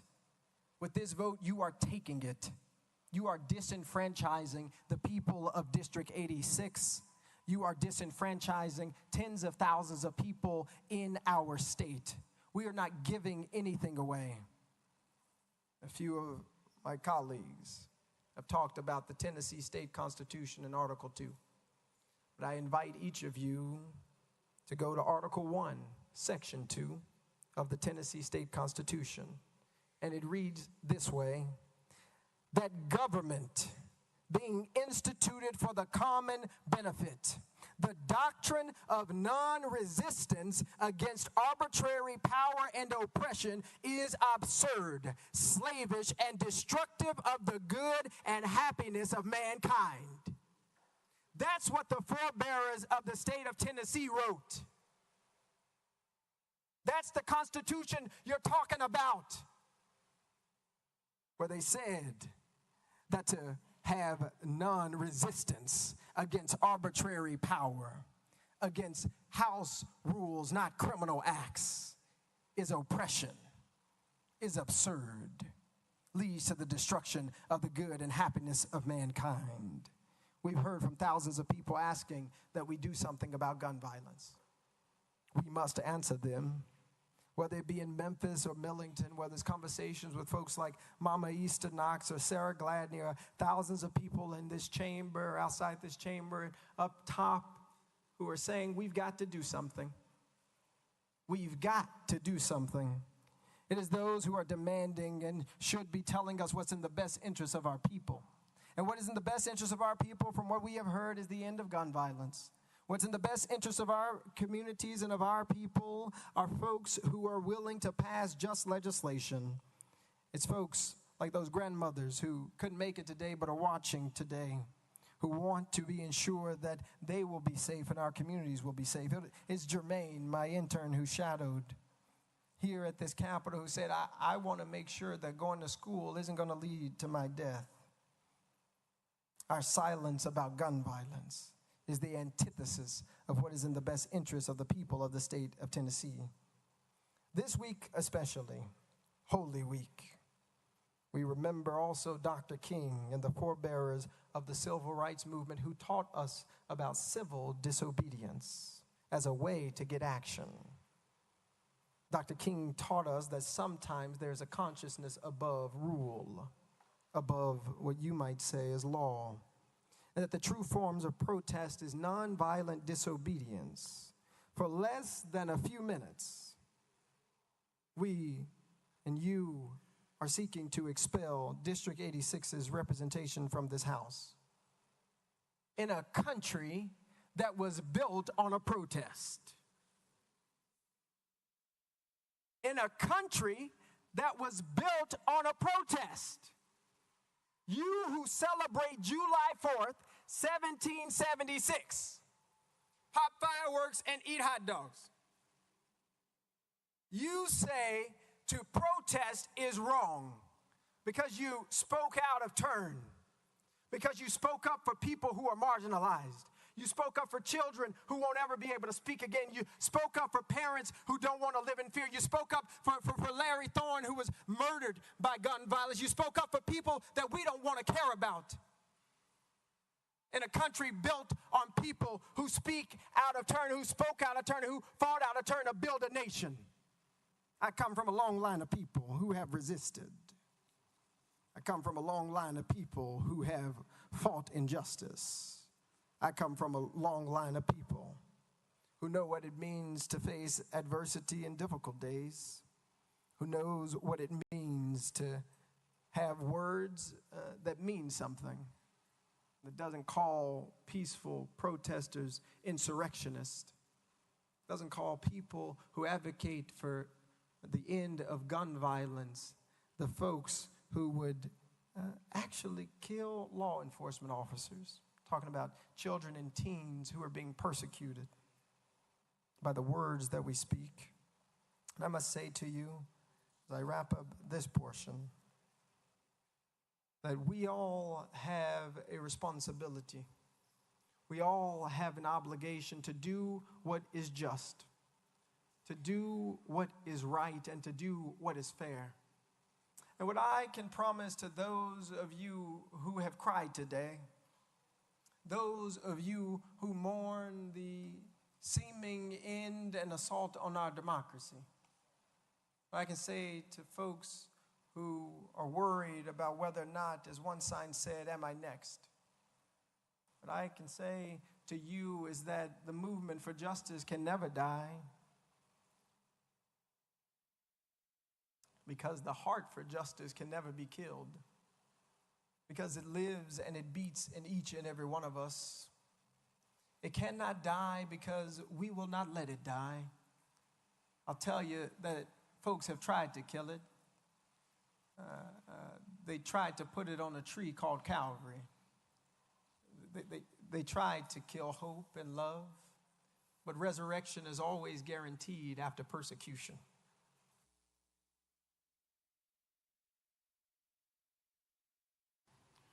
Representative Farmer, you're recognized. Yeah, thank you, Mr. Speaker. Representative Pearson? Representative Pearson? Right here. Do you know why you're standing in the well today? Representative Pearson. Yes, hold on one second.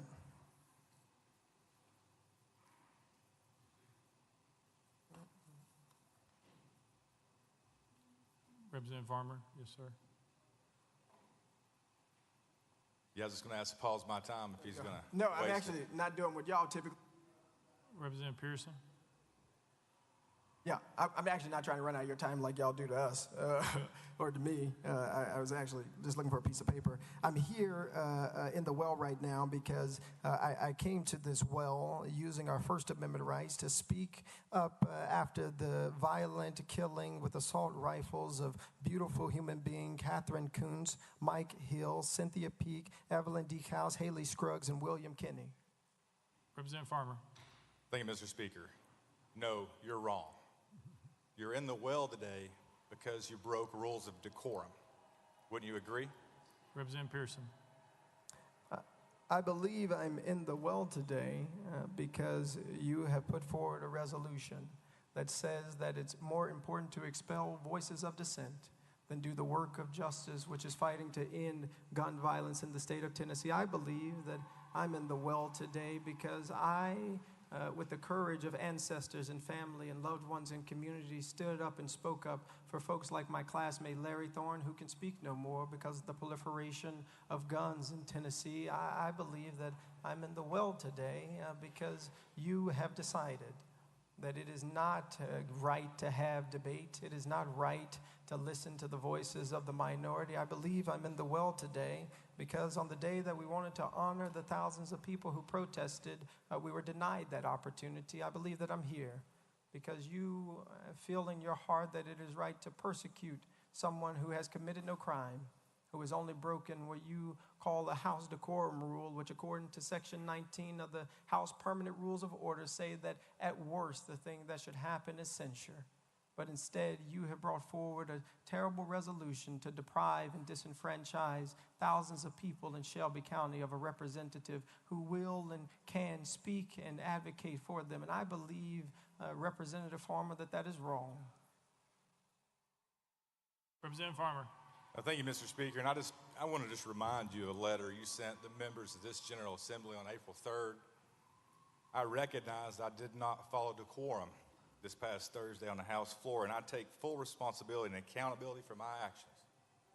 What changed between the letter you sent the members and the account you just gave? Because either A, you were telling a lie here, or you were telling a lie right up there at that podium. So what's the truth? Representative Pearson. Thank you, Representative Farmer. I did write that letter, and I still stand by it.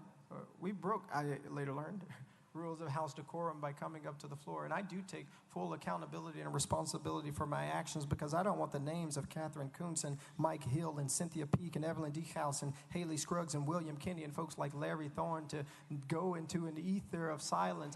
You're right that coming up to the House floor without the speaker saying something broke a rule of House decorum, but it did not break a rule that deserves the expulsion of members of this body. We committed no crime. We did nothing but came to this floor to say we need to listen to the constituents who are asking for us to end gun violence. We need to listen to the constituents who are asking for us as they chanted to do something. And that is not a crime. In fact, that is our responsibility, our obligation, and I would even say it's our calling. Representative Farmer. Thank you, Mr. Speaker. And as you said earlier, you've admitted that you've engaged in disorderly and disruptive conduct, correct? Representative Pearson.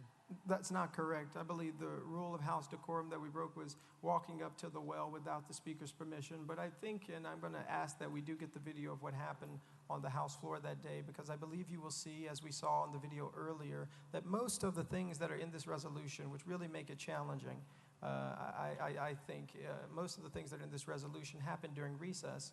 And what I'm being told now, or what it seems to be happening, is that you cannot be held to account to the permanent House rules of order during recess, or another member of this body would have had a resolution against them or will be having one pretty soon. And so I think there are a lot of contradictions and questions that are coming up, Representative Farmer. Representative Farmer. Thank you, Mr. Speaker. Representative Chisholm. Thank you, Mr. Speaker. Representative Pearson, what day were you officially sworn in?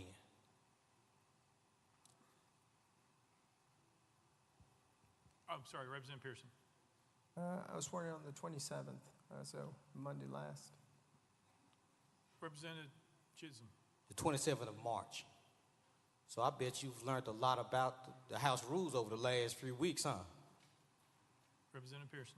Yeah, most certainly have learned a lot, and we're really fortunate to also serve in an interim role to see how this House operates. And I have to say the way that it operated today was quite different than what I've seen in past sessions. Representative Chisholm. Thank you, Mr. Speaker. Members, I'm standing here to fight for our member. I'm standing here to fight for all of our members. Because we have a new member standing in a well defending his right to even be here. A member who was sworn in less than 2 weeks ago. A member that is just learning the decorum of this body. A member who is proving himself to be hardworking, articulate, eloquent. And although this member moves a little bit different than most of us, matter of fact, I even go as far to say he moves different than I do. But this is a member that deserves to be a part of this body. This is a member that I've seen with my own eyes works so hard for his community, who I've seen fight tooth and nail to injustice in his community, who fought gun violence, who fought for clean water so that the state could continue to have it. A member, since over the last 2 weeks, I've seen study more than I've seen many of us who've sat here for years. So members, many of you all know that it's rare for me to get up into this chamber and speak. But I have to speak to the humanity of everyone in the room.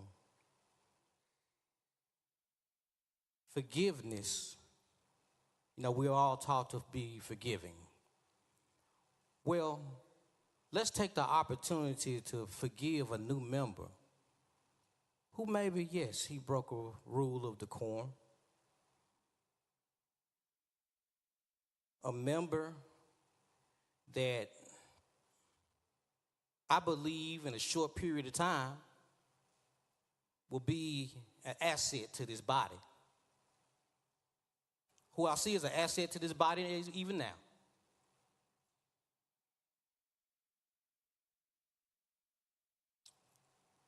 Members, we've seen, it's been said many times that we've seen many members of this body violate rules, and are still here, who violated decorum in a much severe manner than a member that's standing in the podium, who are still here. And members, let's remember that as we talk about forgiveness and as we talk about the member in question right now, let's remember who's watching us right now. Let's remember who's in the hallway. And let's not forget about those children that lost their lives. Let's not forget about the reason he felt like he had to get in the well. Because when a generation is penalized for telling the truth, we teach them how to lie. So, members, let's be careful what we're teaching, not only the people who are here at the state capitol right now, not only the people of Tennessee, but remember, please remember, there are people all over the world who are trying to find examples of Tennessee that they can copy and use for themselves. And let's not give them something they'll end up being ashamed of from seeing us. Thank you for your ear, and I ask you for your consideration. Thank you. Representative Pearson. Thank you, Representative Chisholm. And I do take issue with some of these things, particularly some of these rules. And I think some of not necessarily the rules in and of themselves, I realize it was passed by this body before I got here. One of the things I do wonder is, as a part of being here, especially when you come in on a special election, how much effort is given to help educate members, right, who are new here? How much attention is given to actually support folks, to be good members of this body, as you all see? But there's also a need when you get new folk, when you get people who are different than the status quo, when you get people who don't particularly think or see or speak the same ways that you do, how might you change too? Because this is not just about a young generation needing to conform to this body's principalities and the ways that it operates. It's about how this body has to change and transform to meet the needs of this society, how it needs to change and transform to meet the needs of this generation, how it needs to change and transform to meet the needs of people who deserve health care, who deserve adequate educational opportunities, who deserve safety. It's how this body has to transform. It is not just about how we need to think differently or operate differently. It's about how this body can operate differently. And I'll tell you what, today was the first day in about 2 months that I've been here that there has been actual debate on the House floor. This is the first day where the Speaker hasn't ignored hands of Democratic members. This is the first day where everyone who wanted to say something doing welcoming and honoring, as we wanted to do on that Thursday, where I walked to this well, had an opportunity to do so. This is the first time where the question wasn't called by my colleagues in the Republican Party almost immediately after something was brought up. This was the first day that I've seen something that was a semblance of democracy, even on a day that seems to be so filled with anti-democratic operations. And that didn't happen by chance. That happened because a few folk had some courage to stand up and say the way we're doing things is wrong. That's people power. But that's the responsibility of all of us who serve people. It is not just to go with the status quo in and of itself because that's the way that things have always been. It's actually to push for things to be better, to push for the voice of the minority. And I mean that in a couple of ways, not only politically, but today, 2 African-American members, 1 woman, 1 of 2 Democratic members had resolutions for expulsion. It's an opportunity and a necessity that this body become more democratic in order that all voices all the time are heard. So that folks don't have to stand up person after person after person saying, the way we're treating this person's bill is different than this person's. And the only difference that's obvious is the fact that one is black and one is white. One is a Democrat and one is a Republican. Those ways of operating that entrench the status quo only lead to further division and to persecute people who are advocating to stop the proliferation of gun violence in our communities. That's wrong. That's wrong. And so while I know I do take responsibility for coming to the well while the speaker said out of order, I also take responsibility for the people in our district and in our communities who are asking for us to do something, who are tired of going to funerals of their brothers and their sisters and their grandmothers and their cousins. Are we not responsible to them too?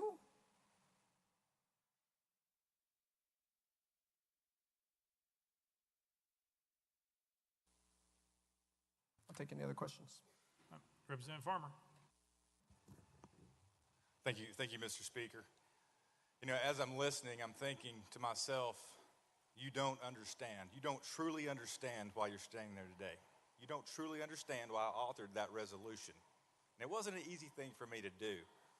But I'm hearing you blame this on your youth.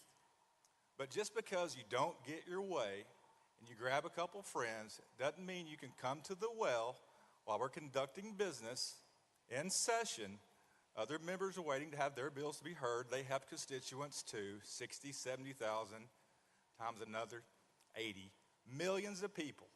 Just because you don't get your way, you can't come to the well, bring your friends, and throw a temper tantrum with an adolescent bullhorn. It doesn't give you the right to enrage folks that are here to watch this body conduct business and talk about things you know good and well that we've worked very hard to protect our children here in the state of Tennessee. Very hard. You know what? And what you could do, you could file a piece of legislation that maybe you'd do that instead of sitting back and criticizing folks that's worked really hard for the past decade to do so. That might be a place to start. But certainly don't start by commandeering the well while we're conducting business here in this Tennessee General Assembly. That's why you're standing there, because of that temper tantrum that day, for that yearning to have attention. That's what you wanted. Well, you're getting it now. So I just advise you, if you want to conduct business in this house, file a bill. Be recognized, stand there and present it, and pass it. All you got to do is pass the bill. Representative Pearson. Now, you all heard that.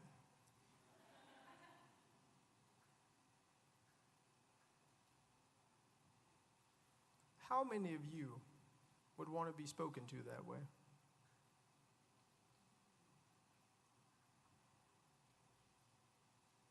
How many of you would want to be spoken to that way? We're not talking about politics. We're not talking about even gun violence. How many of you would want to be spoken to that way? The reason that I believe the sponsor of this legislation, of this resolution, spoke that way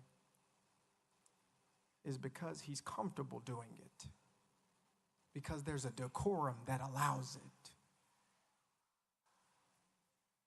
There's a decorum that allows you to belittle people. We didn't belittle nobody. What we said was that we cannot be beholden to gun lobbyists, to the NRA, We can't be beholden to organizations that don't want to see us make progress on gun violence. We can't be beholden to folks who don't want to see us help save our communities and protect them. But there's something else I think that the sponsor of this resolution has alluded to, and there were a few things here that you said that I want to address. He called a peaceful protest a temper tantrum. Is what's happening outside these doors by Tennesseans who want to see change a temper tantrum? It's Sarah, whose son Noah was at the Covenant School. He survived. He's 5 years old. And she showed up here demanding that we do something about gun violence. Is that a temper tantrum? Is elevating our voices for justice or change a temper tantrum? But there's something in the decorum of this body that makes it okay to say that folks who are exercising their First Amendment rights to speak up for the hundreds of thousands of people collectively that we represent, there's something in the decorum of this body that says it's okay to call that a temper tantrum, to call people we disagree with on the issues, to say that all they want is attention. But I'll tell you what, I don't personally want attention. What I want is attention on the issue of gun violence. But instead, we're here with the resolution you put up talking about expelling me for advocating for ending gun violence in the state of Tennessee. I'd much rather be talking with you about legislation to protect Shelby County and to protect our communities than talking about why we don't deserve to have our representation lost because we came to the well of this house saying we've got to do something. That's what I would like to be doing. And so you brought attention or tried to bring attention to me, but I want to turn the attention to the people. The people who will never be able to throw a temper tantrum for gun violence. You know, the Larry Thorns, the Catherine Kuntzes, the Mike Hills, the Cynthia Peaks, the Evelyn Decaus, the Haley Scruggs, the William Kennedys, who will never have a chance to throw what you call a temper tantrum for justice, for gun reform, for the ending of gun violence. They'll never have a chance because we haven't taken our oath seriously. Because we don't take people who we disagree with seriously. We tell them, you just are throwing a temper tantrum. And again, these are the same folks who live in one of the greatest democracies, as we've been told, in the United States of America. A place and an institution, in fact, I would argue, that was built on protest. An institution that was built on people throwing temper tantrums against injustice and what they viewed as injustice. It isn't a temper tantrum to say that kids should actually go to schools that are safe. Neighborhoods shouldn't have to have thousands of police officers to be safe. We shouldn't have to worry about going to the grocery store, as in some cases going to the movie theater and someone coming with an assault rifle and killing us. That's not throwing a temper tantrum, sponsor. That's just asking for us to do right. You said something else. You said, you don't understand why you're here. I promise you, I fully understand why I am here. I am here because the people in District 86 brought me here. I'm here because the people in District 86 asked that we might fight for justice against the status quo here. I'm here because we are subversive to the status quo. One that is young, one that is diverse, one that calls into question the ways that we have been operating that are not working. Because if they were working, those kids would be alive. Larry would be alive. People in our communities and in our families, TJ would be alive. If the system was working the way it was supposed to, because my cousin would be alive.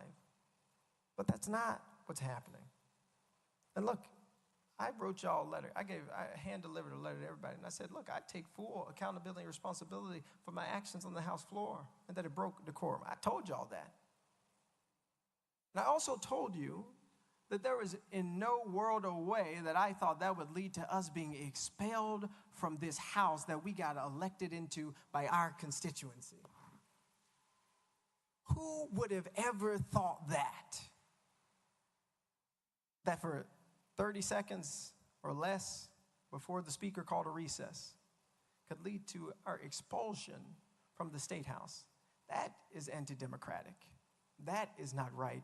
That is not just. So yes, I still take full responsibility for my actions.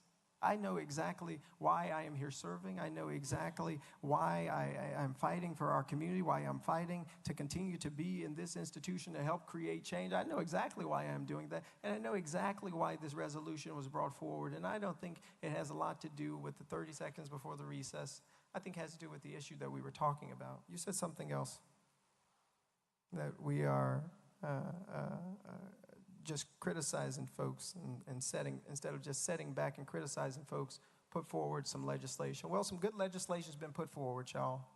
I hear representatives on our side have legislation that can lead to protecting our communities, including red flag laws and gun storage as well. And I ask that you might work to actually pass that legislation, because we are going to continue to fight for just legislation. We're going to continue to fight to ensure that more lives are not lost to the epidemic of gun violence in our communities. And so, yes, if I'm expelled from this house, I will not have the opportunity to fight for that legislation as a member, but you can believe that I will continue to fight for our communities and to fight for just legislation in the state of Tennessee. With that, if anyone has any more questions or comments. Representative Beck.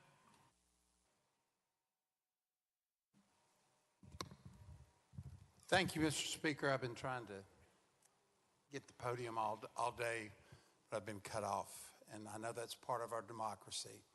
But I wanted to just talk to y'all real quick about when I wasn't here. We've had 3 cases now, 4 of people being expelled from the House. The only one that I've been at was Jeremy Durham up until Representative Jones earlier. But Jeremy Durham, about half of y'all were here then. I kept hearing that Jeremy Durham did not have his due process. Do you remember that, the ones who were here? Due process, due process. So let's talk about due process just a minute. Due process is under the Constitution, where if we take your life, liberty, or property, there's a process that the government has to go through. And obviously, we're not sentencing him to death. Obviously, we're not taking his liberty by sending him to jail. But we are taking his property. His job is his property. His elected position in this House is his property. And because of that, and we are a government entity, he deserves, Representative Pearson deserves, and all 3 of them deserve due process under the Constitution. We've heard a lot about the Constitution today, but this is rock solid due process.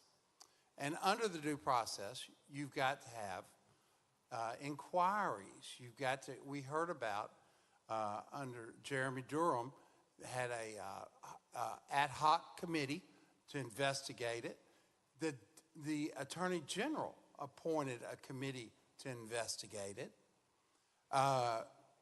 And yet we still get to, months later, not a week later, months later, we get to a position where we are in a special session to expel Jeremy Durham.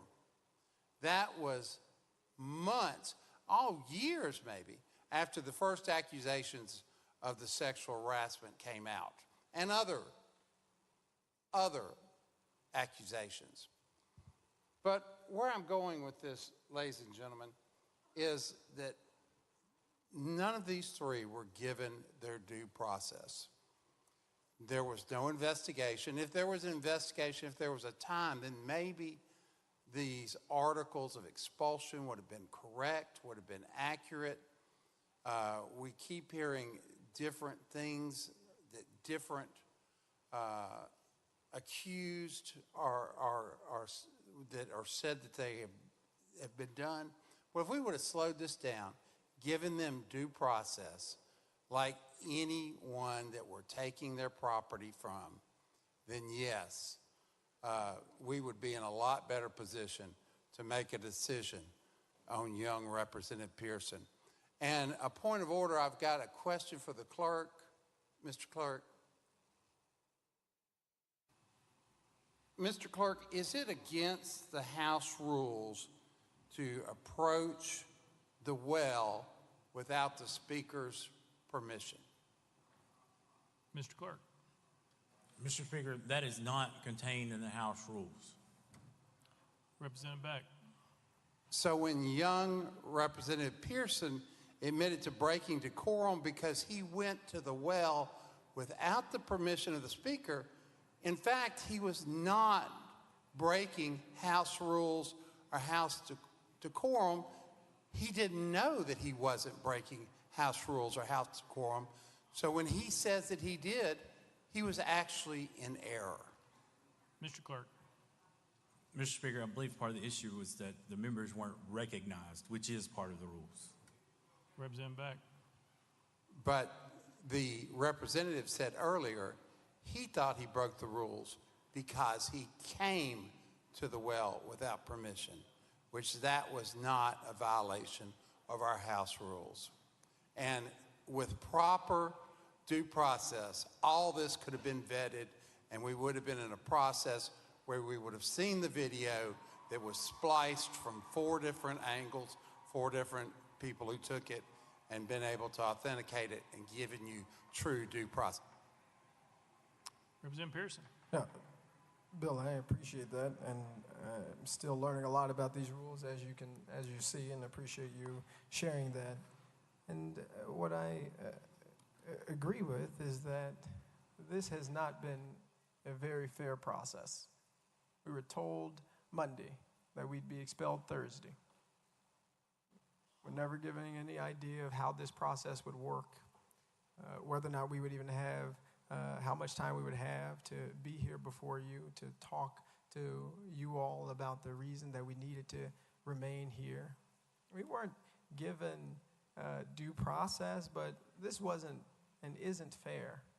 And I think what ultimately has happened, and this is the tragedy of this moment, is this very undemocratic process has already led to the expulsion of one member from the State House General Assembly, Representative Justin Jones. And operating in this way means that it doesn't have anything to do with the rules. The rules that are being broken, which seem to become more finite, could have been addressed by Section 19, which would have led to censure, which you all passed in the Permanent House Rules of Order for the 113th General Assembly, could have led to censure.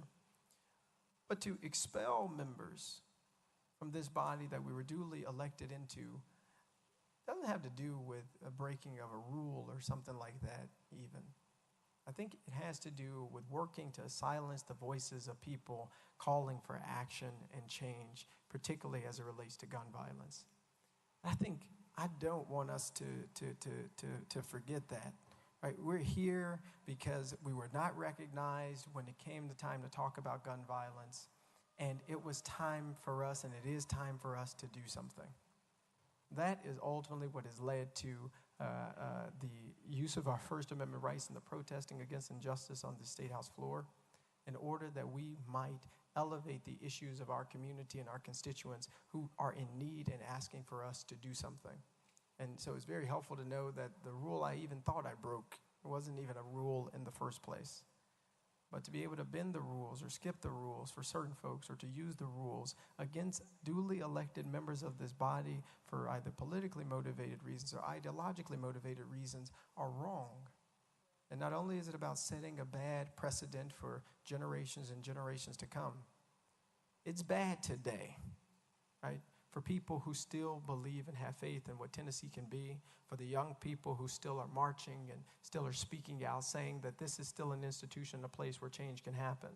But if we hang on to those principalities and that wickedness that is too often before us, instead of continuously working to improve and continuously working to grow and working to actually create just legislation and not call people who are advocating for it, folks who are calling for temper tantrums. If we don't get beyond that, we will not be able to build this institution or our state into what we know it can and should be, which is a place where we don't have the issues of poverty that we have, where we've expanded medical care for everybody. We want to build a place where everybody in this state can become who God has called for them to be.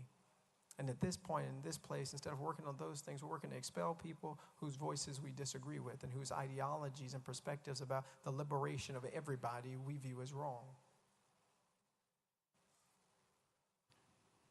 Lear Lambert. Representative Pearson. You know, I've sat here today and I haven't said much. This is a difficult day, I think, for all of us and for all of Tennessee. Like many others that have spoken on both sides of the aisle, Republican and Democrat, and all of the people that are here today, because they have families, they have jobs, they have homes. We are all on this House floor because this is important. And you would agree with that, I hope, correct? Representative Pearson. Of course. Leader Lambert. I've struggled when I listen to you speak about what you think about the rest of your colleagues here, because we are colleagues. You ran and were elected by the people of your district. So was I. Why do you feel like when there are hundreds of bills that are being filed, there are hundreds of hours of work being put in by all of these people who have children and grandchildren and constituents who have been killed by violence, and yes, gun violence and others, and yet you stand here and you came to the well of this chamber and silenced 96 other voices. And the stuff you have said, because I respect you, I actually literally respect you. You're a very intelligent individual. You're very zealous. You're very passionate about what you believe in. I am passionate about my constituents as well. I don't want any child anywhere in this state to be in danger. You've heard me say those words, but you don't seem like you believe that any of us care about our constituents as much as you care about yours. Though many people in this body have served their communities for decades, both Republican and Democrat.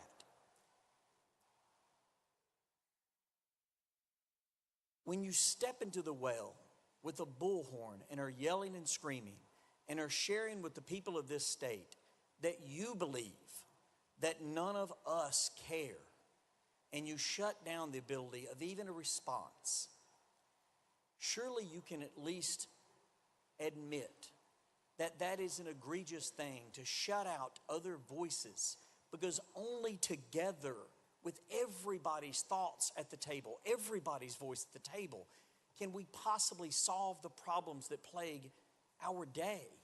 Every single voice is important. Yours, mine, everyone's. Does it not matter to you that in doing so, you shut down every other voice and elevated yourself even above the very families who were going through hell because their loved ones were killed?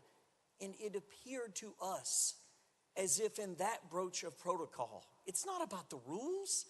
It's about that you elevated yourself above the very dead bodies that had not been put in the ground yet. How can you not get that? We all of us, want to make sure that there's no more children killed. Surely you get that, but I'm going to give you an opportunity to respond. I understand that your voice matters. I would ask that you explain to this body why you feel like ours do not. Because on almost every single bill you've spoken, and I think your questions have been illuminated in certain issues that I might not have thought about because I haven't walked in your shoes and you haven't walked in mine. But those rules are there so that we can have this back and forth instead of people just shouting at each other in which nothing gets resolved. I wanted to share that because I wanted to hear your thoughts on how coming to the House floor with a bullhorn and drowning out the voice of my constituents is helpful in this exchange, because this is the way that I know how to resolve things, to talk about them and share ideas and share our differences in a way that comes to better results. What are your thoughts on that? Representative Pearson. Leader Lambert, you're wrong. I don't think that one person's voice is more important than anybody's, especially the 96 or so other folks. But what about the thousands of people who were here that Thursday who you never recognized? What about the thousands of people here who your colleagues never made eye contact with or smirked at and gave a thumbs up or laughed at? What about the thousands of people who came here saying, we need to end gun violence and we need you to do something, and they were called insurrectionists by the Speaker of this House? What about the thousands of people who marched the streets of Nashville and came up to this Capitol asking that we do something, but instead of getting just legislation that might protect our schools, we're saying put more guns in schools? I have to tell you, Leader Lambert, I'm shocked that you would say that you care so much about debate in this moment. I am, because I've seen and talked with a young person today who said they came to you and they were talking with you, and there was another representative, Representative Jones, there. And he was trying to speak with you, and you yelled at him, "I've heard enough from you, young man." You said that to another equal member of this body. And so it is hard for me to now listen to you, a person who has yet to put forward legislation that I believe or that I think has had the true input of other members of this House and other members of this body's input that could actually help protect and save our communities. I haven't heard you talk about the red flag gun laws that you're ready to propose. I haven't heard you talk about the gun storage bills that you're ready to propose. I haven't heard you talking about those things or putting resources or money towards our communities that are suffering from gun violence. I haven't heard you do those things just yet. And so it is very difficult for me to stand here now for you to think that I am trying to elevate myself above the people who were killed at Covenant or my own people, like Dr. Yvonne Nelson or Larry Thorne or T.J. Crutcher. It's really difficult for you to look me in the eye and tell me that I'm putting myself above people who have been killed by gun violence, who I know personally and who I don't know personally but advocate for. When in this House, on that day when we returned, instead of putting forward just legislation, we moved on as business as usual. We had only one representative to speak about the shooting at Covenant, and we moved on. So don't tell me, sir, that debate is so important to us when you didn't stand up and tell the Speaker, we need to make sure that all members can speak now. Go ahead, Leader Lambert. Leader Lambert, the first 5 ran out. That was his 5. We'll put you back on the list and come back to you. I'm sorry. Sorry. No, we don't. We'll come right back. It's fine. We'll be back in 5 minutes or less, potentially. Representative Harris.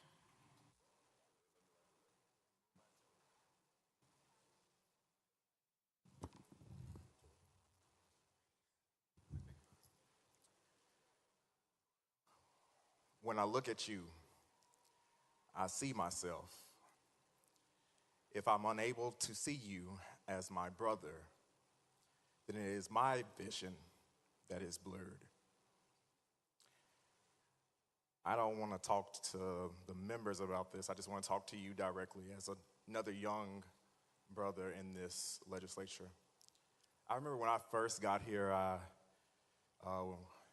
think that I would walk by people, even now I still do, and one thing every member is going to be able to say is that I speak to every single person. I'm going to say, hey, how are you? How's it going? I'm going to speak to every single person. Everybody doesn't speak back. So we're going to talk about silence. On these committees that we serve on, I understand where you're coming from on this because a lot of times there is a lot of silence. You can ask to speak on something and it's going to be silenced. I served on a committee last year that the speaker can actually attest to. I asked the speaker to be removed from the committee because a rule was put in place that we had to provide the questions ahead of time because we were being silenced. I look back at a few weeks ago, I was in a committee and the chairman, who I have the utmost respect for, heard me ask for a question and ignored me, silenced. It happens so often here. We have to find our place. So whereas you decided to go to the well to speak on behalf of people, thousands of people, because we had been silenced for so long. That buildup happens. I was talking to a member on yesterday about today's proceedings, and they said, well, I respect you. I respect you highly. I think of you greatly now.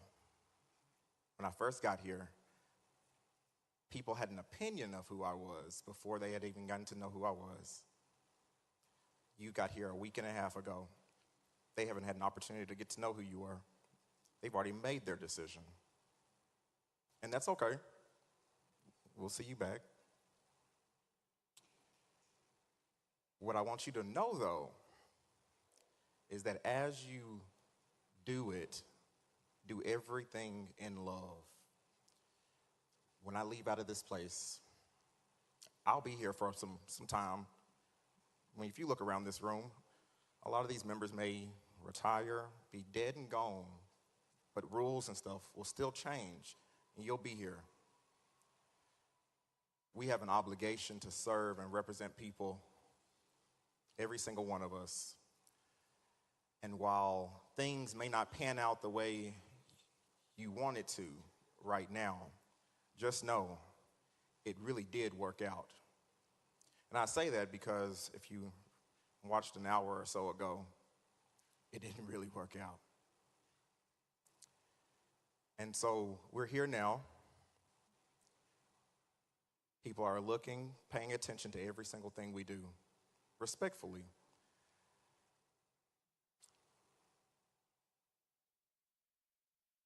We had a member from our community that was murdered, Tyree Nichols. Murdered. We talked about him for 1 week.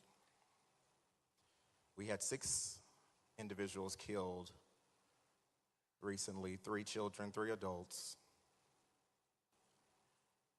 And we would have talked about them for 1 week had you not done what you did last Thursday. You allowed for more voices to be heard. Now, while I may have done things a little different,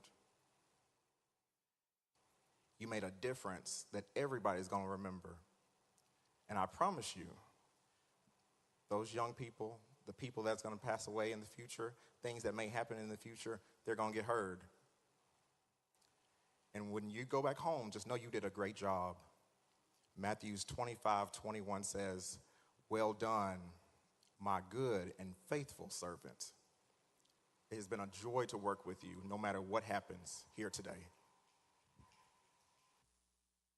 Representative Pearson. Thank you, Representative Harris. And indeed, we are in a movement rooted in love.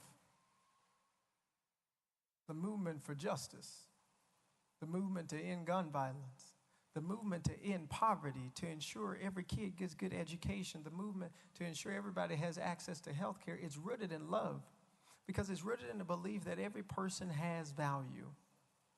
And I know that's countercultural or that's subversive to some people's way of thinking, but it is rooted in love.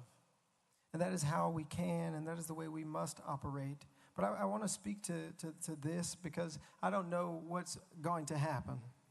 But I'll promise you that it's all right with me. What I will say is that those silences that my colleague is talking about, it's an institutional problem. And I see a lot of chairmen here talking and a lot of other leaders here of the party that's in positions of power right now. And I'm really speaking to the chair folk. Y'all have a responsibility to make sure your committees still are democratic. I've watched the committee hearings, and oftentimes, you get folks calling the question before any other colleague gets to ask any question, even when they have valid points. You get folks, I came up here last year fighting for this environmental justice legislation. We had 6 people who were supposed to speak on the committee, and it turned into miraculously just 2. upholding the ideal that all of us want for democracy, the idea that folks died for and that they fought for and that they cried for and that they gave their lives for. Folk like my granddaddy who fought in World War II in Vietnam, folk who have given and sacrificed for this country. The responsibility to hold together this democracy does not just fall on the hands of the people who are being persecuted. It's actually the people who are in positions of power. Because when you don't, you abuse the power.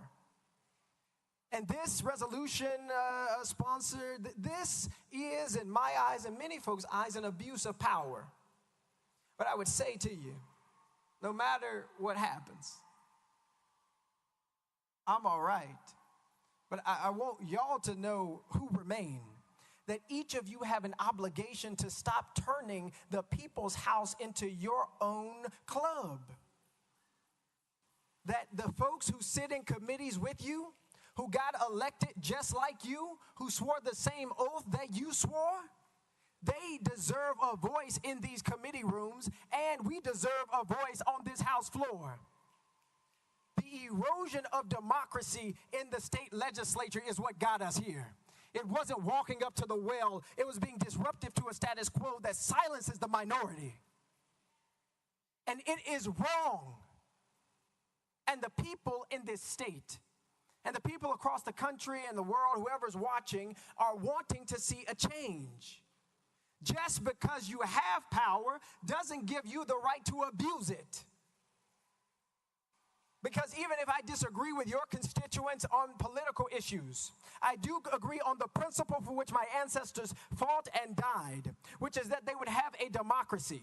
A democracy, as one said, that is governed by the people and for the people, not one that's governed by ideas and principalities and beliefs and ideological divides that try and silence folk. It's horrible that someone who got elected just like you can't even get a good morning from you. Somebody who got elected just like you can't speak in committee sitting next to you. But then you come here to persecute me and tell me you just don't understand the rules of debate.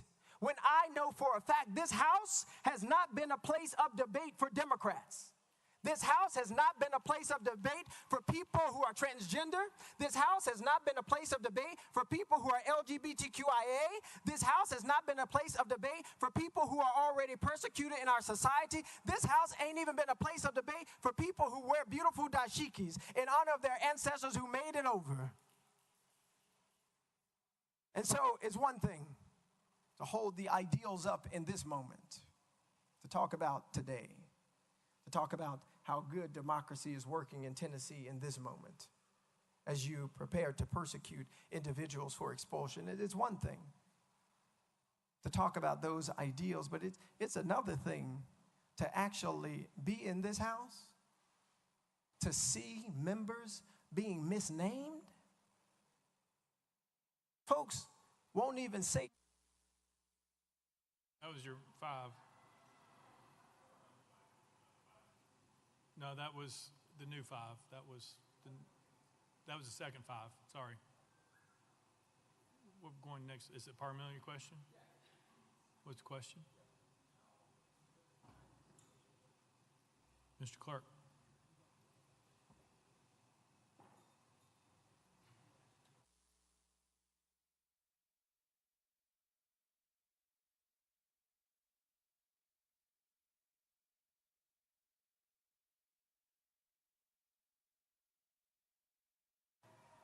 Got it.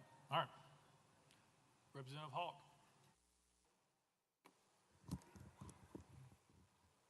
Thank you, Mr. Speaker. I didn't plan to speak today. We're talking about the committee system, and we're talking about floor actions like this is something new.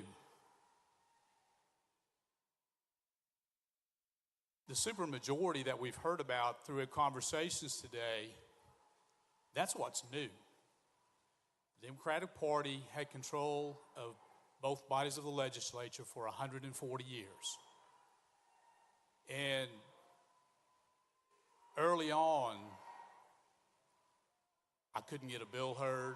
I couldn't get recognized in committee. I had a challenging time ever having a conversation on the floor about a concern that I have. There were certain people who were able to pass bills. There are certain people who were able to talk on bills.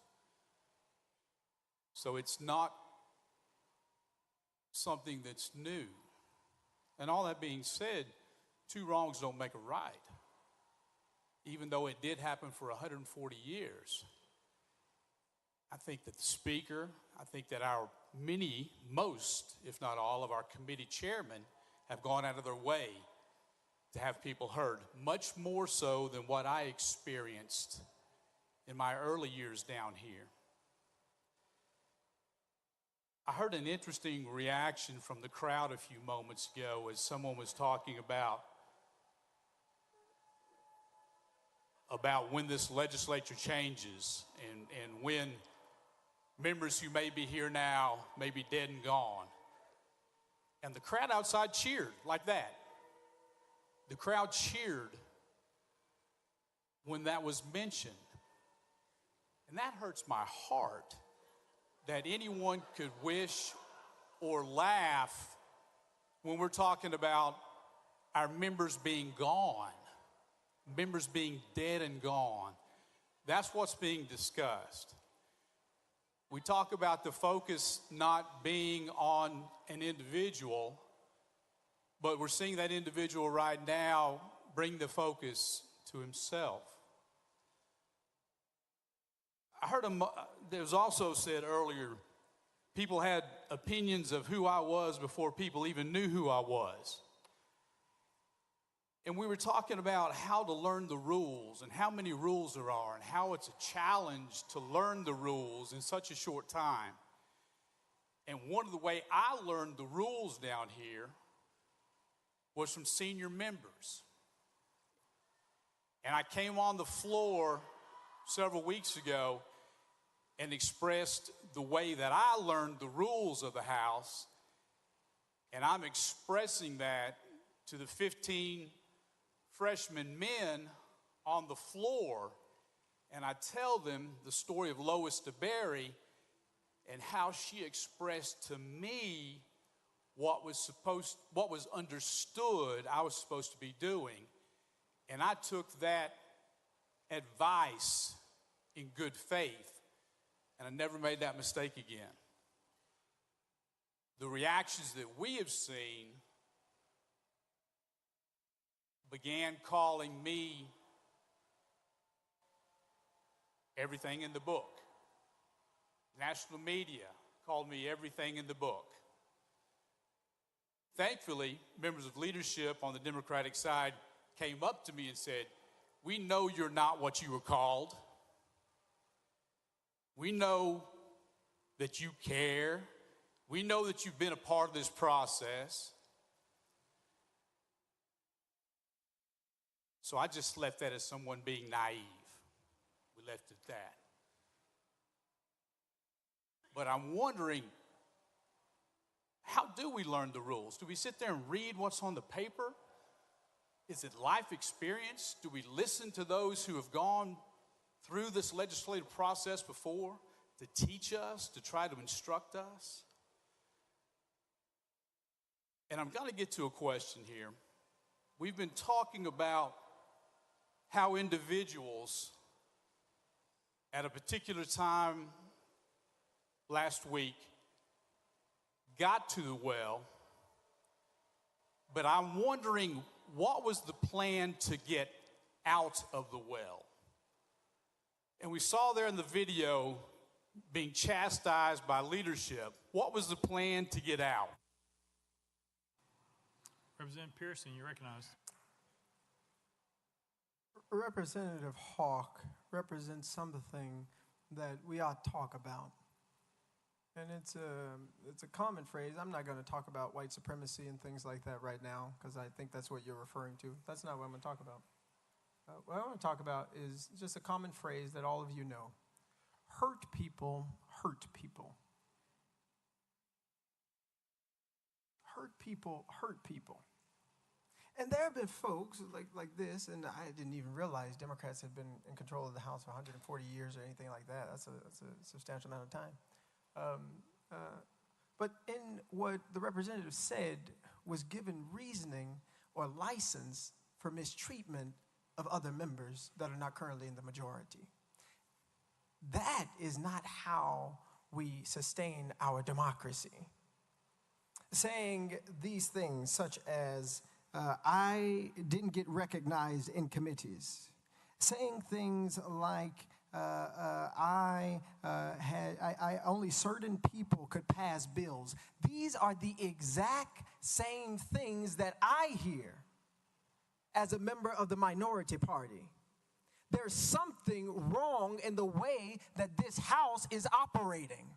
And when it got called into question in a peaceful protest to end gun violence, the response was not, what could we do to do something different? What could we do to do something better? How can we recognize that this change is something that the people in this state are demanding and asking for? It wasn't, how do we listen to the parents and the children who are protesting, not calling them insurrectionists? It wasn't, what can we do to make sure this body responds to the needs of our communities, not with just spending hundreds of millions of dollars on more war or weapons of war, or doing things like lowering the age requirement for people to get guns.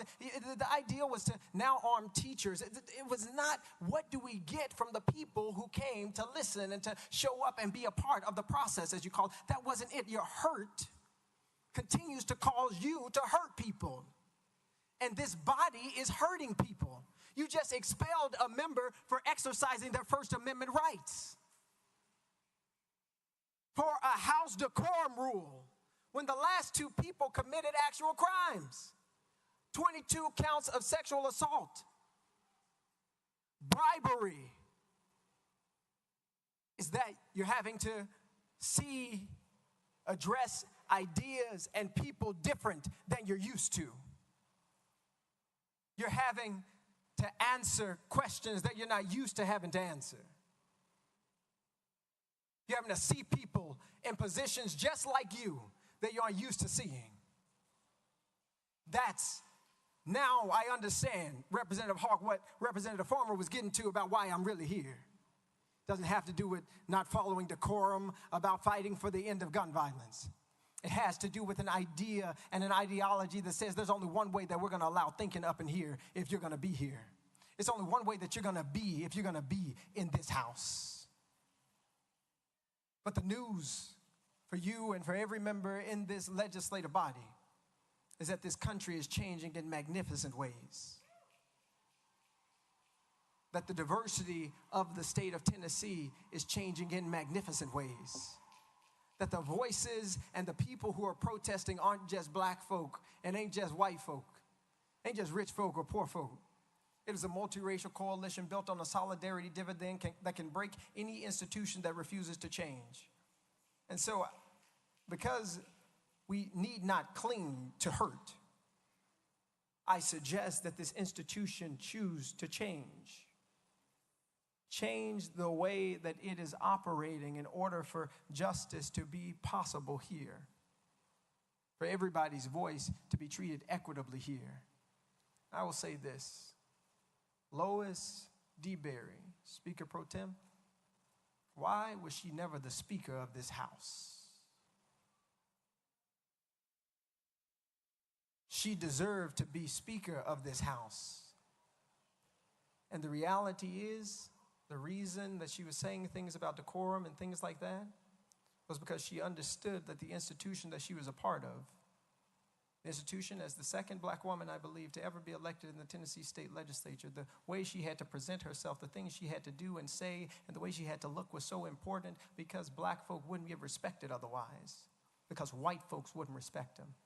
They'd call them boy, they'd call them girl instead of chairperson or Speaker Pro Tem. All right. Representative Towns.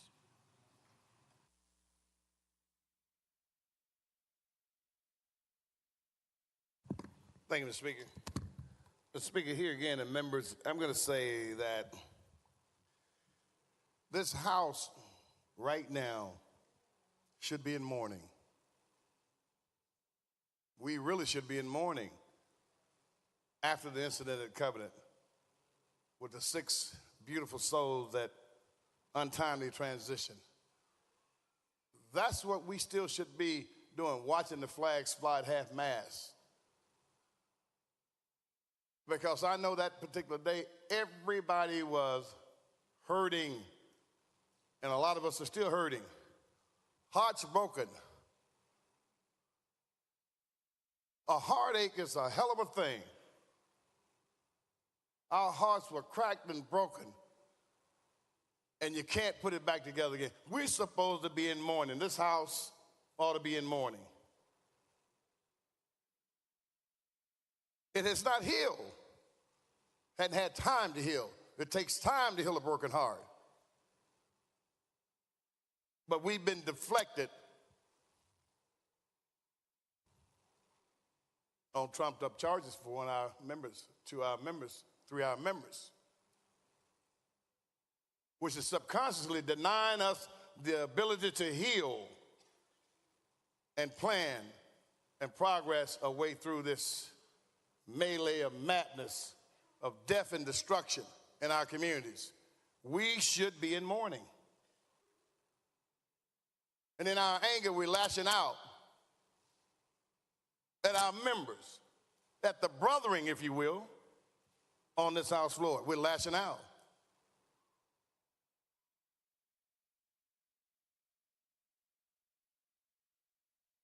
That is not Christian. That is not kindness. That is not brotherly. And that's not something that we should act that way towards our colleagues. As I've shared with you, none of our members should be expelled because there were other measures if there need to be anything done in terms of discipline. We had other measures.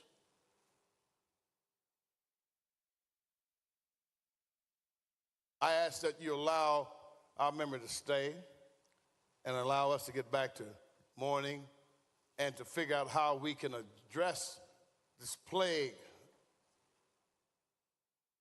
that's harming our nation and harming our people and harming our state and harming our citizens. The people are calling for something to be done.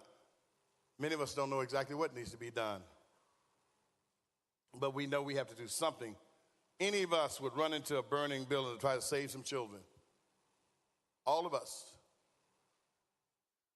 As I shared about the anger, when we get angry, we may be like a dysfunctional F troop, and all the children die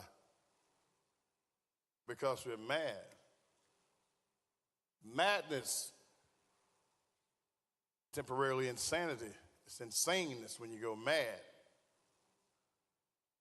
Can't rule and judge over people with madness, sober minds and hearts of flesh, compassion. When you're trying to legislate and have sway over human beings' lives. My grandmother told me something a long time ago. So she said, baby, you never spank your children when you're angry at them. I said, why, my dear? She said, you may hurt them. We're hurting our members because we're mad. The body has gone mad. It's like an autoimmune disease. The body turns against itself. We're mad because of something that transpired on this floor. We need to figure out how to save our member, and I'm encouraging that we don't expel our member. I really appreciate your consideration and hope that we act accordingly, come out of this stupid madness, and do what's going to be just. Justice for Justin. Thank you, members. Representative Pearson. Thank you, Representative Towns. And I just want to reiterate why we should be in mourning and why we are here. I don't want to forget Representative Freeman's district, the catalyst for this conversation. And unfortunately, instead of it being a catalyst today for the passing of those laws, it's about expelling myself and 2 other members of the House. We have in this state a proliferation of guns, and we have significant incidences of gun violence. That is the reality of what's happening in the state of Tennessee. That is a real issue that needs to be addressed.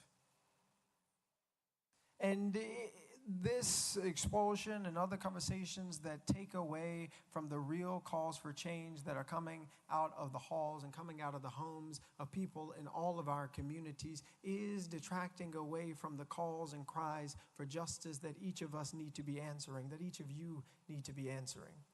And if your mind has not changed about how we get there since last Thursday, if your mind hasn't changed about how we make Tennessee a better, more safe place, if you're offering the same solutions or resolutions or ideas, then you are not listening to the people.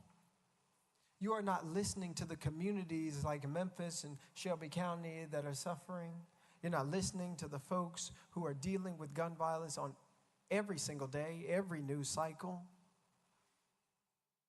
All of us should be being transformed in the ways that we're thinking about solving this problem. But instead of being transformed to do something to solve it, we're silencing folks who said we've got to say something. The resolution isn't expulsion. The resolution is doing something to pass meaningful gun violence prevention. That's what we should be doing. That's what you should be doing. Saying, how do we prevent incidences like what's happening to folks like Larry, all the way to folks like at Covenant? How do we actually prevent this from happening by ensuring that this proliferation of gun violence ceases on our watch? That's what folks are calling for, asking for, and demanding. And that's what I will continue to call for and ask for and demand, because we can do it. It is possible for this legislative body to pass more just laws. Now, whether the will is there is up to each and every one of you. It's up to you to decide whether or not we need red flag laws. It's up to you to decide whether or not we're going to pass gun lock storage laws. It's up to you to decide whether or not we're going to stop folks who shouldn't have guns from having AR-15s that can send hundreds of rounds through people's schools and homes and bodies. These are decisions that can be made by we who have been elected, by you who have been elected. You know, I always got pretty frustrated when I saw the whole thoughts and prayers thing. You know, it always bothered me, because I always said, the people in power must do something. The people in power will do something, I thought, I believed, naively. And then I had the opportunity, because some folks at age 93 and 88 and 81 and 70 went to the polls to cast a ballot, not just for Justin, but for justice. I had the opportunity to come to that place, to see the faces of the people who I would always say they have the power to do something. These folks, they're the ones who folks are always mad that they send thoughts and prayers at, because they've got power that they will to actually be able to change the situation. But instead of looking into these faces and seeing a dogged determination to change what is going on, I'm seeing a dogged determination to expel me and expel the voice of District 86 in this state house, because we know we need to have an end to gun violence. Because we're tired of having kids and adults and loved ones being killed by guns. So it's disappointing. But that dogged determination does live in certain people, and that gives me hope.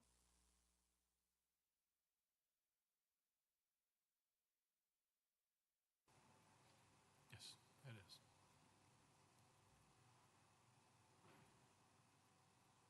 Representative Warner. Thank you, Mr. Speaker. I'll call for the question. Question's been called. There's objection. We're voting on previous question. All those in favor of previous question vote aye when the bell rings. All those opposed vote no. Has every member voted? Does any member wish to change their vote?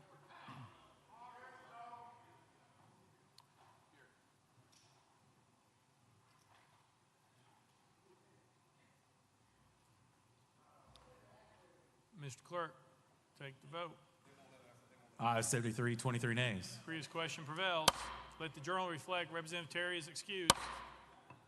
Representative Pearson, you have 5 minutes to close. Okay, give me 1 second. Speaker, I just want to ask a point of privilege. Speaker, point of personal privilege. Is it possible that Senator Ackberry could join us up here? Former State House Representative. Yeah, she can come. Thank you.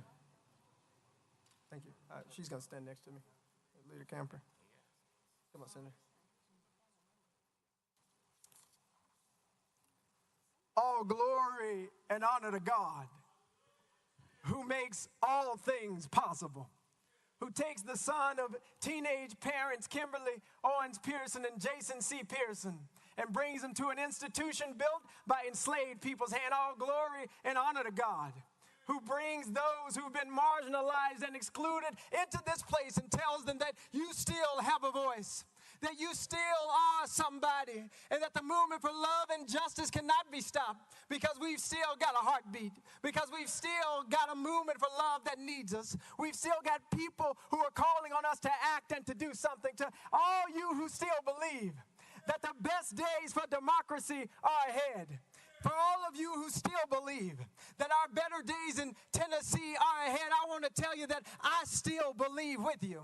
And how is it that even now amidst persecution on this Holy Week, after my own brother Justin Jones, Representative Jones, gets expelled from the House, is it that we still have hope and faith and belief in the democracy of Tennessee, faith and hope in the belief in the democracy of the United States of America? How is it that you still have hope, you descendant of enslaved people? How is it that you still have hope? Well, it's because even from the bottom of slave ships, my people didn't quit. Even in cotton fields and rice fields, my people didn't quit. Even when they were whipped and chained and told they had no name, my people didn't quit. Even when they incarcerated us, locked us up for a crack cocaine epidemic created by President Ronald Reagan to fund a war in South America, my people didn't quit. Even when they defunded our schools, separated us and called us colored and white, even when they put us on lynching trees in the state of Tennessee, specifically in Shelby County, my people didn't quit. Even now, as our own brothers and sisters lay to rest because of the failure of people in positions of power to do something, because people are refusing to pass just laws to end the epidemic of gun violence in the state of Tennessee, my people have yet to quit. And so even now, amidst this vote, amidst this persecution, I remember the good news. Hallelujah, Jesus.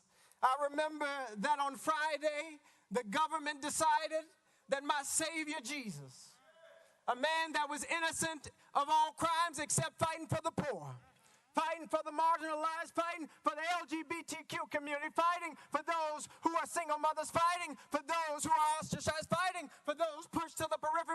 My Savior, my black Jesus, he was lynched by the government on Friday.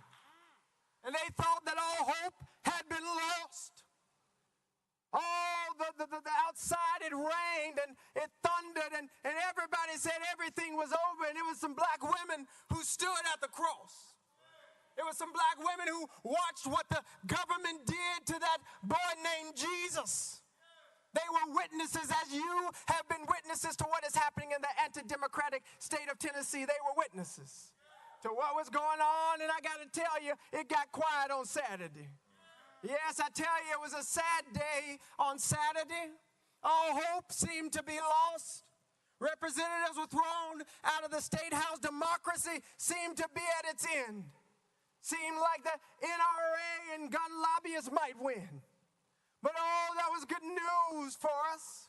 I don't know how long this Saturday in the state of Tennessee might last. But oh, we have good news, folks. We've got good news that Sunday always comes. Resurrection is a promise, and it is a prophecy. It's a prophecy that came out of the cotton fields. It's a prophecy that came out of the lynching tree. It's a prophecy that still lives in each and every one of us in order to make the state of Tennessee the place that it ought to be. And so I've still got hope because I know we are still here and we will never quit.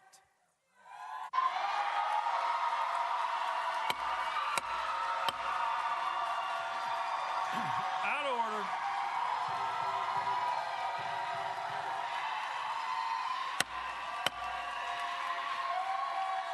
Out of order.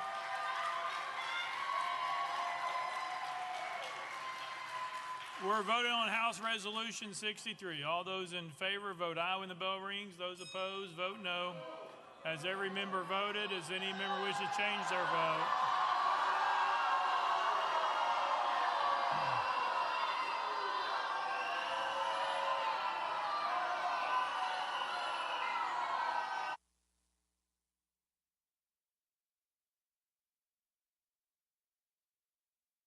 Mr. Clerk, take the vote. Aye, 69, 26 nays. Having received the concurrence of 2/3 of the members to which the House is entitled in the Constitution of the State of Tennessee, House Resolution 63 is hereby adopted. Without objection, the motion reconsiders tabled. Pursuant to Article 2, Section 12 of the Constitution of the State of Tennessee, I hereby declare Representative Justin J. Pearson of the 86th Representative District expelled from the House of Representatives of the 103rd General Assembly of the State of Tennessee. Next order, Mr. Clerk. Announcements. Announcements. Next order, Mr. Clerk. Roll call.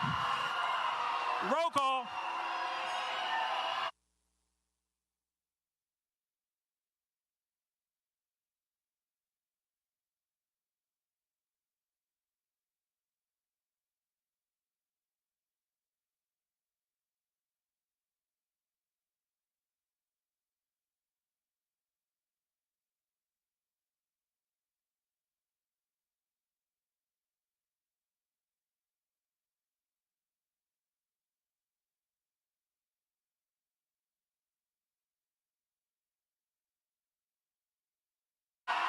Take the roll, Mr. Clerk.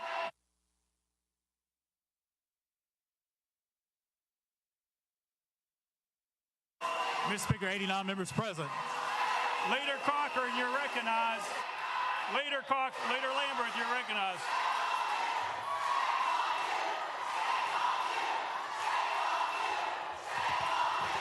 Thank you, Mr. Speaker. I move the House stand in recess until 5 p.m. on Monday, April 10th, 2023. Without objection, the House stands in recess till 5 p.m. on Monday, April 10th, 2023.